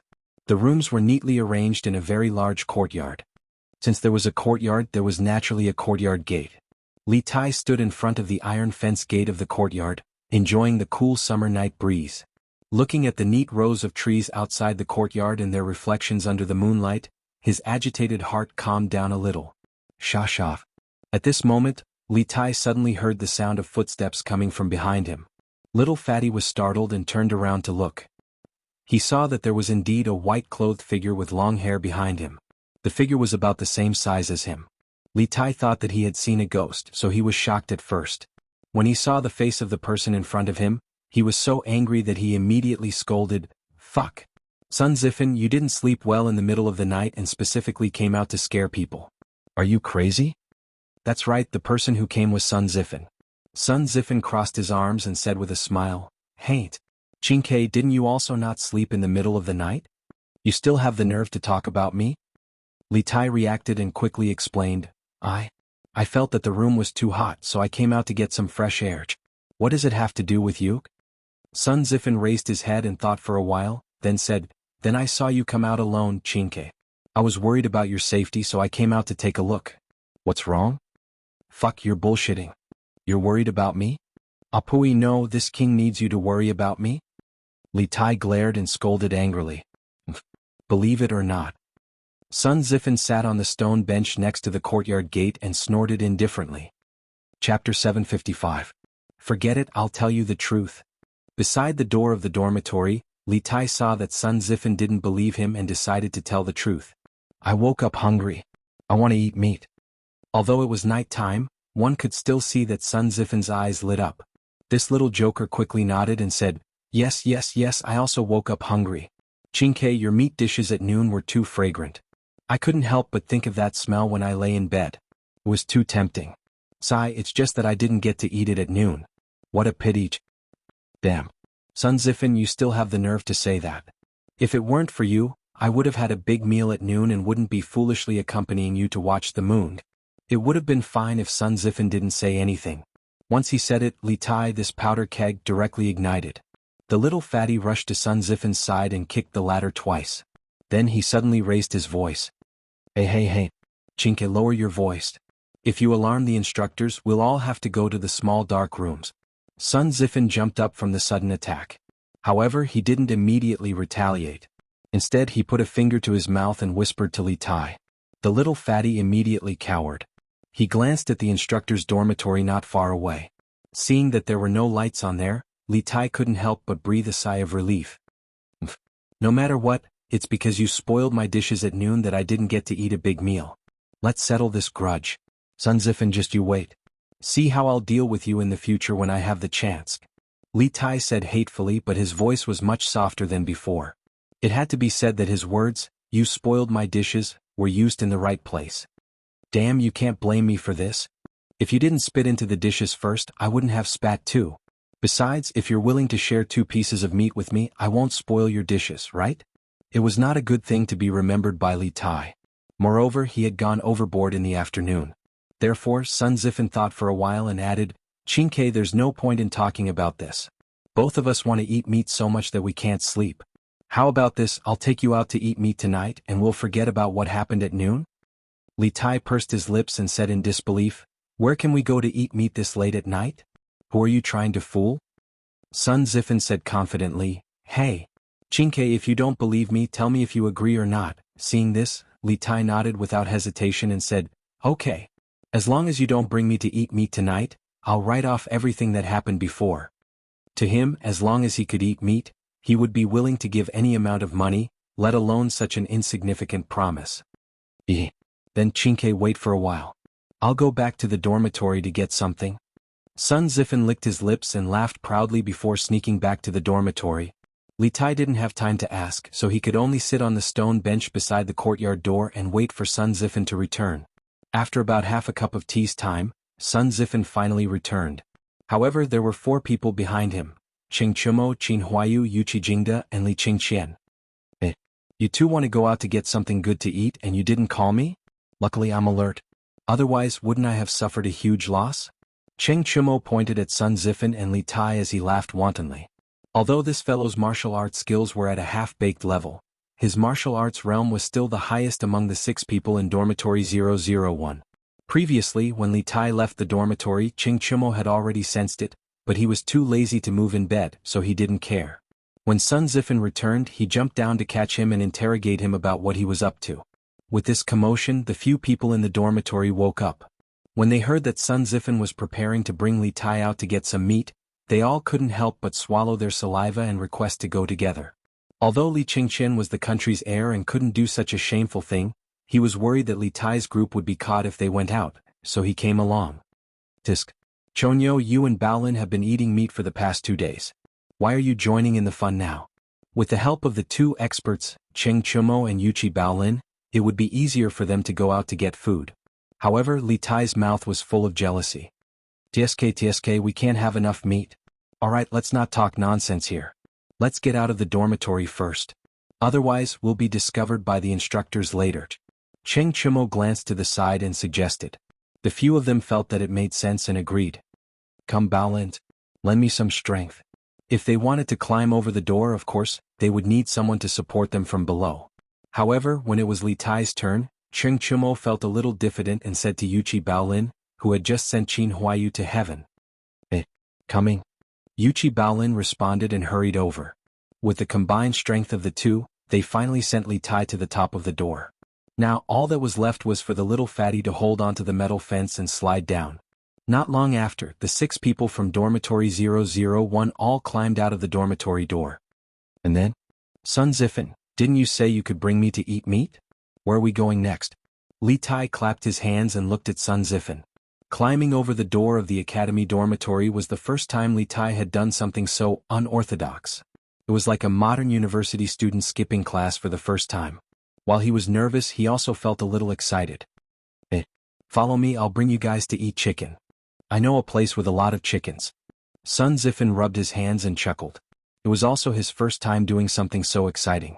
His heart was still thumping. When everyone saw Sun Zifen's confident look, they followed him and walked forward. Of course, they couldn't walk through the door of the academy. There were still guards there even at night. The few of them climbed over the wall at a corner in the west. Then, using the moonlight, they followed Sun Zifen all the way to a forest halfway up the mountain to the west of the academy. It's right here. Sun Zifen pointed at the reed wall not far ahead and said with a smile, This is the chicken farm that Plum Village built at the foot of the Cloud Mountain. Let's go catch 2 and find a place to roast them. Wouldn't that be perfect? Li Qingqian was shocked. He hurriedly dissuaded them. Zifen, you can't. The chickens in Plum Village were personally handed over to the farmers by the Yamacho. If we catch 2 and are discovered, we'll definitely end up in trouble. There are tens of thousands of chickens in here. No one will find out if we lose 1 or 2. Sun Zifen patted his chest and said, Yes. We'll only catch 2, no 3. The farmers will definitely not find out. Li Tai swallowed a few mouthfuls of saliva and said with his eyes staring straight ahead. Chapter 756. In the end, under Li Tai's insistence, this group of chicken thieves caught 6 chickens from the chicken farm at the side. The main reason was that Li Tai felt that the chickens inside were too small and not enough to eat, so he caught 3 more. Yes, 6 people, 1 chicken each, just right. The flock of chickens that had been chasing and playing in the forest for an entire day would never have thought that an evil person would break into the chicken farm and steal them on what was supposed to be a quiet and peaceful night. Qin Ke Zifen, it's not easy for the farmers to raise these chickens. It's not good for us to steal them like this, right? The dignified crown prince of the country was actually holding a chicken fearfully at this moment. However, when it came to this, Li Qingqian was a little hesitant.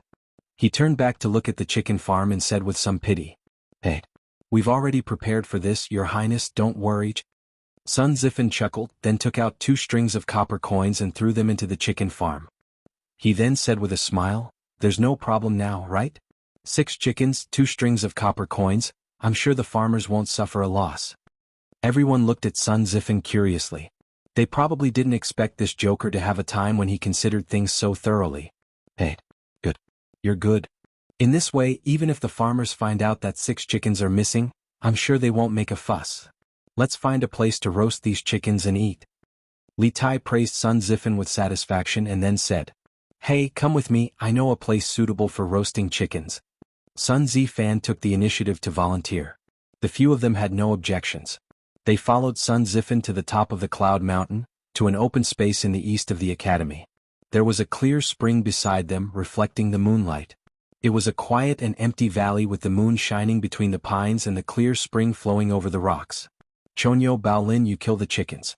Your Highness Qingke, the 3 of us will go find firewood. Huayu, you help move the stones and build a stove.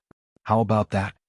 After finding such an excellent spot for a picnic, Sun Zifen began to assign tasks to everyone. "I'm fine with it." "I'm fine with it too." Cheng Chumo, Yuchi Baolin, and the others agreed and began their respective tasks. It had to be said that Sun Zifen's division of labor was rather reasonable. Cheng Chumo and Yuchi Baolin, the 2 daring fools, were not careless in the slightest when it came to slaughtering the chickens. In no time at all, the 6 chickens that had been born for less than half a year ended their short lives. If Li Qingqian and Li Tai were to do this job, they probably wouldn't be able to achieve this result even after fiddling for half a day. 15 minutes later, a bonfire lit up in the empty space beside the spring. Sun Zifen, Li Tai, Li Qingqian, Yuchi Baolin, Qin Huayu, and Cheng Chumo sat around the bonfire. Each of them held a bamboo stick, and at the tip of the bamboo stick was a slaughtered and clean chicken. They extended the stick into the fire and continuously spun it. Yes, there's already the fragrance of meat. Li Tai took 2 deep breaths and smelled the charred aroma of the chicken being roasted. The little fatty couldn't help but lick his lips, and his appetite was greatly aroused. "It's still lacking a bit. Qingke, you just need to spin it a few more times and you'll be able to sprinkle salt."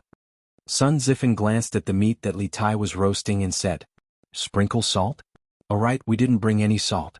How the hell are we going to sprinkle salt?" Cheng Chumo slapped his thigh and shouted regretfully. Li Tai's face revealed a trace of regret, but the little fatty still said unyieldingly, "If there's no salt, then there's no salt. As long as there's meat to eat." Cheng Chumo said disdainfully, "Hehe Qingke, you're really desperate now. You can even eat meat without salt." Hehe, who said there's no salt? At this moment, Sun Zifen took out a small bag from his arms and said proudly to everyone, "The salt is here. Everyone can have some later." Li Tai opened his eyes wide and said incredulously, "Damn Zifen, why are you so awesome today? You brought everything out. Copper coins, fire rolls, and refined salt. What else do you have in your arms now?" The others also looked at Sun Zifen in surprise. Sun Zifen touched his nose and said with a smile, In fact, I've long wanted to catch 2 chickens to have a sumptuous meal. I've prepared these 2 days ago. Yamacho is too deceitful and doesn't give us any meat. You little bastards, instead of sleeping in the middle of the night, you actually came here to make a barbecue. How dare you?" At this moment, a cold voice came from the horizon, which gave them a fright. They followed the voice and saw a man in white coming from Dongfang Takshu. His white clothes were whiter than snow, and his sleeves were fluttering, like an immortal banished from the moon. "Damn it. It's over, it's Yamacho." On the night of the Mid-Autumn Festival, when Li Zishuan took a fairy lamp for a night tour of Chang, and with a beauty, Sun Zifan had seen him like this before. So, he was the first one among the group to recognize Li Zishuan. Hearing what he said, the rest of the group suddenly panicked. They put out the fire and hid the chickens in a hurry. Okay, don't put it out and don't hide it. I saw it all. In the blink of an eye, Li Zishuan had landed near them. Seeing them in a hurry, Li Zishuan couldn't help but say, Yamacho, this is all a misunderstanding. We were all sleepwalking just now. Chonyo Chinke, why are we all here? Weren't we all sleeping in the dormitory just now? Oh, we must be sleepwalking. Yes, we must be sleepwalking. Sun Zifan looked at Li Zishuan awkwardly. This funny guy racked his brains to come up with all kinds of excuses, but in the end he could only blame sleepwalking. Li Zishuan didn't believe him at all. He wasn't stupid. At this moment he sneered, pointed at the half-cooked chickens on the ground and said, Haha, sleepwalking? Putting aside the fact that the 6 of you sleepwalked together and sleepwalked to the same location, each of you managed to catch a chicken while sleepwalking? I'll give you one more chance. Do you want to sleepwalk like this again? You left the academy without permission and dared to steal chickens raised by the farmers. This is a serious violation of the academy's rules. Do you have any respect for me? Do you have any respect for the academy? Do you still deserve to be Yanhuang College's students? Li Zishuan's harsh words made Sun Zifan sweat profusely. The others were also silent.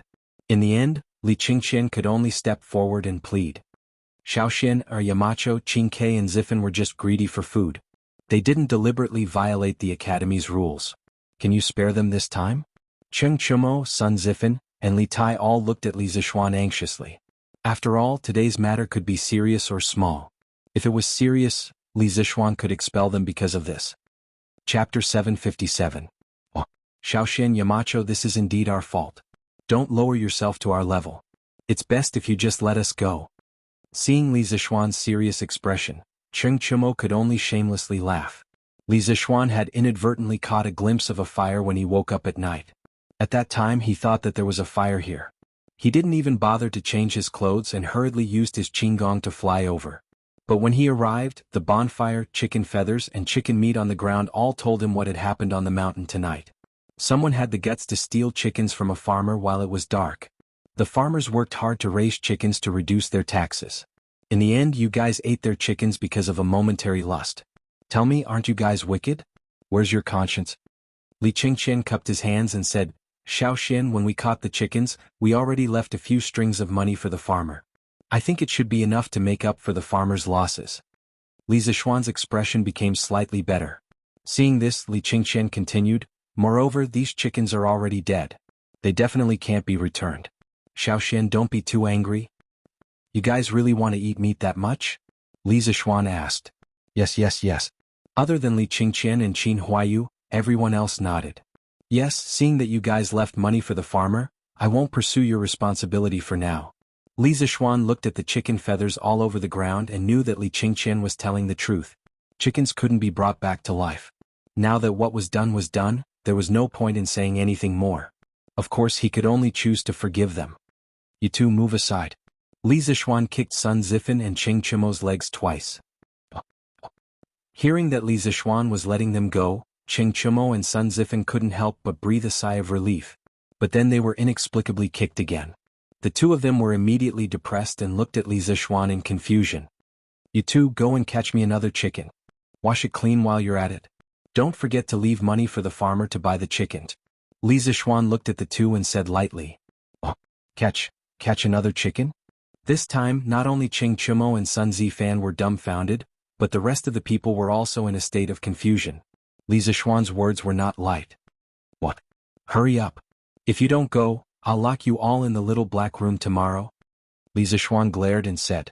Cheng Chumo and Sun Zifan immediately shivered and hurriedly ran away.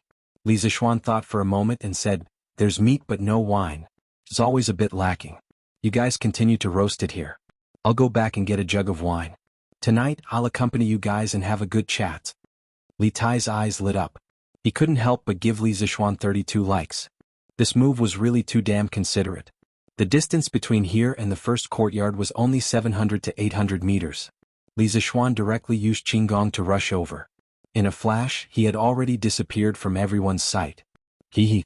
Luckily, Yamacho still remembers our old friendship. Otherwise, we're all finished. Li Tai forgot the direction Li Zishuan disappeared in and said with lingering fear. Qingke, we really were too rash tonight. We can't do this again in the future. Otherwise, little Xian will definitely not let us go again. Li Qingqian sincerely said to Li Tai. The reason why Li Zishuan easily let go of tonight's matter was not only because Sun Zifan stole the chicken but also because Li Zishuan was giving face to Li Qingqian.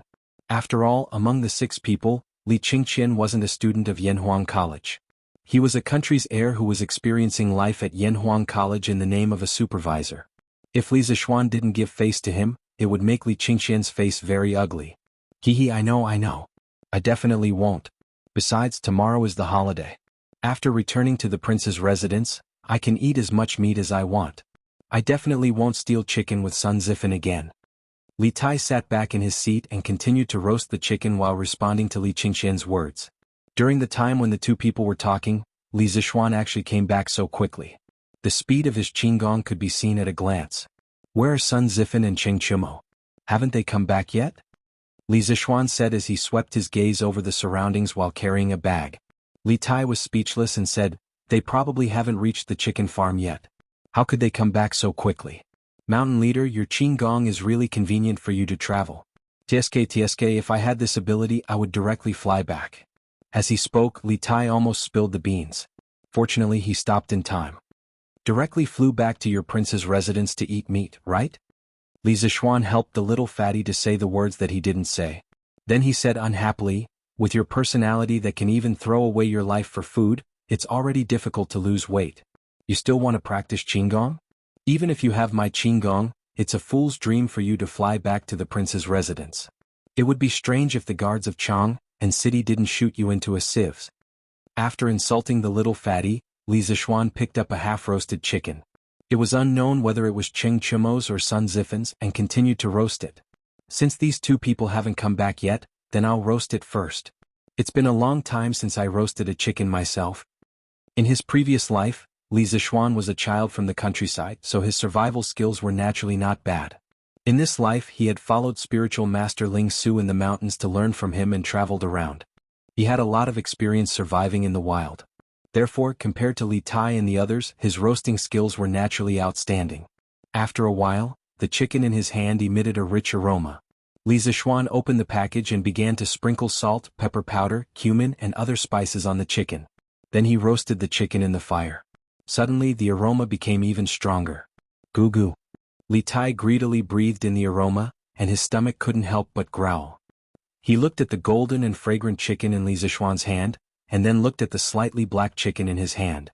He thought gloomily in his heart, we're both roasting chickens, why is the difference so big? What the heck? Who roasted this chicken? Why is it so fragrant? It smells better than the roasted chicken in the restaurant. At this time, Cheng Chumo and Sun Zifan also came back with a chicken. They smelled a mouth-watering aroma from afar. Cheng Chumo cried out strangely. This is my chickens. Wow, Yamacho, you're so good to me. You actually roasted the chicken for me. Thank you so much. When Sun Zifan saw the chicken in Li Zishuan's hand, his eyes suddenly lit up, and he quickly said with a bashful face, get lost. Your chicken is still in Cheng Chumo's hands. Go and kill it yourself. Li Zishuan slapped the silly guy's head and said angrily. He had worked so hard to roast it for so long, how could he just give it up? This guy was really thinking too much.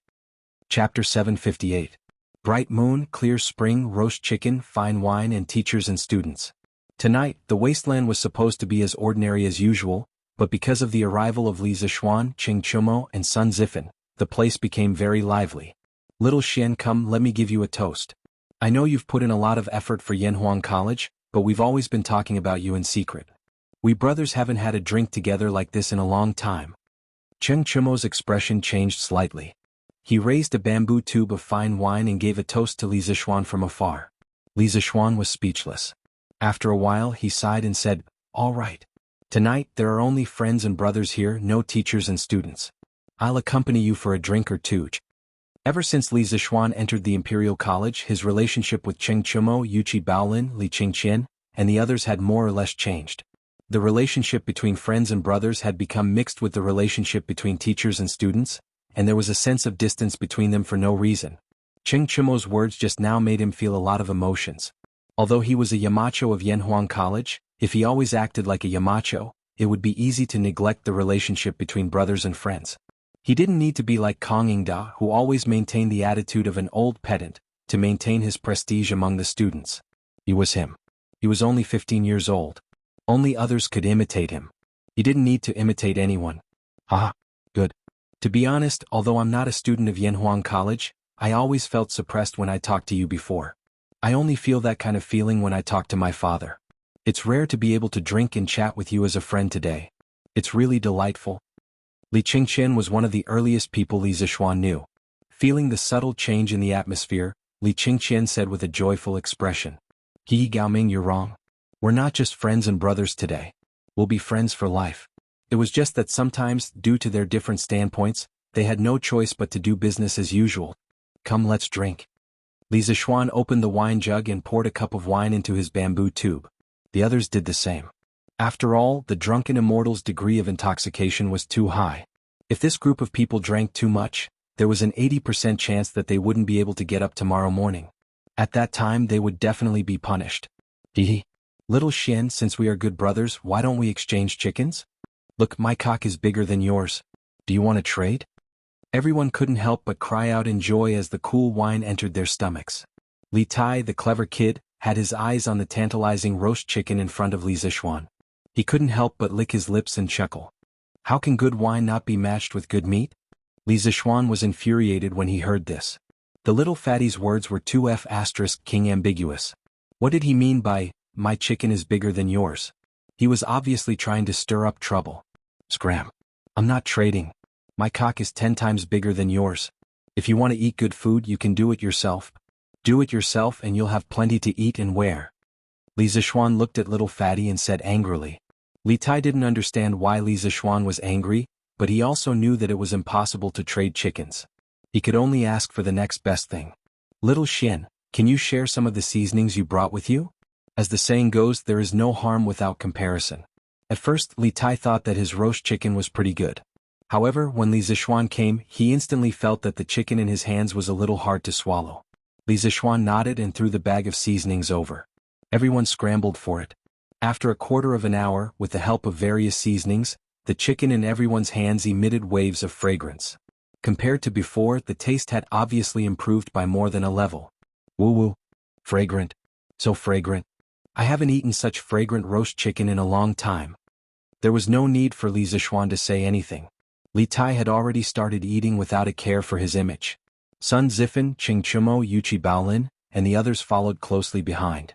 Looking at the group of people in front of him who were like reincarnated hungry ghosts, Li Zixuan shook his head and slowly tore off a piece of chicken drumstick and began to slowly taste it. The saltiness was just right and the heat was just right. However, without the chili it felt a little wrong. However, because cumin was added during the roast process, the overall taste was still very good. After all, there was a saying in modern times, a skewer of roast meat without chili, a skewer of roast meat without taste. A skewer of roast meat without cumin, a skewer of roast meat without a soul. From this, it could be seen how magical cumin was as a seasoning. Oh, I didn't expect that adding some benzoin phenol on the chicken and roasting it in the fire would actually be so delicious. Xiaoxian, how did you think of it? Li Tai lightly bit a piece of chicken drumstick. His eyes lit up and he immediately praised it. The benzoin phenol in his mouth was cumin. Cumin was native to North Africa and West Asia. According to the archaeological findings in Syria, the use of cumin seeds could be traced back to 2000 BC. The ancient Egyptians used cumin as a spice. When the pharaohs were buried, the ancient Egyptians needed to make mummies. Cumin also became a component of the mummy's preservative. Benzoin phenol was an ancient name for cumin in China. From the word benzoin, one could see where and when cumin was introduced to China. Sima Qian recorded in the records of the Grand Historian, in the beginning the Han envoy came to Rest. The king of Rest ordered 20,000 cavalry to the east border. The east border was thousands of miles away from the capital. Compared to the journey, there were dozens of cities and there were many people. Dewan, Xia, and Anxi are all big countries. They have many strange things and indigenous people. They are quite similar to China, but their soldiers are weak. Therefore, it could be said that cumin was introduced to China from the Silk Road of the Han Dynasty. Yes, I only found out today that adding cumin to the meat can make it so fragrant. Xiaoxian, you are really too talented. As he was in the special training class, Cheng Chumo had eaten a lot of meat in the past 2 days, so he was not as hungry as Li Tai. However, after tasting the meat he had personally roasted, Cheng Chumo could not help but be surprised. Actually, there is still a kind of seasoning missing. If there is it, this chicken will definitely be more than twice as delicious. Li Zishuan smiled faintly. Li Qingxin's eyes lit up and he said, "What seasoning? I will send someone to search for it later." Li Zishuan shook his head and said, "Our Tang Empire does not have this kind of thing. If you want to get it, you can only go to the far west to find it. There are tens of thousands of miles of sea in between. I hope I can still eat it in my lifetime." The few of them knew that Li Zishuan had a fortuitous encounter when he was young, so they did not ask him how he knew about the seasoning. Cheng Chumo rubbed his chin and smiled. What are you afraid of? Our Tang Empire's fleet can now go to the small countries in Nanyang. In the future we will definitely be able to go to the far west. Xiaoxian, you will definitely be able to eat that kind of seasoning again. Chapter 759. By the way, speaking of the fleet heading south, they should be back soon, right? Qin Huayu suddenly asked beside the bonfire. I heard from my father that the fleet should be back in half a month. Li Qingqian replied. Li Zishuan frowned as he thought of the dream that Meng Wenhao had described. He was a little worried, so he sighed and said, I hope so. This fleet has a lot to do with it. Sigh. What a pity. It's a pity that I didn't go south with the army this time. It's better to use the tens of thousands of troops to show off in Nanyang than to stay in the academy. On the side, Cheng Chumo said regretfully with a face full of unwillingness. Li Zishuan sneered, Come on. Ugly ox, you're a landlubber. You won't be able to stand staying on the ship for 2 days. You still want to show off in other countries? I'm afraid you won't be able to. Cheng Chumo tore a piece of chicken with his mouth and drank 2 mouthfuls of wine. He then said unhappily, That's not necessarily true. I'm an expert who's about to break through to the Qi transformation realm. Why would I be afraid of a small ship? Maybe I can even make some military achievements this time. Sun Zifan laughed strangely. Chumo, wake up. Stop dreaming. Go away. The adults are talking. You little brat, go away. Cheng Chumo angrily scolded, and then suddenly looked at Li Zishuan seriously and said, Little Xian, you also know that I am not the type to study. In the previous entrance exam I spent a lot of effort to get in. But I can't always stay in the academy. In terms of grades I can't compare with Qin Kai and Wenhao. So, when the imperial court sends troops to the Turks, I plan to go to the north to make a name for myself. Otherwise my life will be boring. This guy was usually carefree. Who would have thought that he would be so clear-headed? Maybe he was drunk today, so he said these things that were buried in his heart. Yes. Yanhuang College didn't intend to nurture bookworms in the first place. The academy only nurtured people who were useful to the Tang Empire. No matter what, as long as they had a positive effect, it was fine. Choax, if you want to go to the front line to protect your country and build your career, the teachers in the academy and your classmates will support you. You will always be a student of Yanhuang College. Li Zishuan knew Cheng Chumo's character better than anyone else. Cheng Chumo's plan was within Li Zishuan's expectations. Li Zishuan thought about it and nodded in agreement. Thank you. I've long seen through it. Xiaoxian, the Yanhuang College you've made is very different from the Imperial College and the Hongwen School. It's my honor to be classmates with Qin Kai and Bao Lin for a few years. Cheng Chumo laughed and poured himself another jar of wine. There's not much wine left in the jar, so I'll drink as much as I can. It'd be a waste not to drink. Yes. Brother Choax, I'll go with you when the time comes. I can protect you. Yuchi Bao Lin hurriedly said with a simple and honest smile. Cheng Chumo's face darkened. Yuchi Bao Lin had reached Qi transformation realm half a year ago. There was nothing wrong with him saying that he could protect him. However, Cheng Chumo had received 10,000 points of critical damage. Alright. Chumo, you can go to the front line without worry. My classmates and I will help you research and build more advanced and powerful weapons.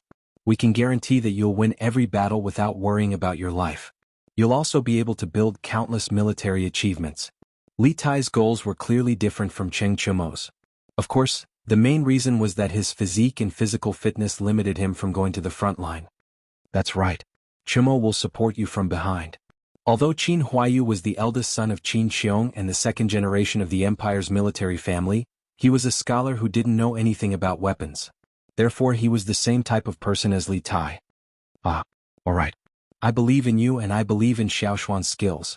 Cheng Chumo raised a bamboo jar of wine and offered a toast from afar. He was toasting with his hands, but he wasn't urging them to drink.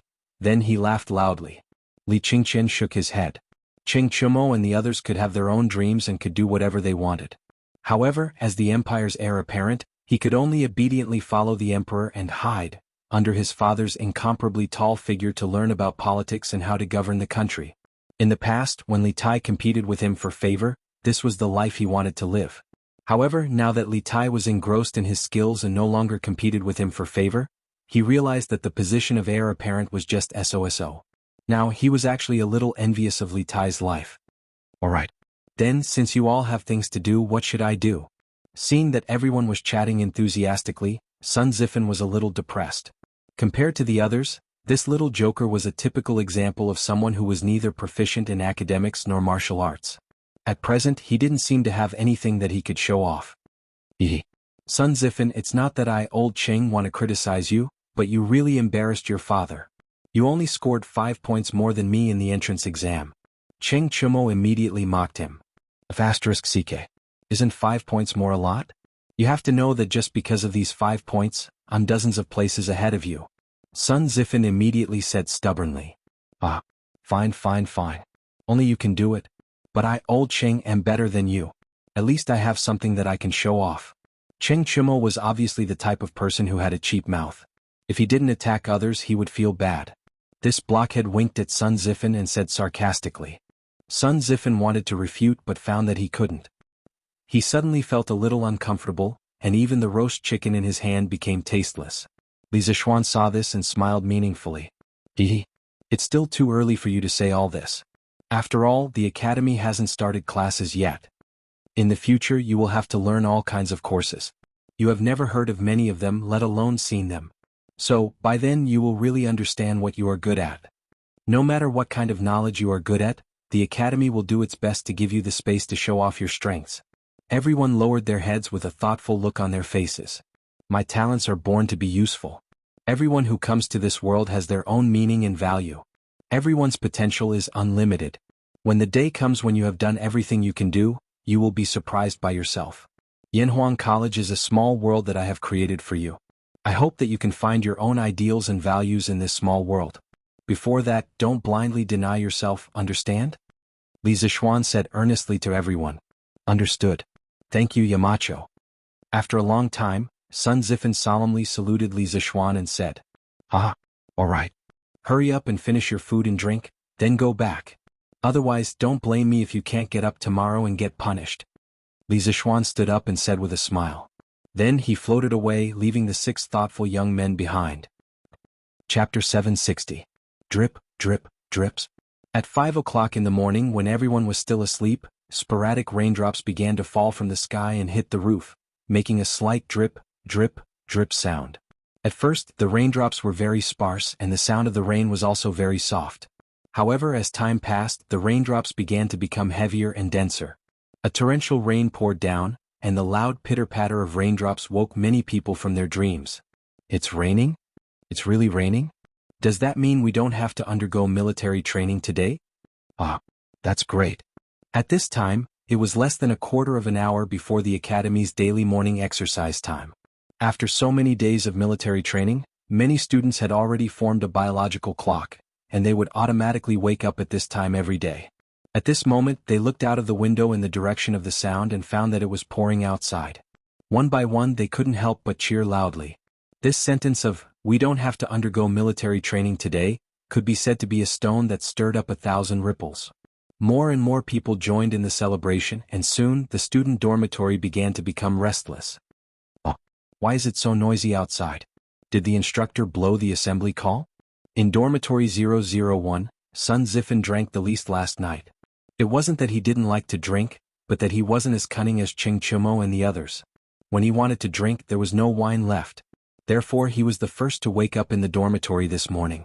The silly little guy rubbed his sleepy eyes and muttered in a low voice. After a moment, he was a little more awake and he could clearly hear the cheers outside. *CK. It's raining? We don't have to undergo military training? That's great. We finally don't have to undergo military training today. Sun Zifen opened the dormitory door and saw that it was pouring outside. This fellow immediately started to make a fuss. Oh, Sun Zifen, What the F***ck are you yelling about so early in the morning? Cheng Chumo, who drank a little too much last night, turned over in bed and muttered in extreme dissatisfaction. Yamacho. In front of the gate of Yanhuang College, Mo Zhong saw Li Zixuan coming out of the rain with an oil paper umbrella. He hurriedly ran out of the security guard post, and bowed. It's already past 5, right? Why don't I see the students coming out for their morning run? Li Zixuan said with a frown as he glanced at the western field. Mo Zhong was stunned. Yamacho, it's raining so heavy today, everyone's is what? Li Zixuan's expression was somewhat displeased. Do you all think that there's no need for military training because it's raining? Who said that? Does the academy est the enemy? Etim. Mo Zhong was speechless. Li Zixuan asked, where is Duke? General Qin still hasn't come today? It's probably because of the rain. Li Zixuan paused and ordered, inform Pang Feiji, let him gather the students today's militaries as usual. It's not winter now, a little rain will only make people feel cool. Generally speaking, people won't catch a cold. Yes, Yamacho. Mo Zhong cupped his hands and accepted the order. Beep beep beep. In the student dormitory, just as all the students were cheering for today's rain, a sharp whistle suddenly sounded from outside the dormitory. In an instant, the noisy dormitory immediately quieted down. The students looked at each other in dismay, all of them thinking that they had misheard. However, the continuous whistling that followed brought them back to reality. Oh, does that mean there's still military training today? Oh my God, are you kidding me? It's raining so heavily, do we still have to go out for military training? Hurry up and wash up. If we're late, we'll probably be punished again. In dormitory 001, Cheng Chumo, who was catching up on his sleep, heard the whistle and was instantly filled with grief and indignation. **CK, do they have to do this? Military training in this kind of weather, it's simply unreasonable. I was planning to sleep in, looks like that's not going to happen. Li Tai said regretfully.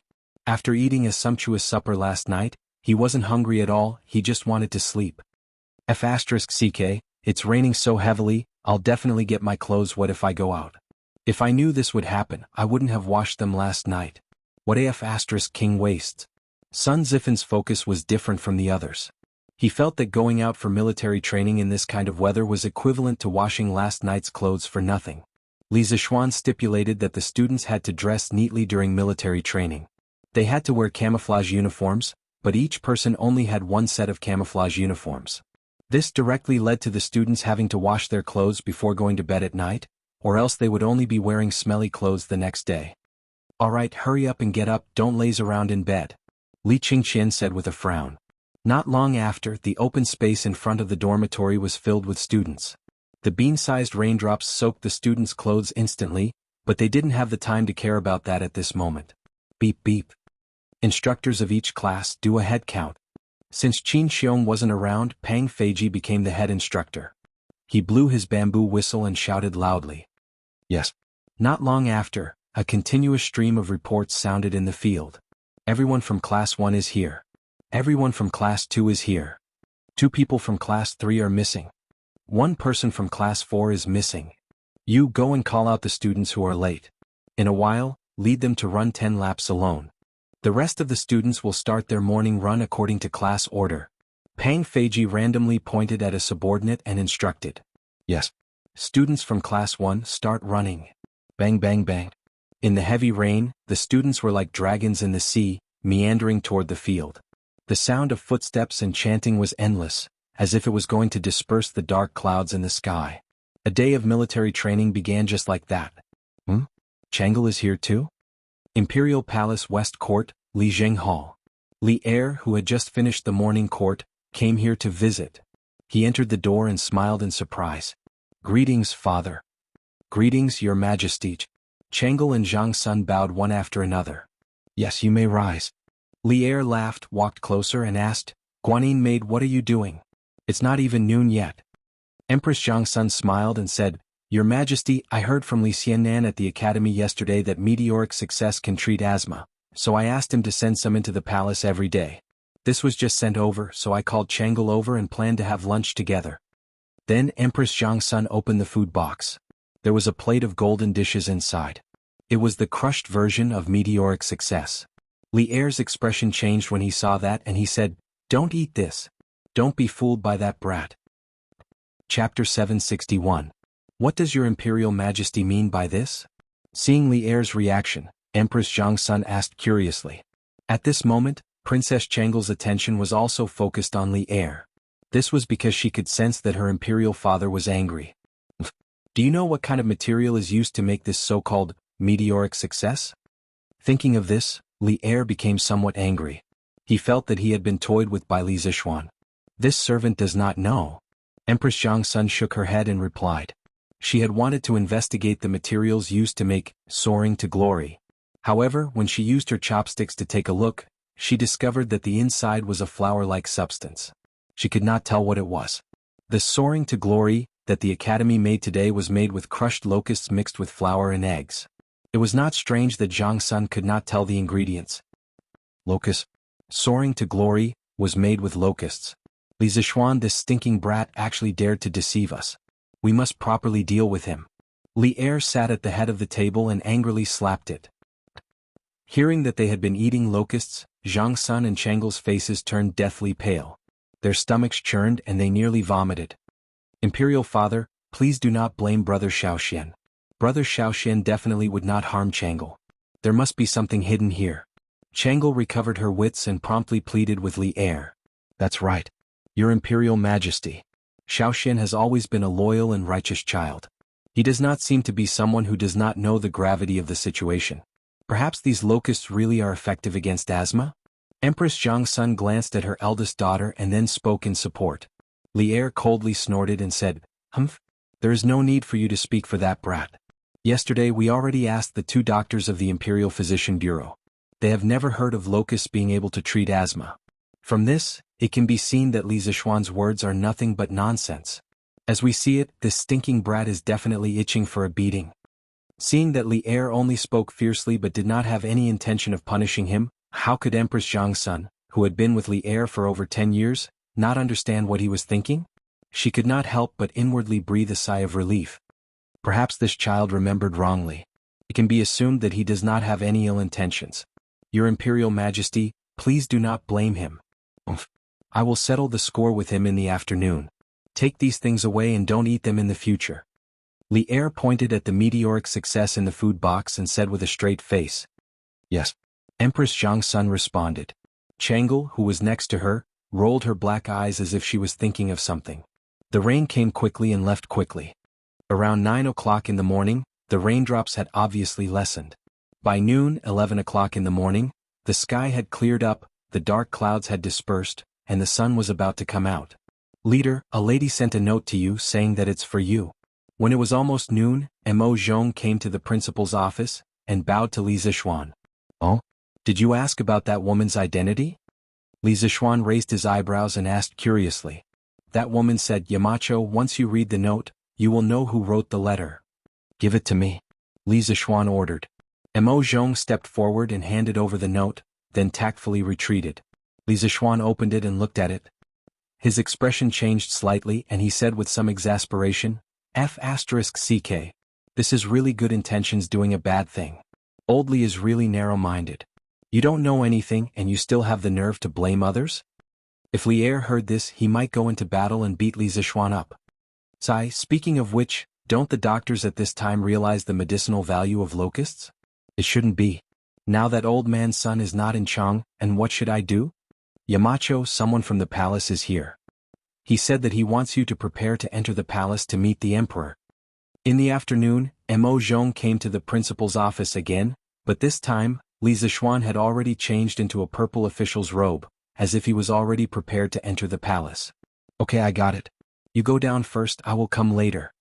Li Zixuan responded and said. That's right, he was indeed prepared. The note in the morning was a letter that Changle asked the palace maid to send over. In the letter, he completely explained Li Er's plan and attitude to him, so that he could be mentally prepared in advance. Yes. After a while, Li Zixuan rode a carriage out of the academy, followed by the palace attendant from the palace, and headed in the direction of the palace. It had just rained heavily and the mountain roads were extremely difficult to travel on, so this trip took more than an hour before they arrived at the palace. Your Majesty, Li Zhanshu is already here. At the Sweet Dew Hall, A small yellow door entered the hall and bowed carefully. Announce? Announce, Li Zhanshe for an audience. Hearing the eunuch's shout, Li Zishuan took small steps and entered the hall seriously. He then bowed to Li Er and said, "Your subject greets your majesty." Li Zishuan, you maliciously deceived me and tricked the empress and princess into eating locusts. How should you be punished? Li Er didn't let Li Zishuan get up. Instead, he directly pressured him coldly. Your subject is terrified. Your subject doesn't know when I have deceived your majesty. Your majesty, please enlighten me. Although he knew what Li Er meant, Li Zishuan still pretended to be ignorant and asked. After all, Chang'e had kindly informed him of Gao's news. He couldn't betray an ally at a critical moment. Do you need me to remind you of what you did? What did you tell me yesterday? Didn't you say that locusts could cure Chang'e's asthma? But why did I ask all the imperial physicians in the palace, but none of them knew that locusts had this function? And you still say that you are not deceiving me? Li Er glared and said angrily. Li Zishuan was already mentally prepared for this. He began to put on an act and said with a surprised expression, "How is this possible? Your majesty is wise. Locusts do indeed have extremely high medicinal value. What I told your majesty yesterday was only the tip of the iceberg. These things were all said by my master himself. If your majesty doesn't believe me, you can ask Priest Sun when he returns to Chang'an. What I said is absolutely not false. In fact, locusts could not only stop coughing and asthma, detoxify, penetrate rashes, treat whooping cough, bronchial asthma, infantile convulsions, sore throats, obstructed rashes, bronchitis, stop cramps, and so on. They could also reduce blood pressure, lose weight, lower cholesterol, nourish the body, and nourish the stomach and spleen. If eaten for a long time, they could prevent cardiovascular and cerebrovascular diseases. When used externally, they could treat otitis media. Frosted locusts could treat dysentery, enteritis, and so on. Whether it was Chang'e or Li Tai, locusts were very beneficial to their bodies. It was just that many doctors had yet to realize the value of locusts. Chapter 762. In the Sweet Dew Hall. Li Er, who was originally full of doubts, couldn't help but become hesitant after hearing Li Zishuan's solemn explanation. However, he didn't give in easily. Brat, you're using your master as a scapegoat again. Why did spiritual master Lingshu accept such a wicked disciple? Li Zishuan almost vomited blood. He thought to himself, wasn't I forced by you? If you were slightly more cultured, would I have to fight like this? Your majesty, I was originally pure and kind. However, I entered the big vat of corruption that is the imperial court. However, I absolutely have a pure and innocent heart towards your majesty and my master. Li Zishuan played a slick trick and said. This time, it was Li Er's turn to vomit blood. Brat, what do you mean? Don't tell me that my court has polluted you? Cough cough. I definitely didn't mean that. Li Zishuan shook his head and cupped his hands. He flatly denied, I only meant to say that surviving in the imperial court is far more complicated than what I learned in the mountains. I still have many things to learn. Li Er glanced at Li Zishuan and said unhappily, You're so glib-tongued at such a young age. You've ruined the integrity of a loyal official. Li Zishuan didn't care. He never wanted to be a loyal official. It was too tiring. He also didn't want to be a sycophantic official. It was too smelly. He only wanted to live happily and freely. Your Majesty is right. I will definitely remember it in my heart. Looking up and seeing Li Er's face of disbelief, Li Zishuan could only change the topic. He said, Your Majesty's previous concern, other than the effect of locusts, was that locusts couldn't be eaten by ordinary people. If this meteoric success was made from flour, even if it couldn't cure the illness, Your Majesty wouldn't blame me. In fact, it was true. Li Er knew clearly that his family's disease, Qi disease, could not be cured. After knowing that his meteoric rise was caused by locusts and that it could not help Chang'e's illness, Li Er was furious. But what he was really angry about was that his daughter had suffered so much. She ate locusts but could not be cured.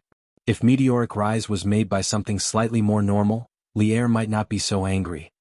As for the effects of the locusts, my master came across it by chance during his medical practice.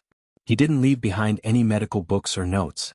Moreover, Priest Sun isn't in Chang'an right now, so I can't immediately prove the effects of the locusts to Your Majesty.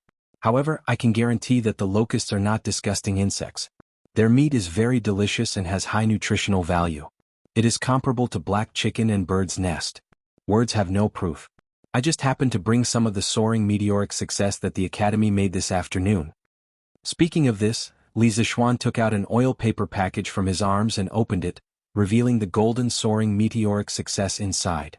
Li Er stared and said, "Why do you bring these things with you?" Li Zixuan replied, "Your Majesty, since I invented the way to eat locusts, I usually bring some with me. When I am hungry I can eat it as a snack. It is very delicious. Your Majesty, please forgive my rudeness. Seeing such delicious food I can't hold back."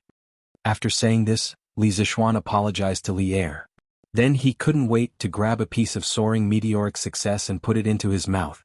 He deliberately chewed it until it was crispy, causing the palace maids and eunuchs outside to blush with shame. "Oh, it's really delicious. Your Majesty, do you want to try it?" Li Er was frowning when Li Zixuan handed over a piece of soaring meteoric success and asked, "Scram." Even though Li Zixuan looked like he was eating very happily, Li Er couldn't help but feel nauseous when he thought that this thing was made by locusts. He then angrily said, "I will take my leave."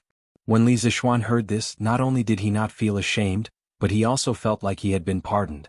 He immediately took the opportunity to take his leave. Li Er waved his hand in annoyance and didn't want to bother with Li Zixuan. Li Zixuan bowed and slowly left the hall. Wretch. Li Zixuan quickly walked out of the imperial city and immediately scurried to a corner and retched. The heavens took pity on him. This was the first time he had eaten such disgusting things like locusts in his previous life. Although he knew that locusts had many benefits for the human body, although he had made a solemn vow in front of Li Er just now and acted beautifully, when he actually ate locusts himself, he still couldn't help but feel disgusted. Cough cough. His performance in front of Li Er just now was just an act. What about bringing soaring meteoric success with him every day as a snack? These were all lies.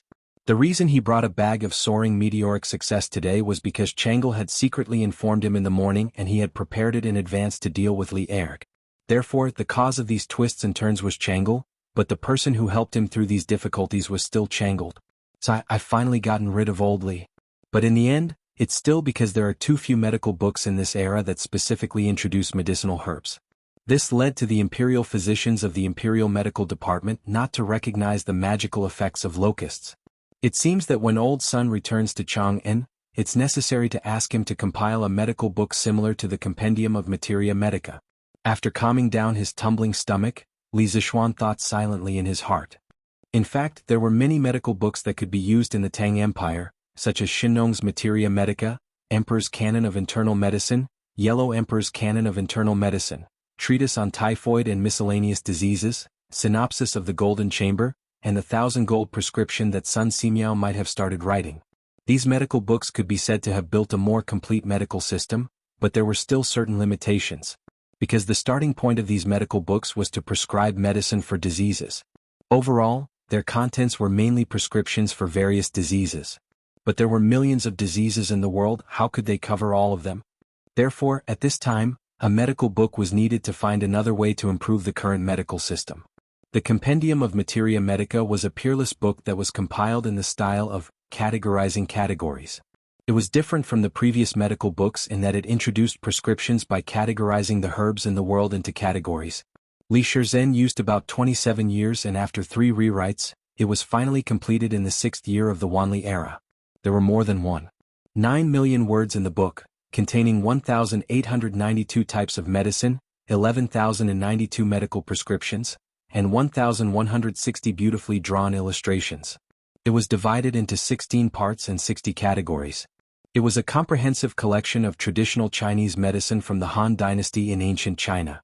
It was a systematic summary of Chinese medicine before the 16th century. It was known as the Magnum Canon of Oriental Medicine, and had a great impact on modern science. In his previous life, although Li Zixuan did not read the Compendium of Materia Medica, he had read part of it. The medical effects of locusts were what he read in the Compendium of Materia Medica in his previous life. Now that he had abnormal mental strength, if he seriously recalled, he could still recall some of the contents. Chapter 763.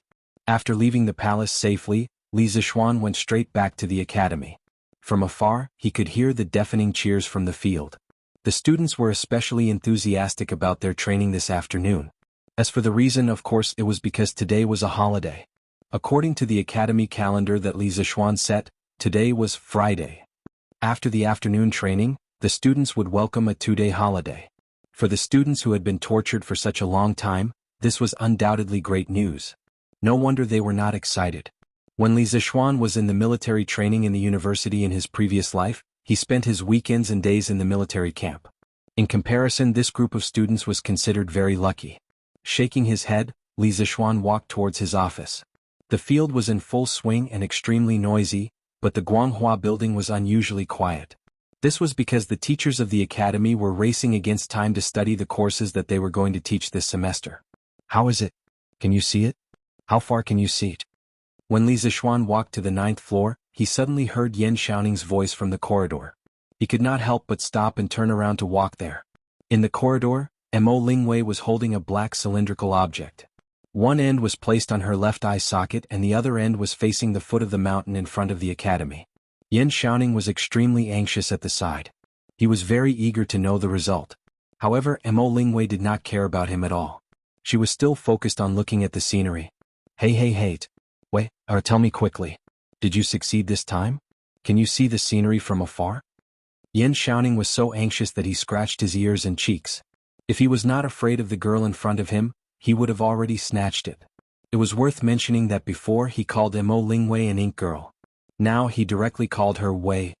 It seemed that their recent progress was quite good. What's the rush? Little Ning, let me finish looking at it first.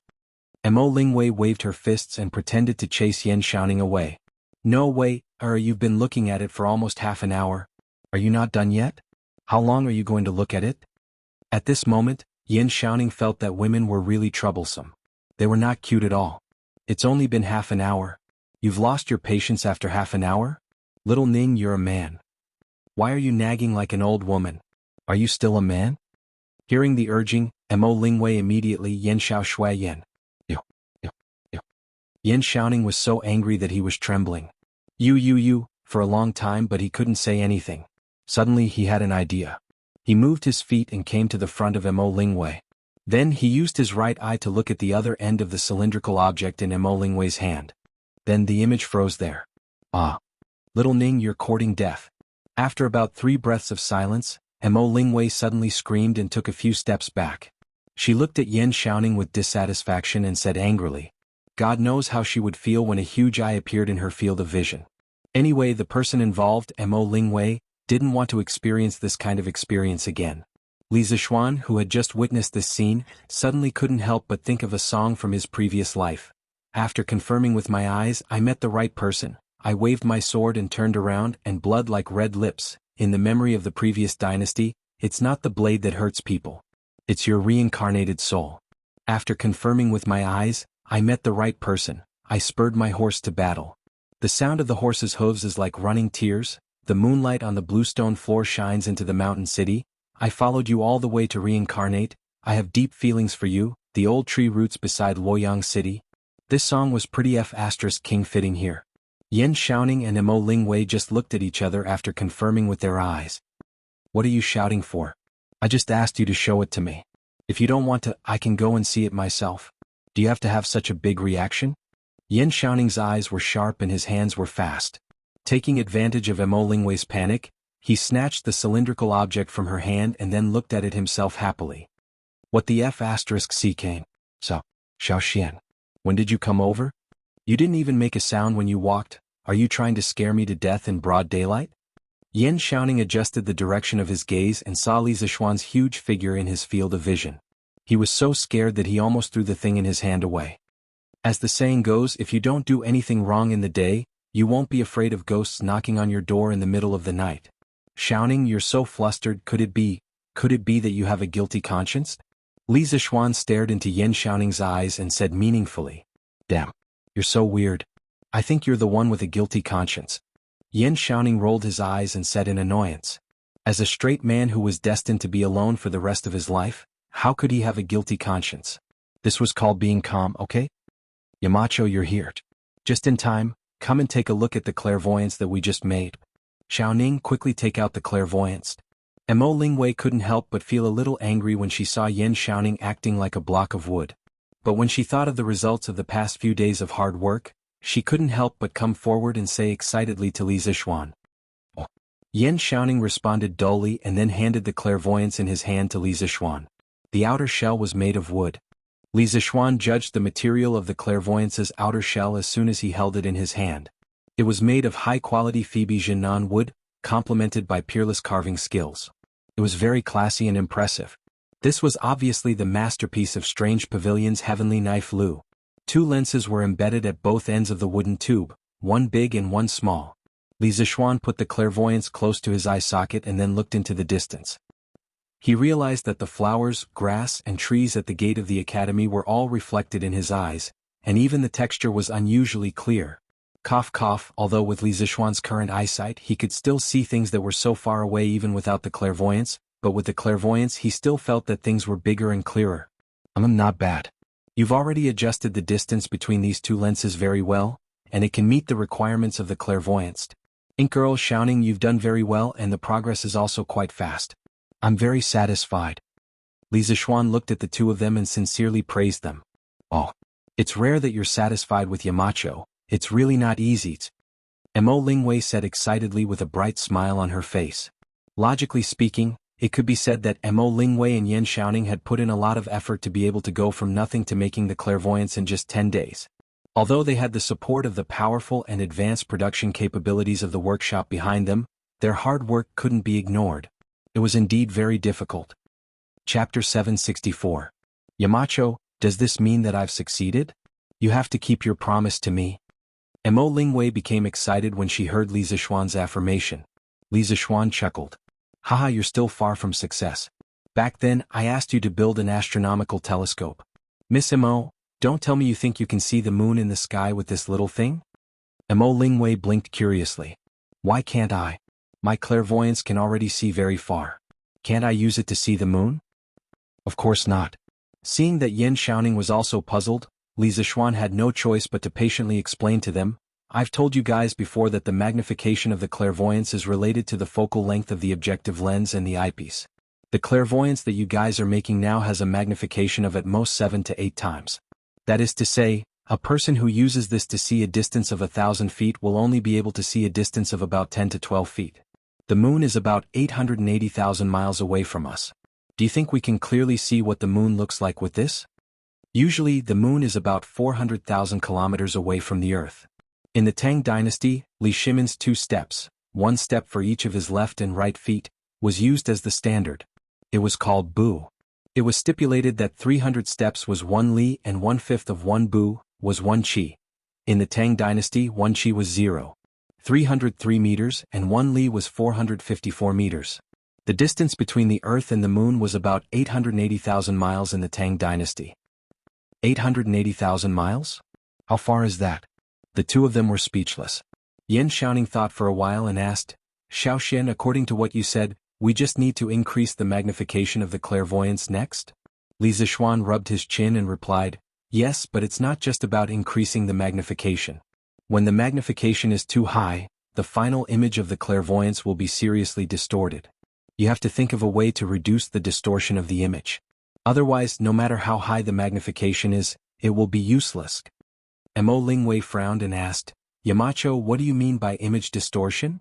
She could not be blamed for being ignorant. It was mainly because this knowledge had not been covered in the first volume of the physics textbook. Li Zixuan organized his words and explained, previously I told you about the imaging principle of the convex lens. In fact, those are the cases where the light rays are close to the central optical axis. But in fact, there is always a part of the light rays that are not close to the central optical axis. They are at the edge of the lens. Compared to the actual object, the final image of this part of the light rays has a certain deformation. I call it distortion. For the clairvoyance, if you wanted to obtain a higher magnification factor, the overall length of its optical path would have to be longer. At this time, a small distortion would become even bigger after such a long optical path.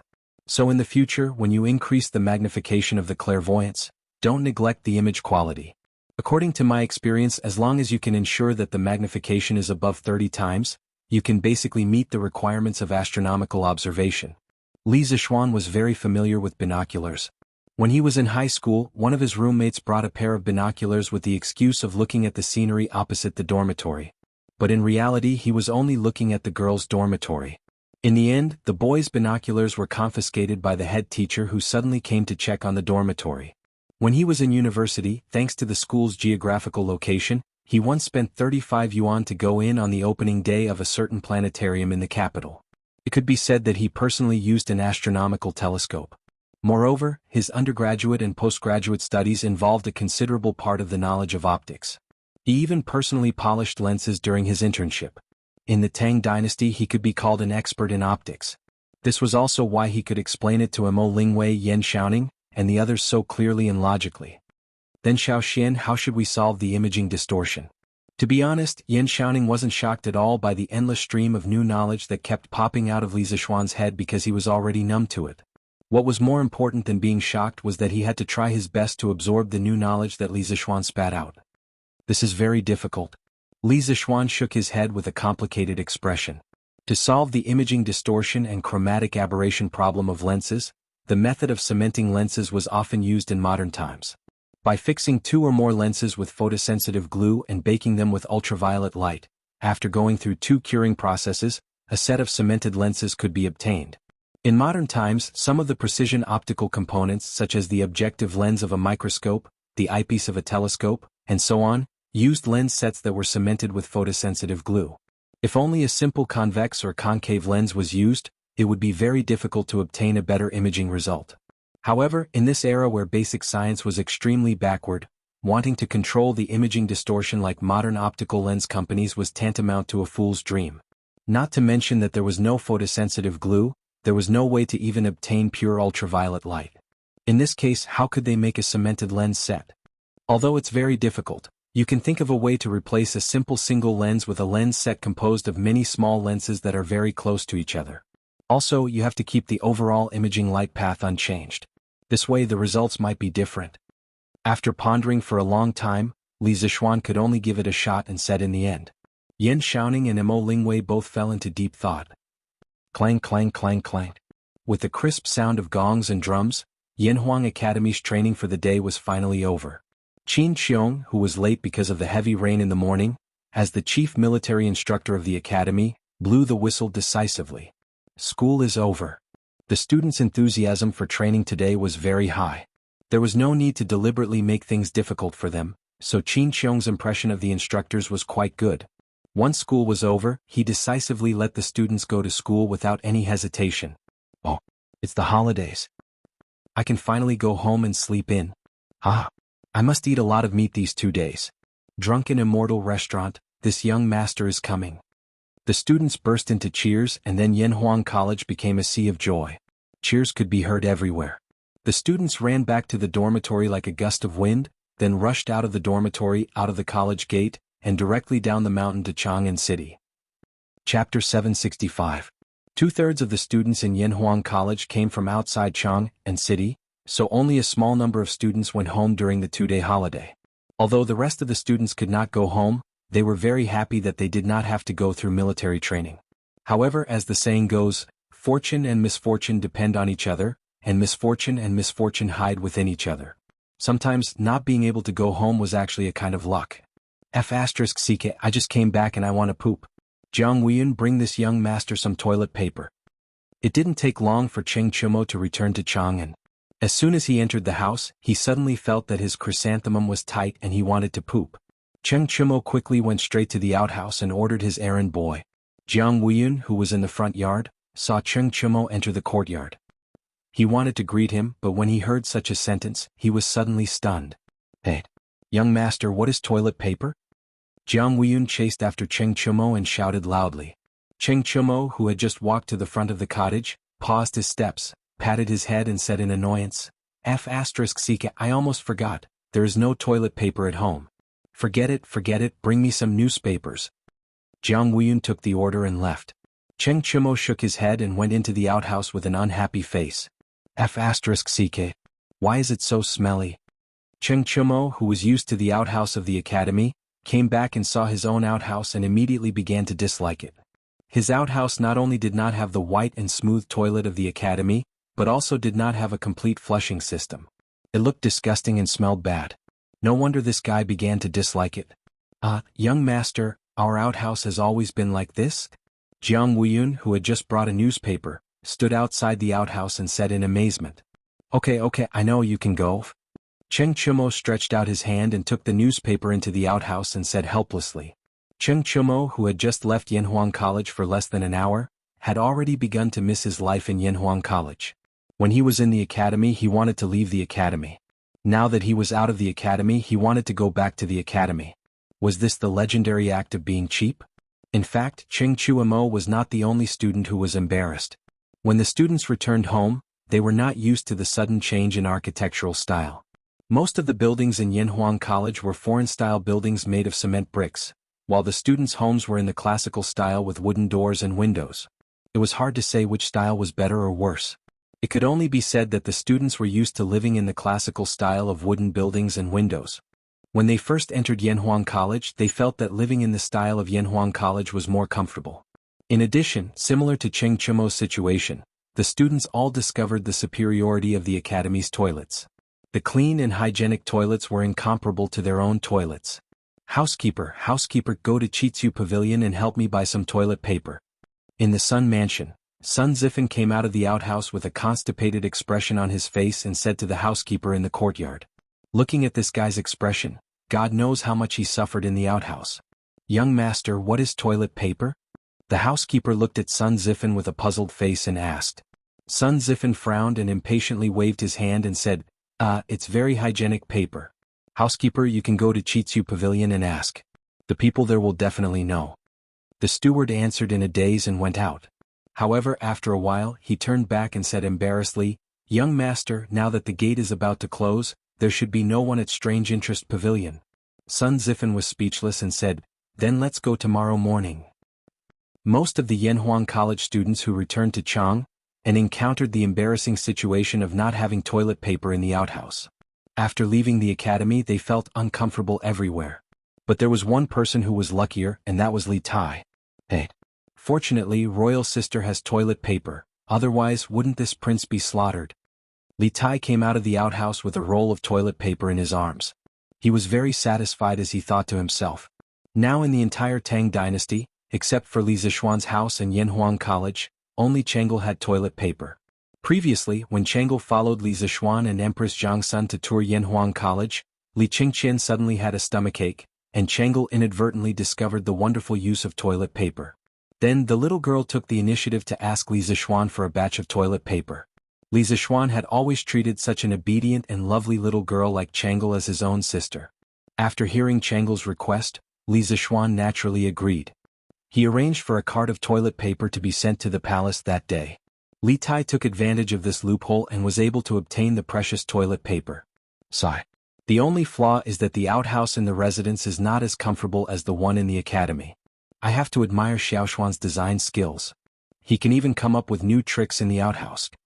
The outhouse in the Prince of Wei's residence was not dirty or smelly, but Li Tai still felt that the outhouse in the academy was more comfortable to squat in. Chief Gu, tomorrow, go and invite a group of craftsmen who participated in the construction of Yanhuang College to renovate the residence. Ask them to do as much as possible in the style of the academy. Li Tai found the chief of the residence and whispered to him. Yes, Your Highness.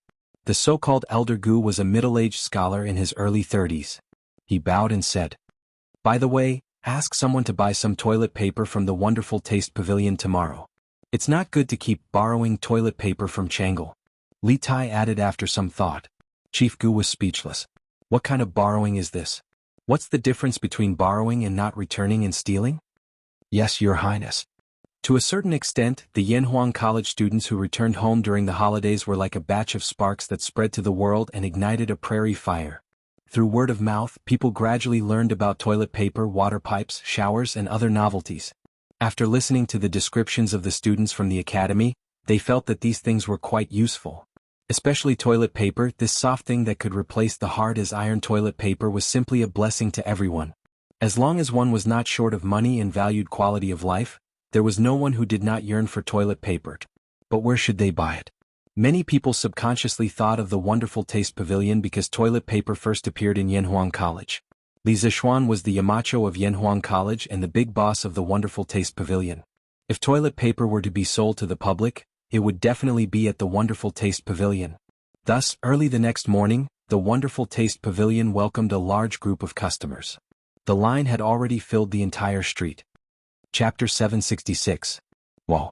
Why are there so many people here today? As soon as Sun Huayuan opened the door of the Strange Interest Pavilion, he was shocked by the huge crowd outside.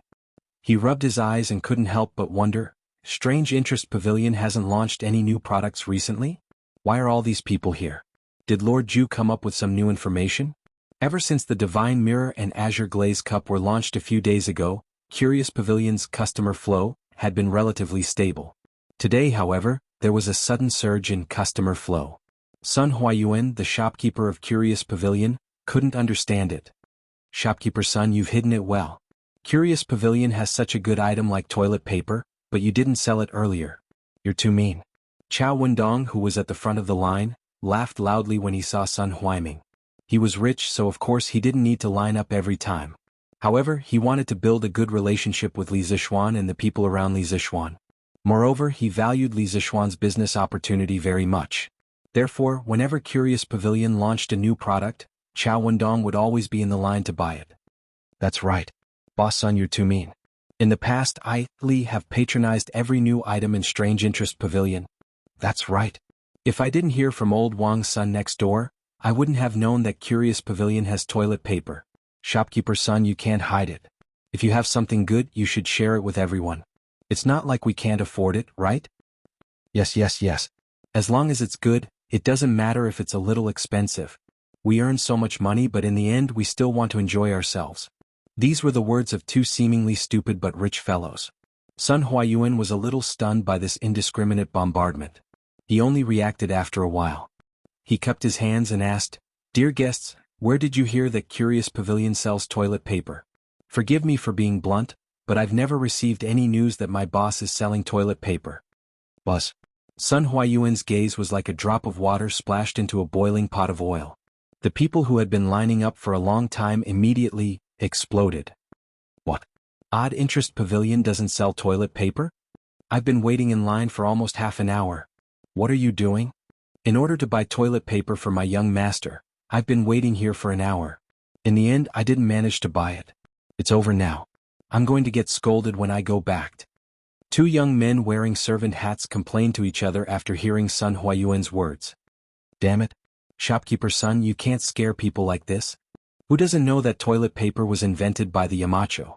Who would believe you if you say that Strange Pavilion doesn't have it? In the crowd, Wang Meng rubbed his buttocks and shouted at the top of his voice. This guy had completely forgotten his own identity and was actually helping an outsider to harm his teacher.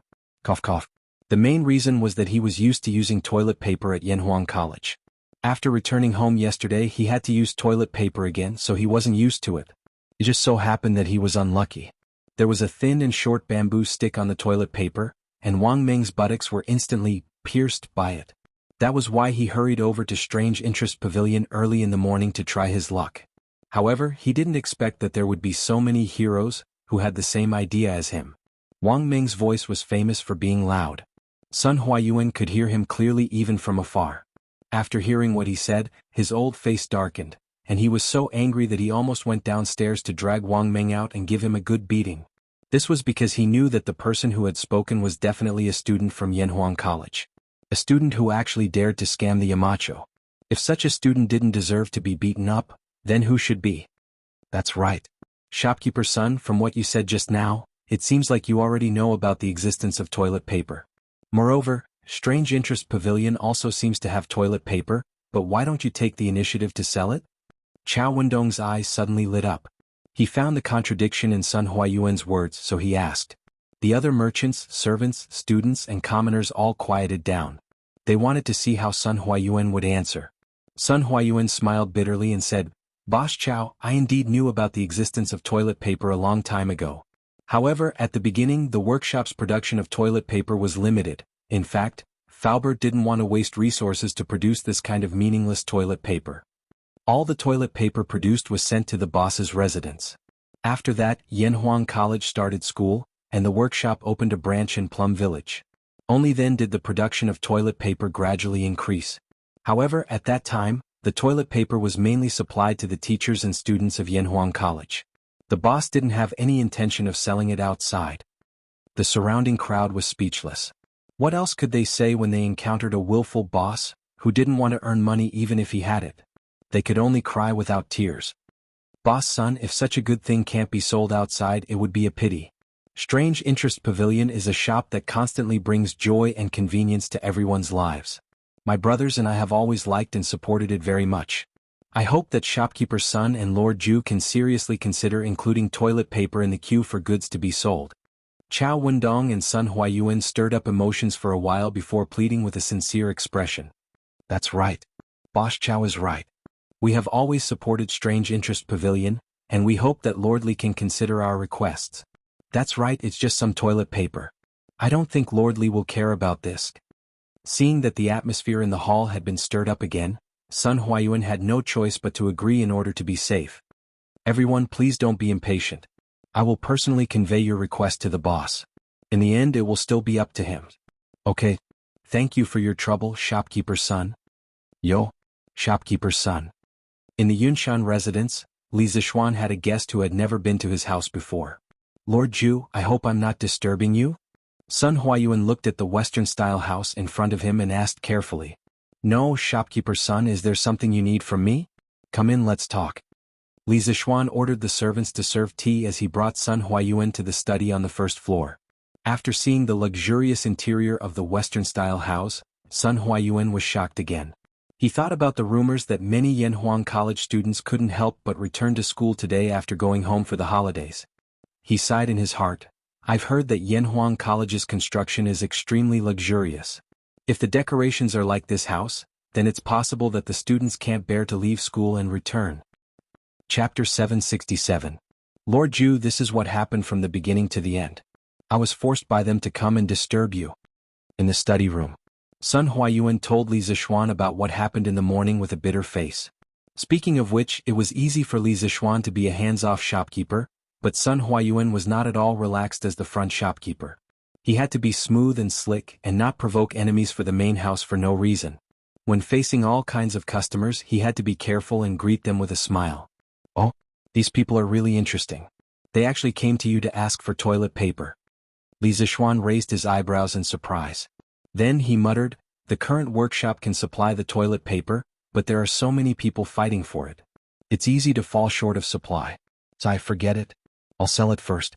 Shopkeeper's son, later on, tell the workshop to increase the production scale of toilet paper. If they don't have enough manpower, they can recruit people from Plum Village and the nearby villages. Now, the workshop of Strange Taste Pavilion had taken root in Plum Village. Its scale was several times larger than before. Also, it was more convenient to place paper making, which was a highly polluting process, near the river. Yes, Lord Ju. Li Zixuan's decision was beyond Sun Huayuan's expectations.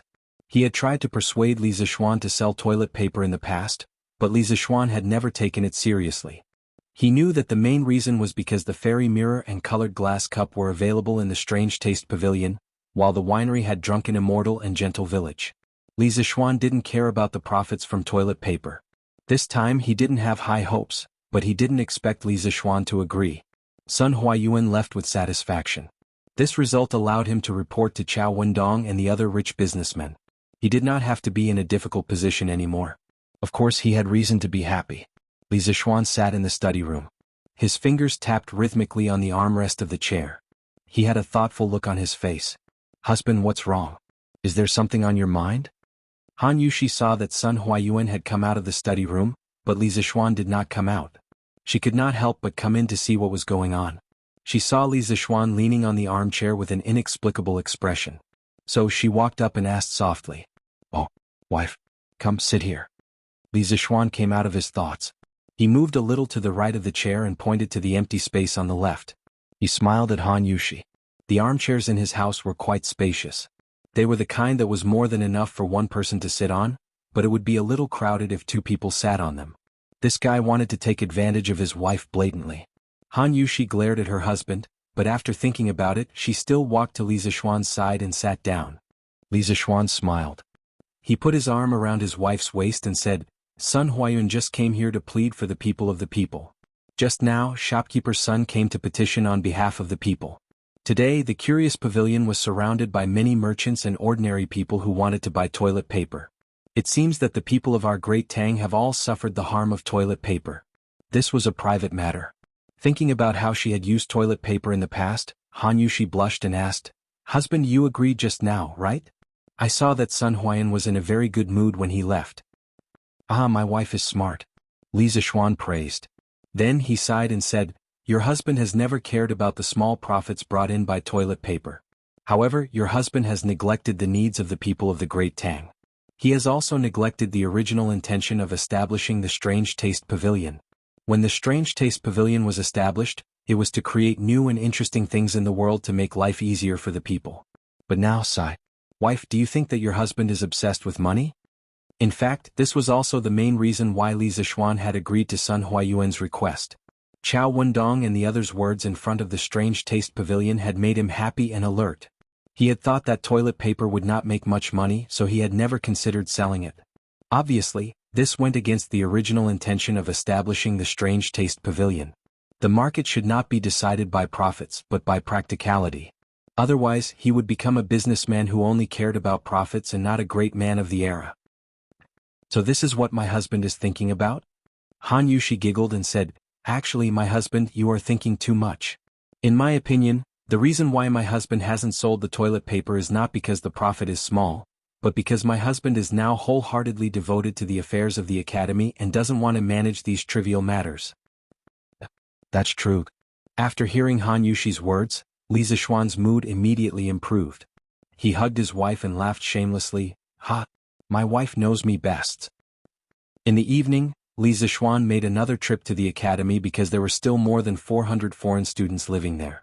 The youngest was the 6-year-old prodigy Jia Jiang. It was fine if there was a military training instructor on a normal day, but if there was no one on the weekend, he was worried that the students would cause trouble in the academy. Wang Meng? Sun Zifan? Why are you two stinking brats back again? Could it be that you are not awake and remembered the school day wrongly? Coincidentally, as soon as Li Zishuan entered the academy, he saw Sun Zifan and Wang Meng walking in front of him with a bag slung over their shoulders. Li Zishuan quickly caught up with them and asked, Yamacho, hello. Sun Zifan heard Li Zishuan's voice and quickly stopped in his tracks, turned around and saluted. Yamacho, hello. Wang Meng also saluted. The two of you haven't answered my question. Li Zishuan glanced at the two of them and said indifferently, Yamacho, it's like this.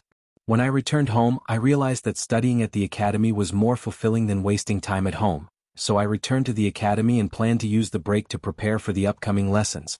Sun Zifan rolled his eyes and explained to Li Zishuan. Wang Meng nodded and echoed, Yamacho.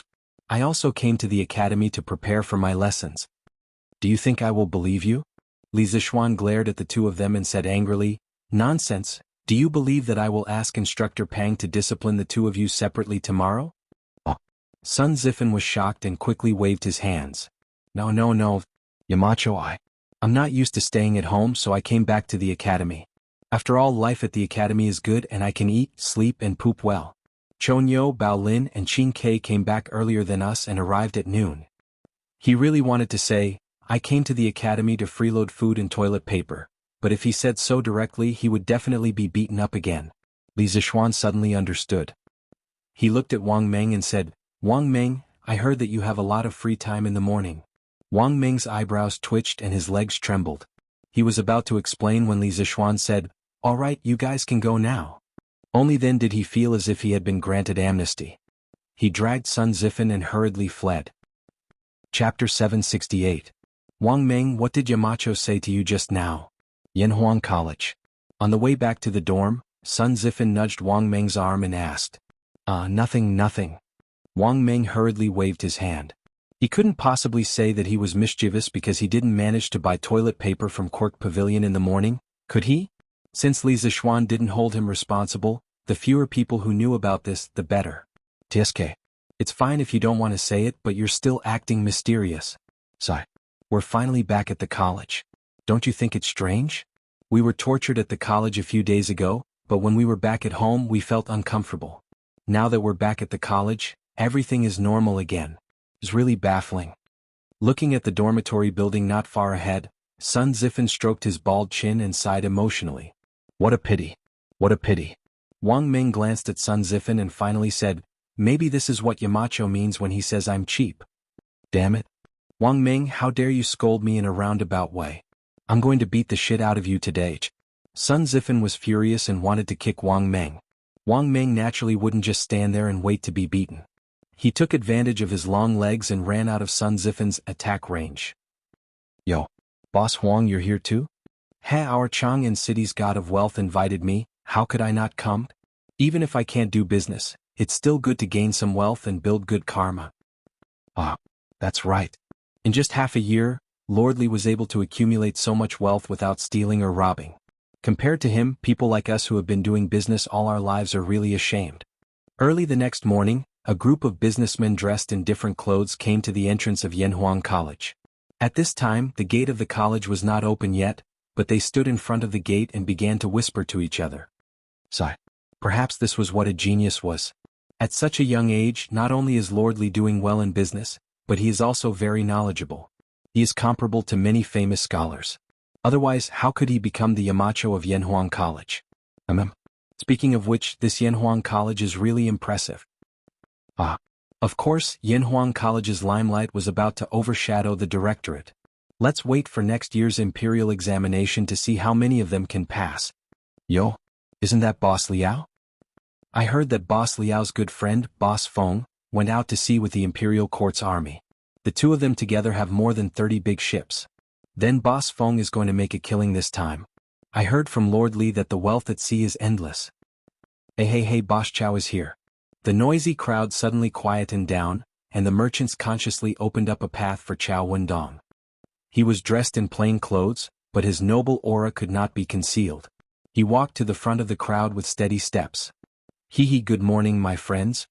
Chow Wendong cupped his hands and smiled warmly at the people around him. Good morning, Boss Chow. Good morning, Boss Chow. The merchants around him quickly cupped their hands and greeted back politely. They had no choice.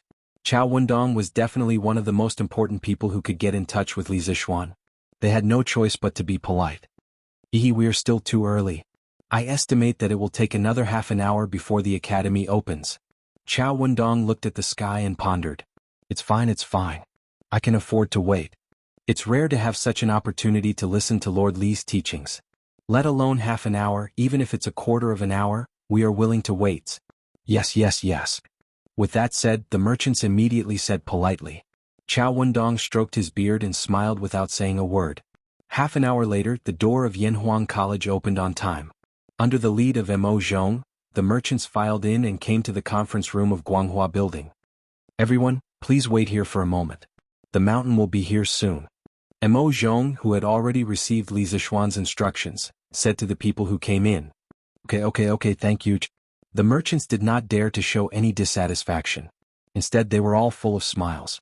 After the time it took to brew a cup of tea, Li Zixuan finally walked in from outside. Sorry to keep you waiting.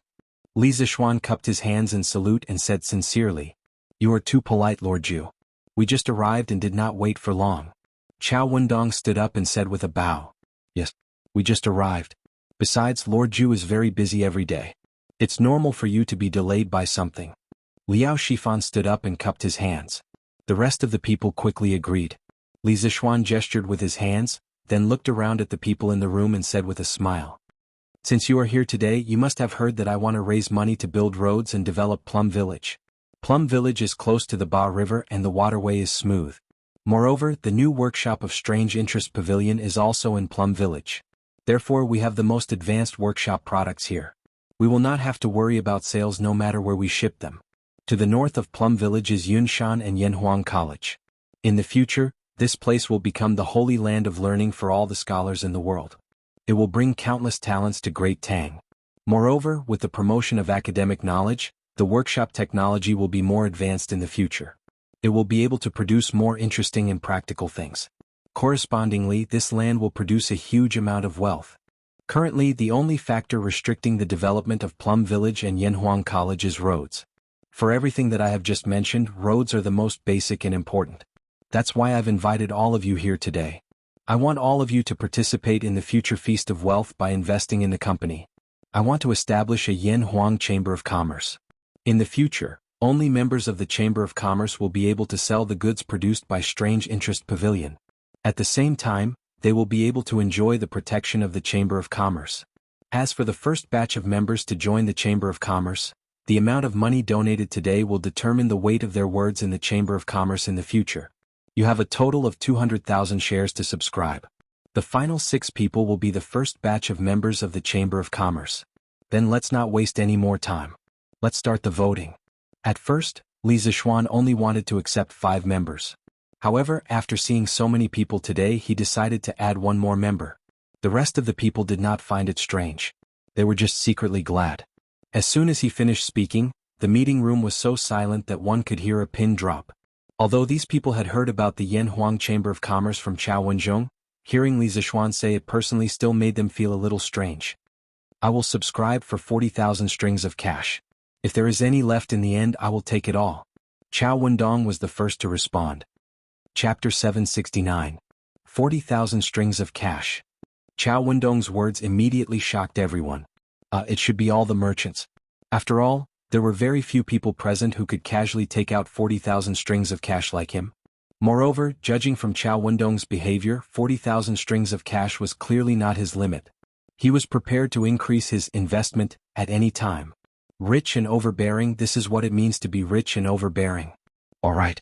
Boss Chao is the first to buy 40,000 strings of cash. Who else is willing to invest? Li Zixuan's face was expressionless as he said calmly. I'm willing to buy 20,000 strings of cash. Liao Shifan gritted his teeth and said in a deep voice. He was not as rich as Chao Wendong. Mobilizing 20,000 strings of cash in a short period of time was already the limit of what he could do. Any more and he would have to sell some things. Liao Shifan felt that it was not worth it to put up all his money for a plum village with an unknown future. Wow. Is Boss Liao that rich too? Some of the merchants below were discussing in a low voice. I'm willing to buy 10,000 strings of cash. I'm also willing to buy 10,000 strings of cash. I'm willing to buy 8,000 strings of cash. Some people might have the same thoughts as Liao Shifan and felt that it was not worth it to put up all their money for a plum village with an unknown future. Some people did not have much money at all. Anyway, after Liao Shifan, all the bids hovered around 10,000 strings of cash. Li Zixuan, who was sitting at the head of the table, frowned and looked a little unhappy. Chao Wendong, on the other hand, was secretly delighted. The fewer people who bought, the more authority he would have in the Chamber of Commerce. Lord Li, His Highness the Crown Prince sent me to pass on a message. The East Palace is willing to buy 30,000 strings of cash. At this moment, a scholar came in and bowed to Li Zixuan. Everyone was shocked. No one suspected that the scholar was deliberately lying because his clothes had the East Palace logo. Moreover, given the relationship between Li Zixuan and Crown Prince Li Qingqian, it was very likely that this was true. This way the situation was completely different. Lord Zhu, I'm willing to add 20,000 strings of cash for a total of 40,000 strings of cash. Liao Shifan reacted immediately and shouted at the top of his lungs when he heard Eastern Palace advisor's words. Although his own funds were limited, if he added in his good friend Feng Zhihua, he would be able to buy 40,000 strings of cash. Most importantly, the Crown Prince's sudden disruption made him feel optimistic about the future of Plum Village. If he didn't make the first move to gain the upper hand, he might not even be able to drink soup in the future. Lord Zhu. My young master said that the Wang family of Taiyuan is willing to pay 100,000 strings of cash. Booms. Liao Shifan had suddenly increased the East Palace's 30,000 strings of cash to 40,000 strings of cash. Now, the Wang family of Taiyuan had directly offered 100,000 strings of cash. These offers made everyone's blood pressure soar. It was extremely exciting. Your young master is Wang Renbiao? Li Zixuan looked at the middle-aged man who said he would give 100,000 strings of silver and asked in a deep voice. The middle-aged man bowed and replied, Yes, Lord Zhu. Li Zixuan raised his eyebrows. He didn't expect the Wang family to join in after hearing the news. He was about to say something when he heard a series of offers from below. Lord Zhu, I'll add 40,000 strings of cash for a total of 80,000 strings of cash. Chao Wendong smelled a hint of danger and immediately began to raise the price. Lord Zhu, I'm willing to pay 40,000 strings of cash. Lord Zhu, I'm willing to pay 45,000 strings of cash. Lord Zhu. A strange scene appeared. Following the final bid of 45,000 strings of cash, the conference room suddenly fell silent. The businessmen who didn't make it in time all swallowed the words that were about to come out of their mouths.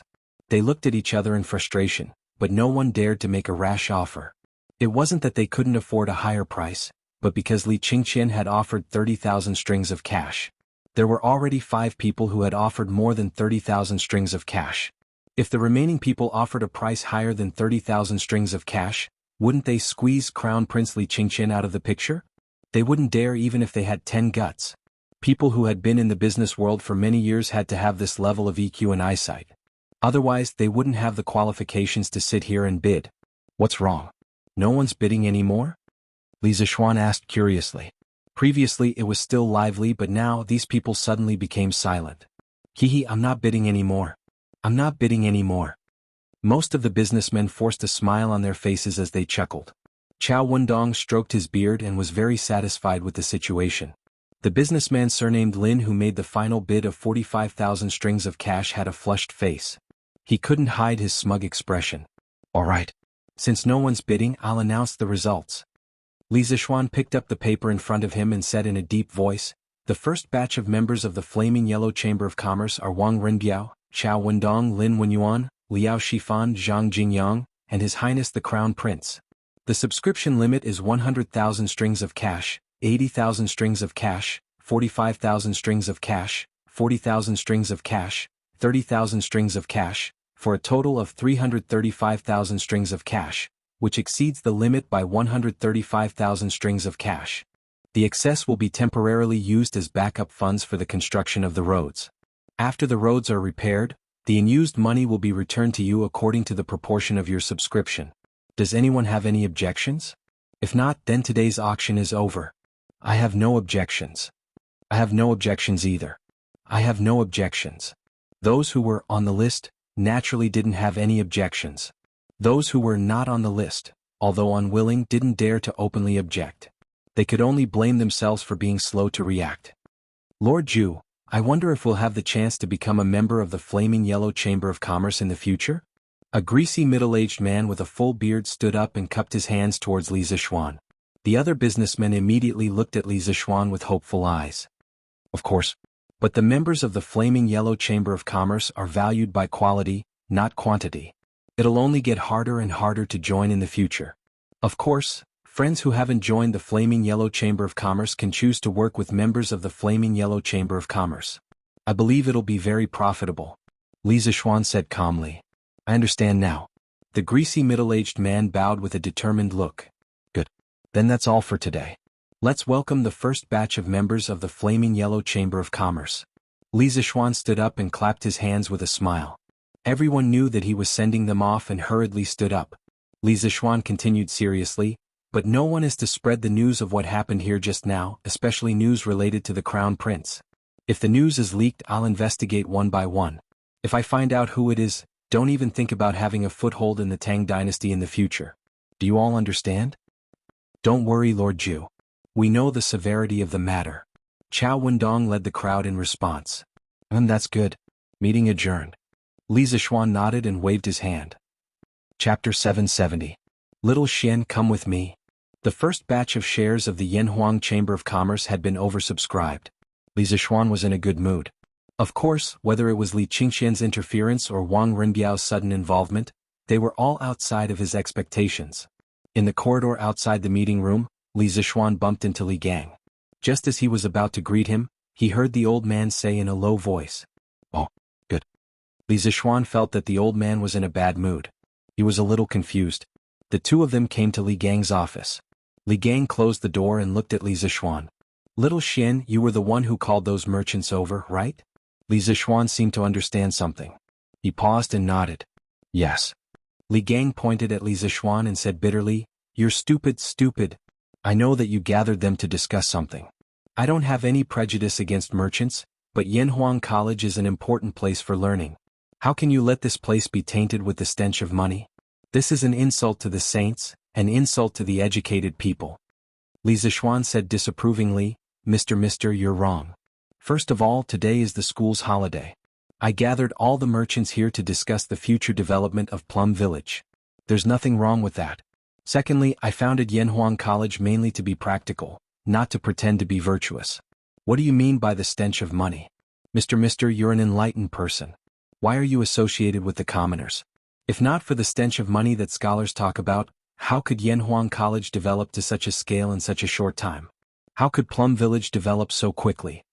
Li Gang was so angry that his beard blew and his eyes widened.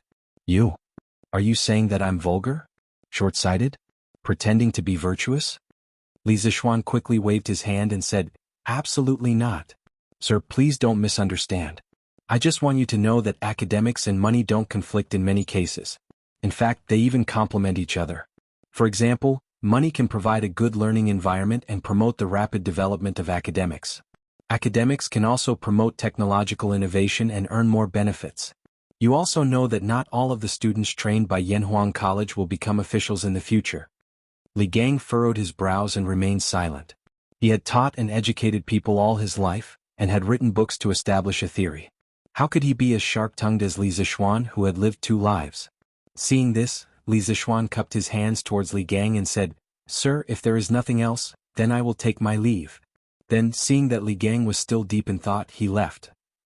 Big brother, you're really fast and you're really generous. I was still hesitating on whether to join, but you've already invested 30,000 strings of cash in it. In dorm 001, Li Tai saw that everyone else had left and whispered to Li Qingqian. Li Qingqian smiled and said, Qingke, what's there to hesitate about? In Chang and city, in terms of earning money, if Xiaoxian is ranked second, who dares to be ranked first? Whenever he needs help, it's our chance.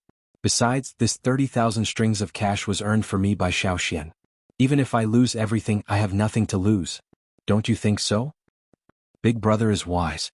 When Li Tai heard this, he gave a thumbs up and praised. Then, the little fatty chuckled and said somewhat embarrassedly, Big brother, I'm sure it will be difficult for you to take out so much money at once, right? It just so happens that I have some spare cash here, what do you think? Li Qingqian found it funny and said, I knew you would say that, Qingke. Don't worry, you have a share. Not only you but Chang'e also has a share. The 3 of us will each get 10,000 strings of cash. Li Tai was overjoyed and said, Hee hee. Thank you, big brother. Azure Dragon District, Wang family residence. Young Master Butler Gong is back. He has done what you asked him to do. We already have 100,000 strings of cash in the flaming yellow chamber of commerce. In the backyard, Leng Yuyao leisurely walked over to Wang Renbiao's side and bowed slightly as she spoke. Wang Renbiao, who was sitting in the pavilion playing chess by himself, paused and said softly, I got it. Leng Yuyao was speechless. 100,000 strings of cash was definitely not a drop in the bucket for the Wang family. It was a considerable amount of wealth. But now, Wang Renbiao had given it away with just a few words, and all he got in return was those illusory shares and the unknown future of the Plum Village. She found it hard to understand what her young master was thinking. She also found it hard to understand why the elders and head of the family would agree to such a foolish transaction. Yao, what's wrong? After a long while, Wang Renbiao saw that Leng Yuyao was still standing beside him with a conflicted expression on her face. He couldn't help but ask. Nothing. Leng Yuyao came back to her senses and quickly shook her head. Yao must be wondering why I would use 100,000 strings of cash in this flaming yellow chamber of commerce? Wang Renbiao stared at Leng Yuyao for a long while, then shook his head and laughed. Young master's every move must have a deeper meaning. Yao doesn't dare to make wild guesses. Leng Yuyao bowed. Wang Renbiao smiled, then stood up and took the initiative to explain. Actually it's not for anything else. Just the golden signboard of Li Zishuan alone is worth a gamble. Otherwise, why would there be so many people rushing over to buy shares? Obviously, I'm not the only one who thinks highly of Li Zishuan. Besides, I'm also very optimistic about the future of Yanhuang College and the Plum Village. 100,000 strings of cash may be a lot, but the profits it will bring to the Wang family in the future will also be considerable. Leng Yuyao nodded thoughtfully but didn't reply. Wang Renbiao suddenly asked, Yao, have the people that third uncle sent out to the sea to gather information returned? Leng Yuyao replied, Young master, third master has followed the orders of the head of the family and sent all the spare ships in the family to the Southeast Sea to gather information about the imperial court fleet. They will be back soon, but according to third master, there will definitely be news within these 2 days. Wang Renbiao nodded and said, Good, inform me immediately when there's news. Yes, young master. Yanhuang College. After raising more than 300,000 strings of cash, Li Zishuan could be said to be full of confidence. After he left Li Gang's place, he went straight to Yin Shaoning, the former chief engineer of the college. Speaking of which, Yin Shaoning was now hanging out with Mo Lingwei every day, researching astronomical telescopes. He was so busy that he didn't even have time to care about the remaining projects of the college. Many times, when the craftsmen had something to do, they would come to him personally. He just didn't know if this guy was doing it for official business, or to make it easier for him to pick up girls. Li Zishuan thought maliciously as he walked along the corridor. Chapter 771. Shouting, how much longer do we need to finish the rest of the construction? Arriving at the 9th floor of Yanhuang College's Guanghua building, he found Yan Xiaoning scribbling on a piece of paper. However, he didn't see Mo Lingwei. Li Zishuan didn't have the time to care about this and went straight to the point. Oh, little Xian, you're here. Yan Xiaoning stopped what he was doing and stood up. He thought for a while and said, according to the original plan of the college, we still have about 3 buildings left. A total of more than 100 houses that haven't been completed yet.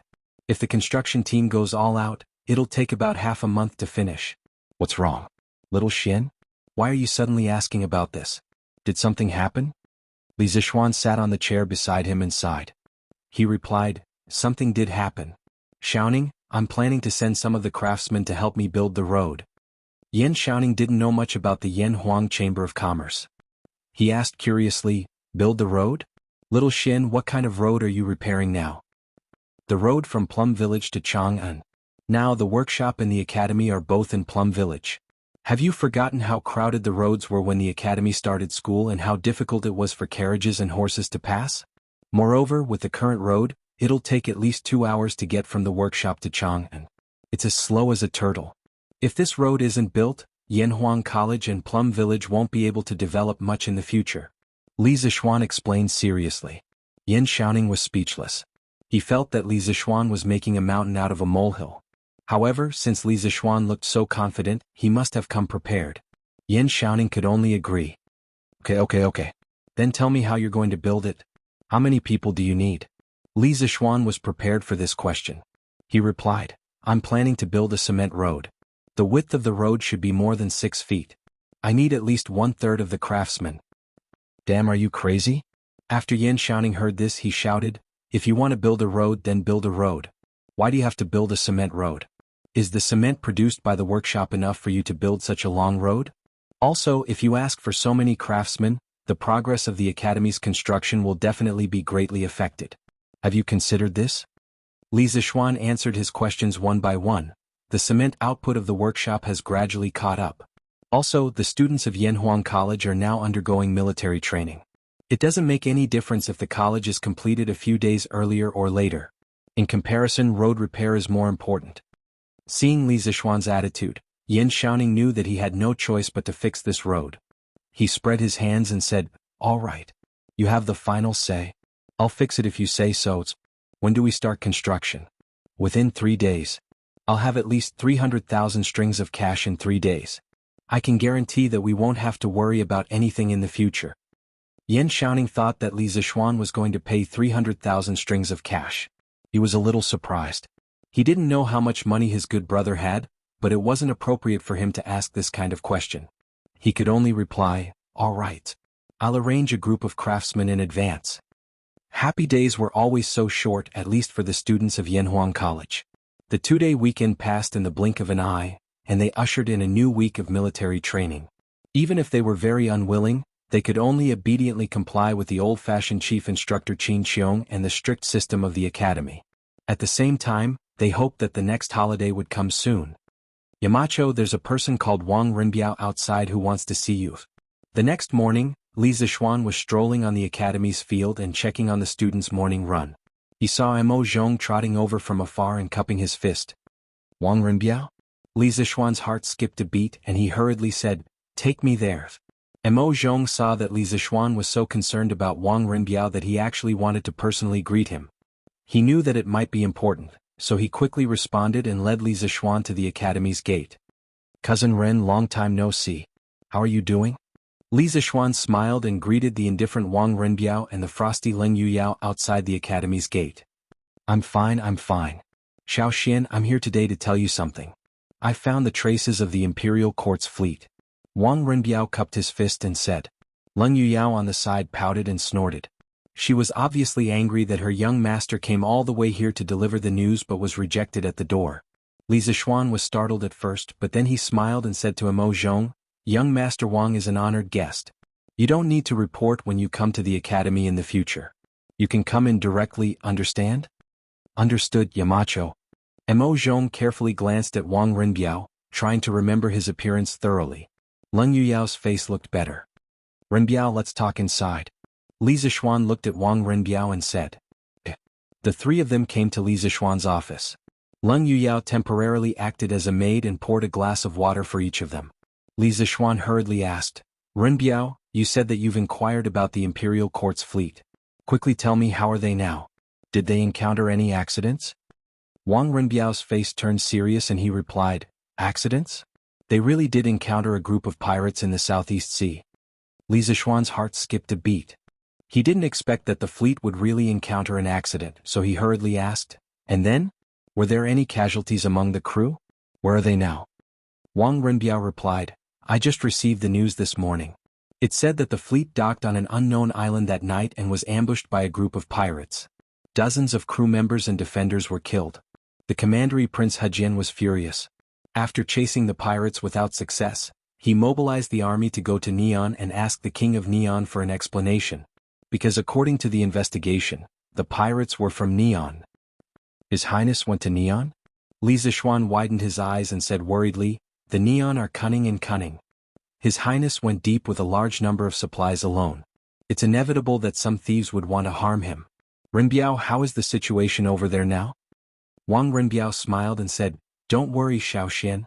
The commander Prince Hejian took the elite troops to sea this time. Even if the Neon people were audacious, they wouldn't be able to do anything. The ones who should be worried are not us but the Neon people. According to the latest news, the commander Prince Hejian has already stirred up half of the world over there.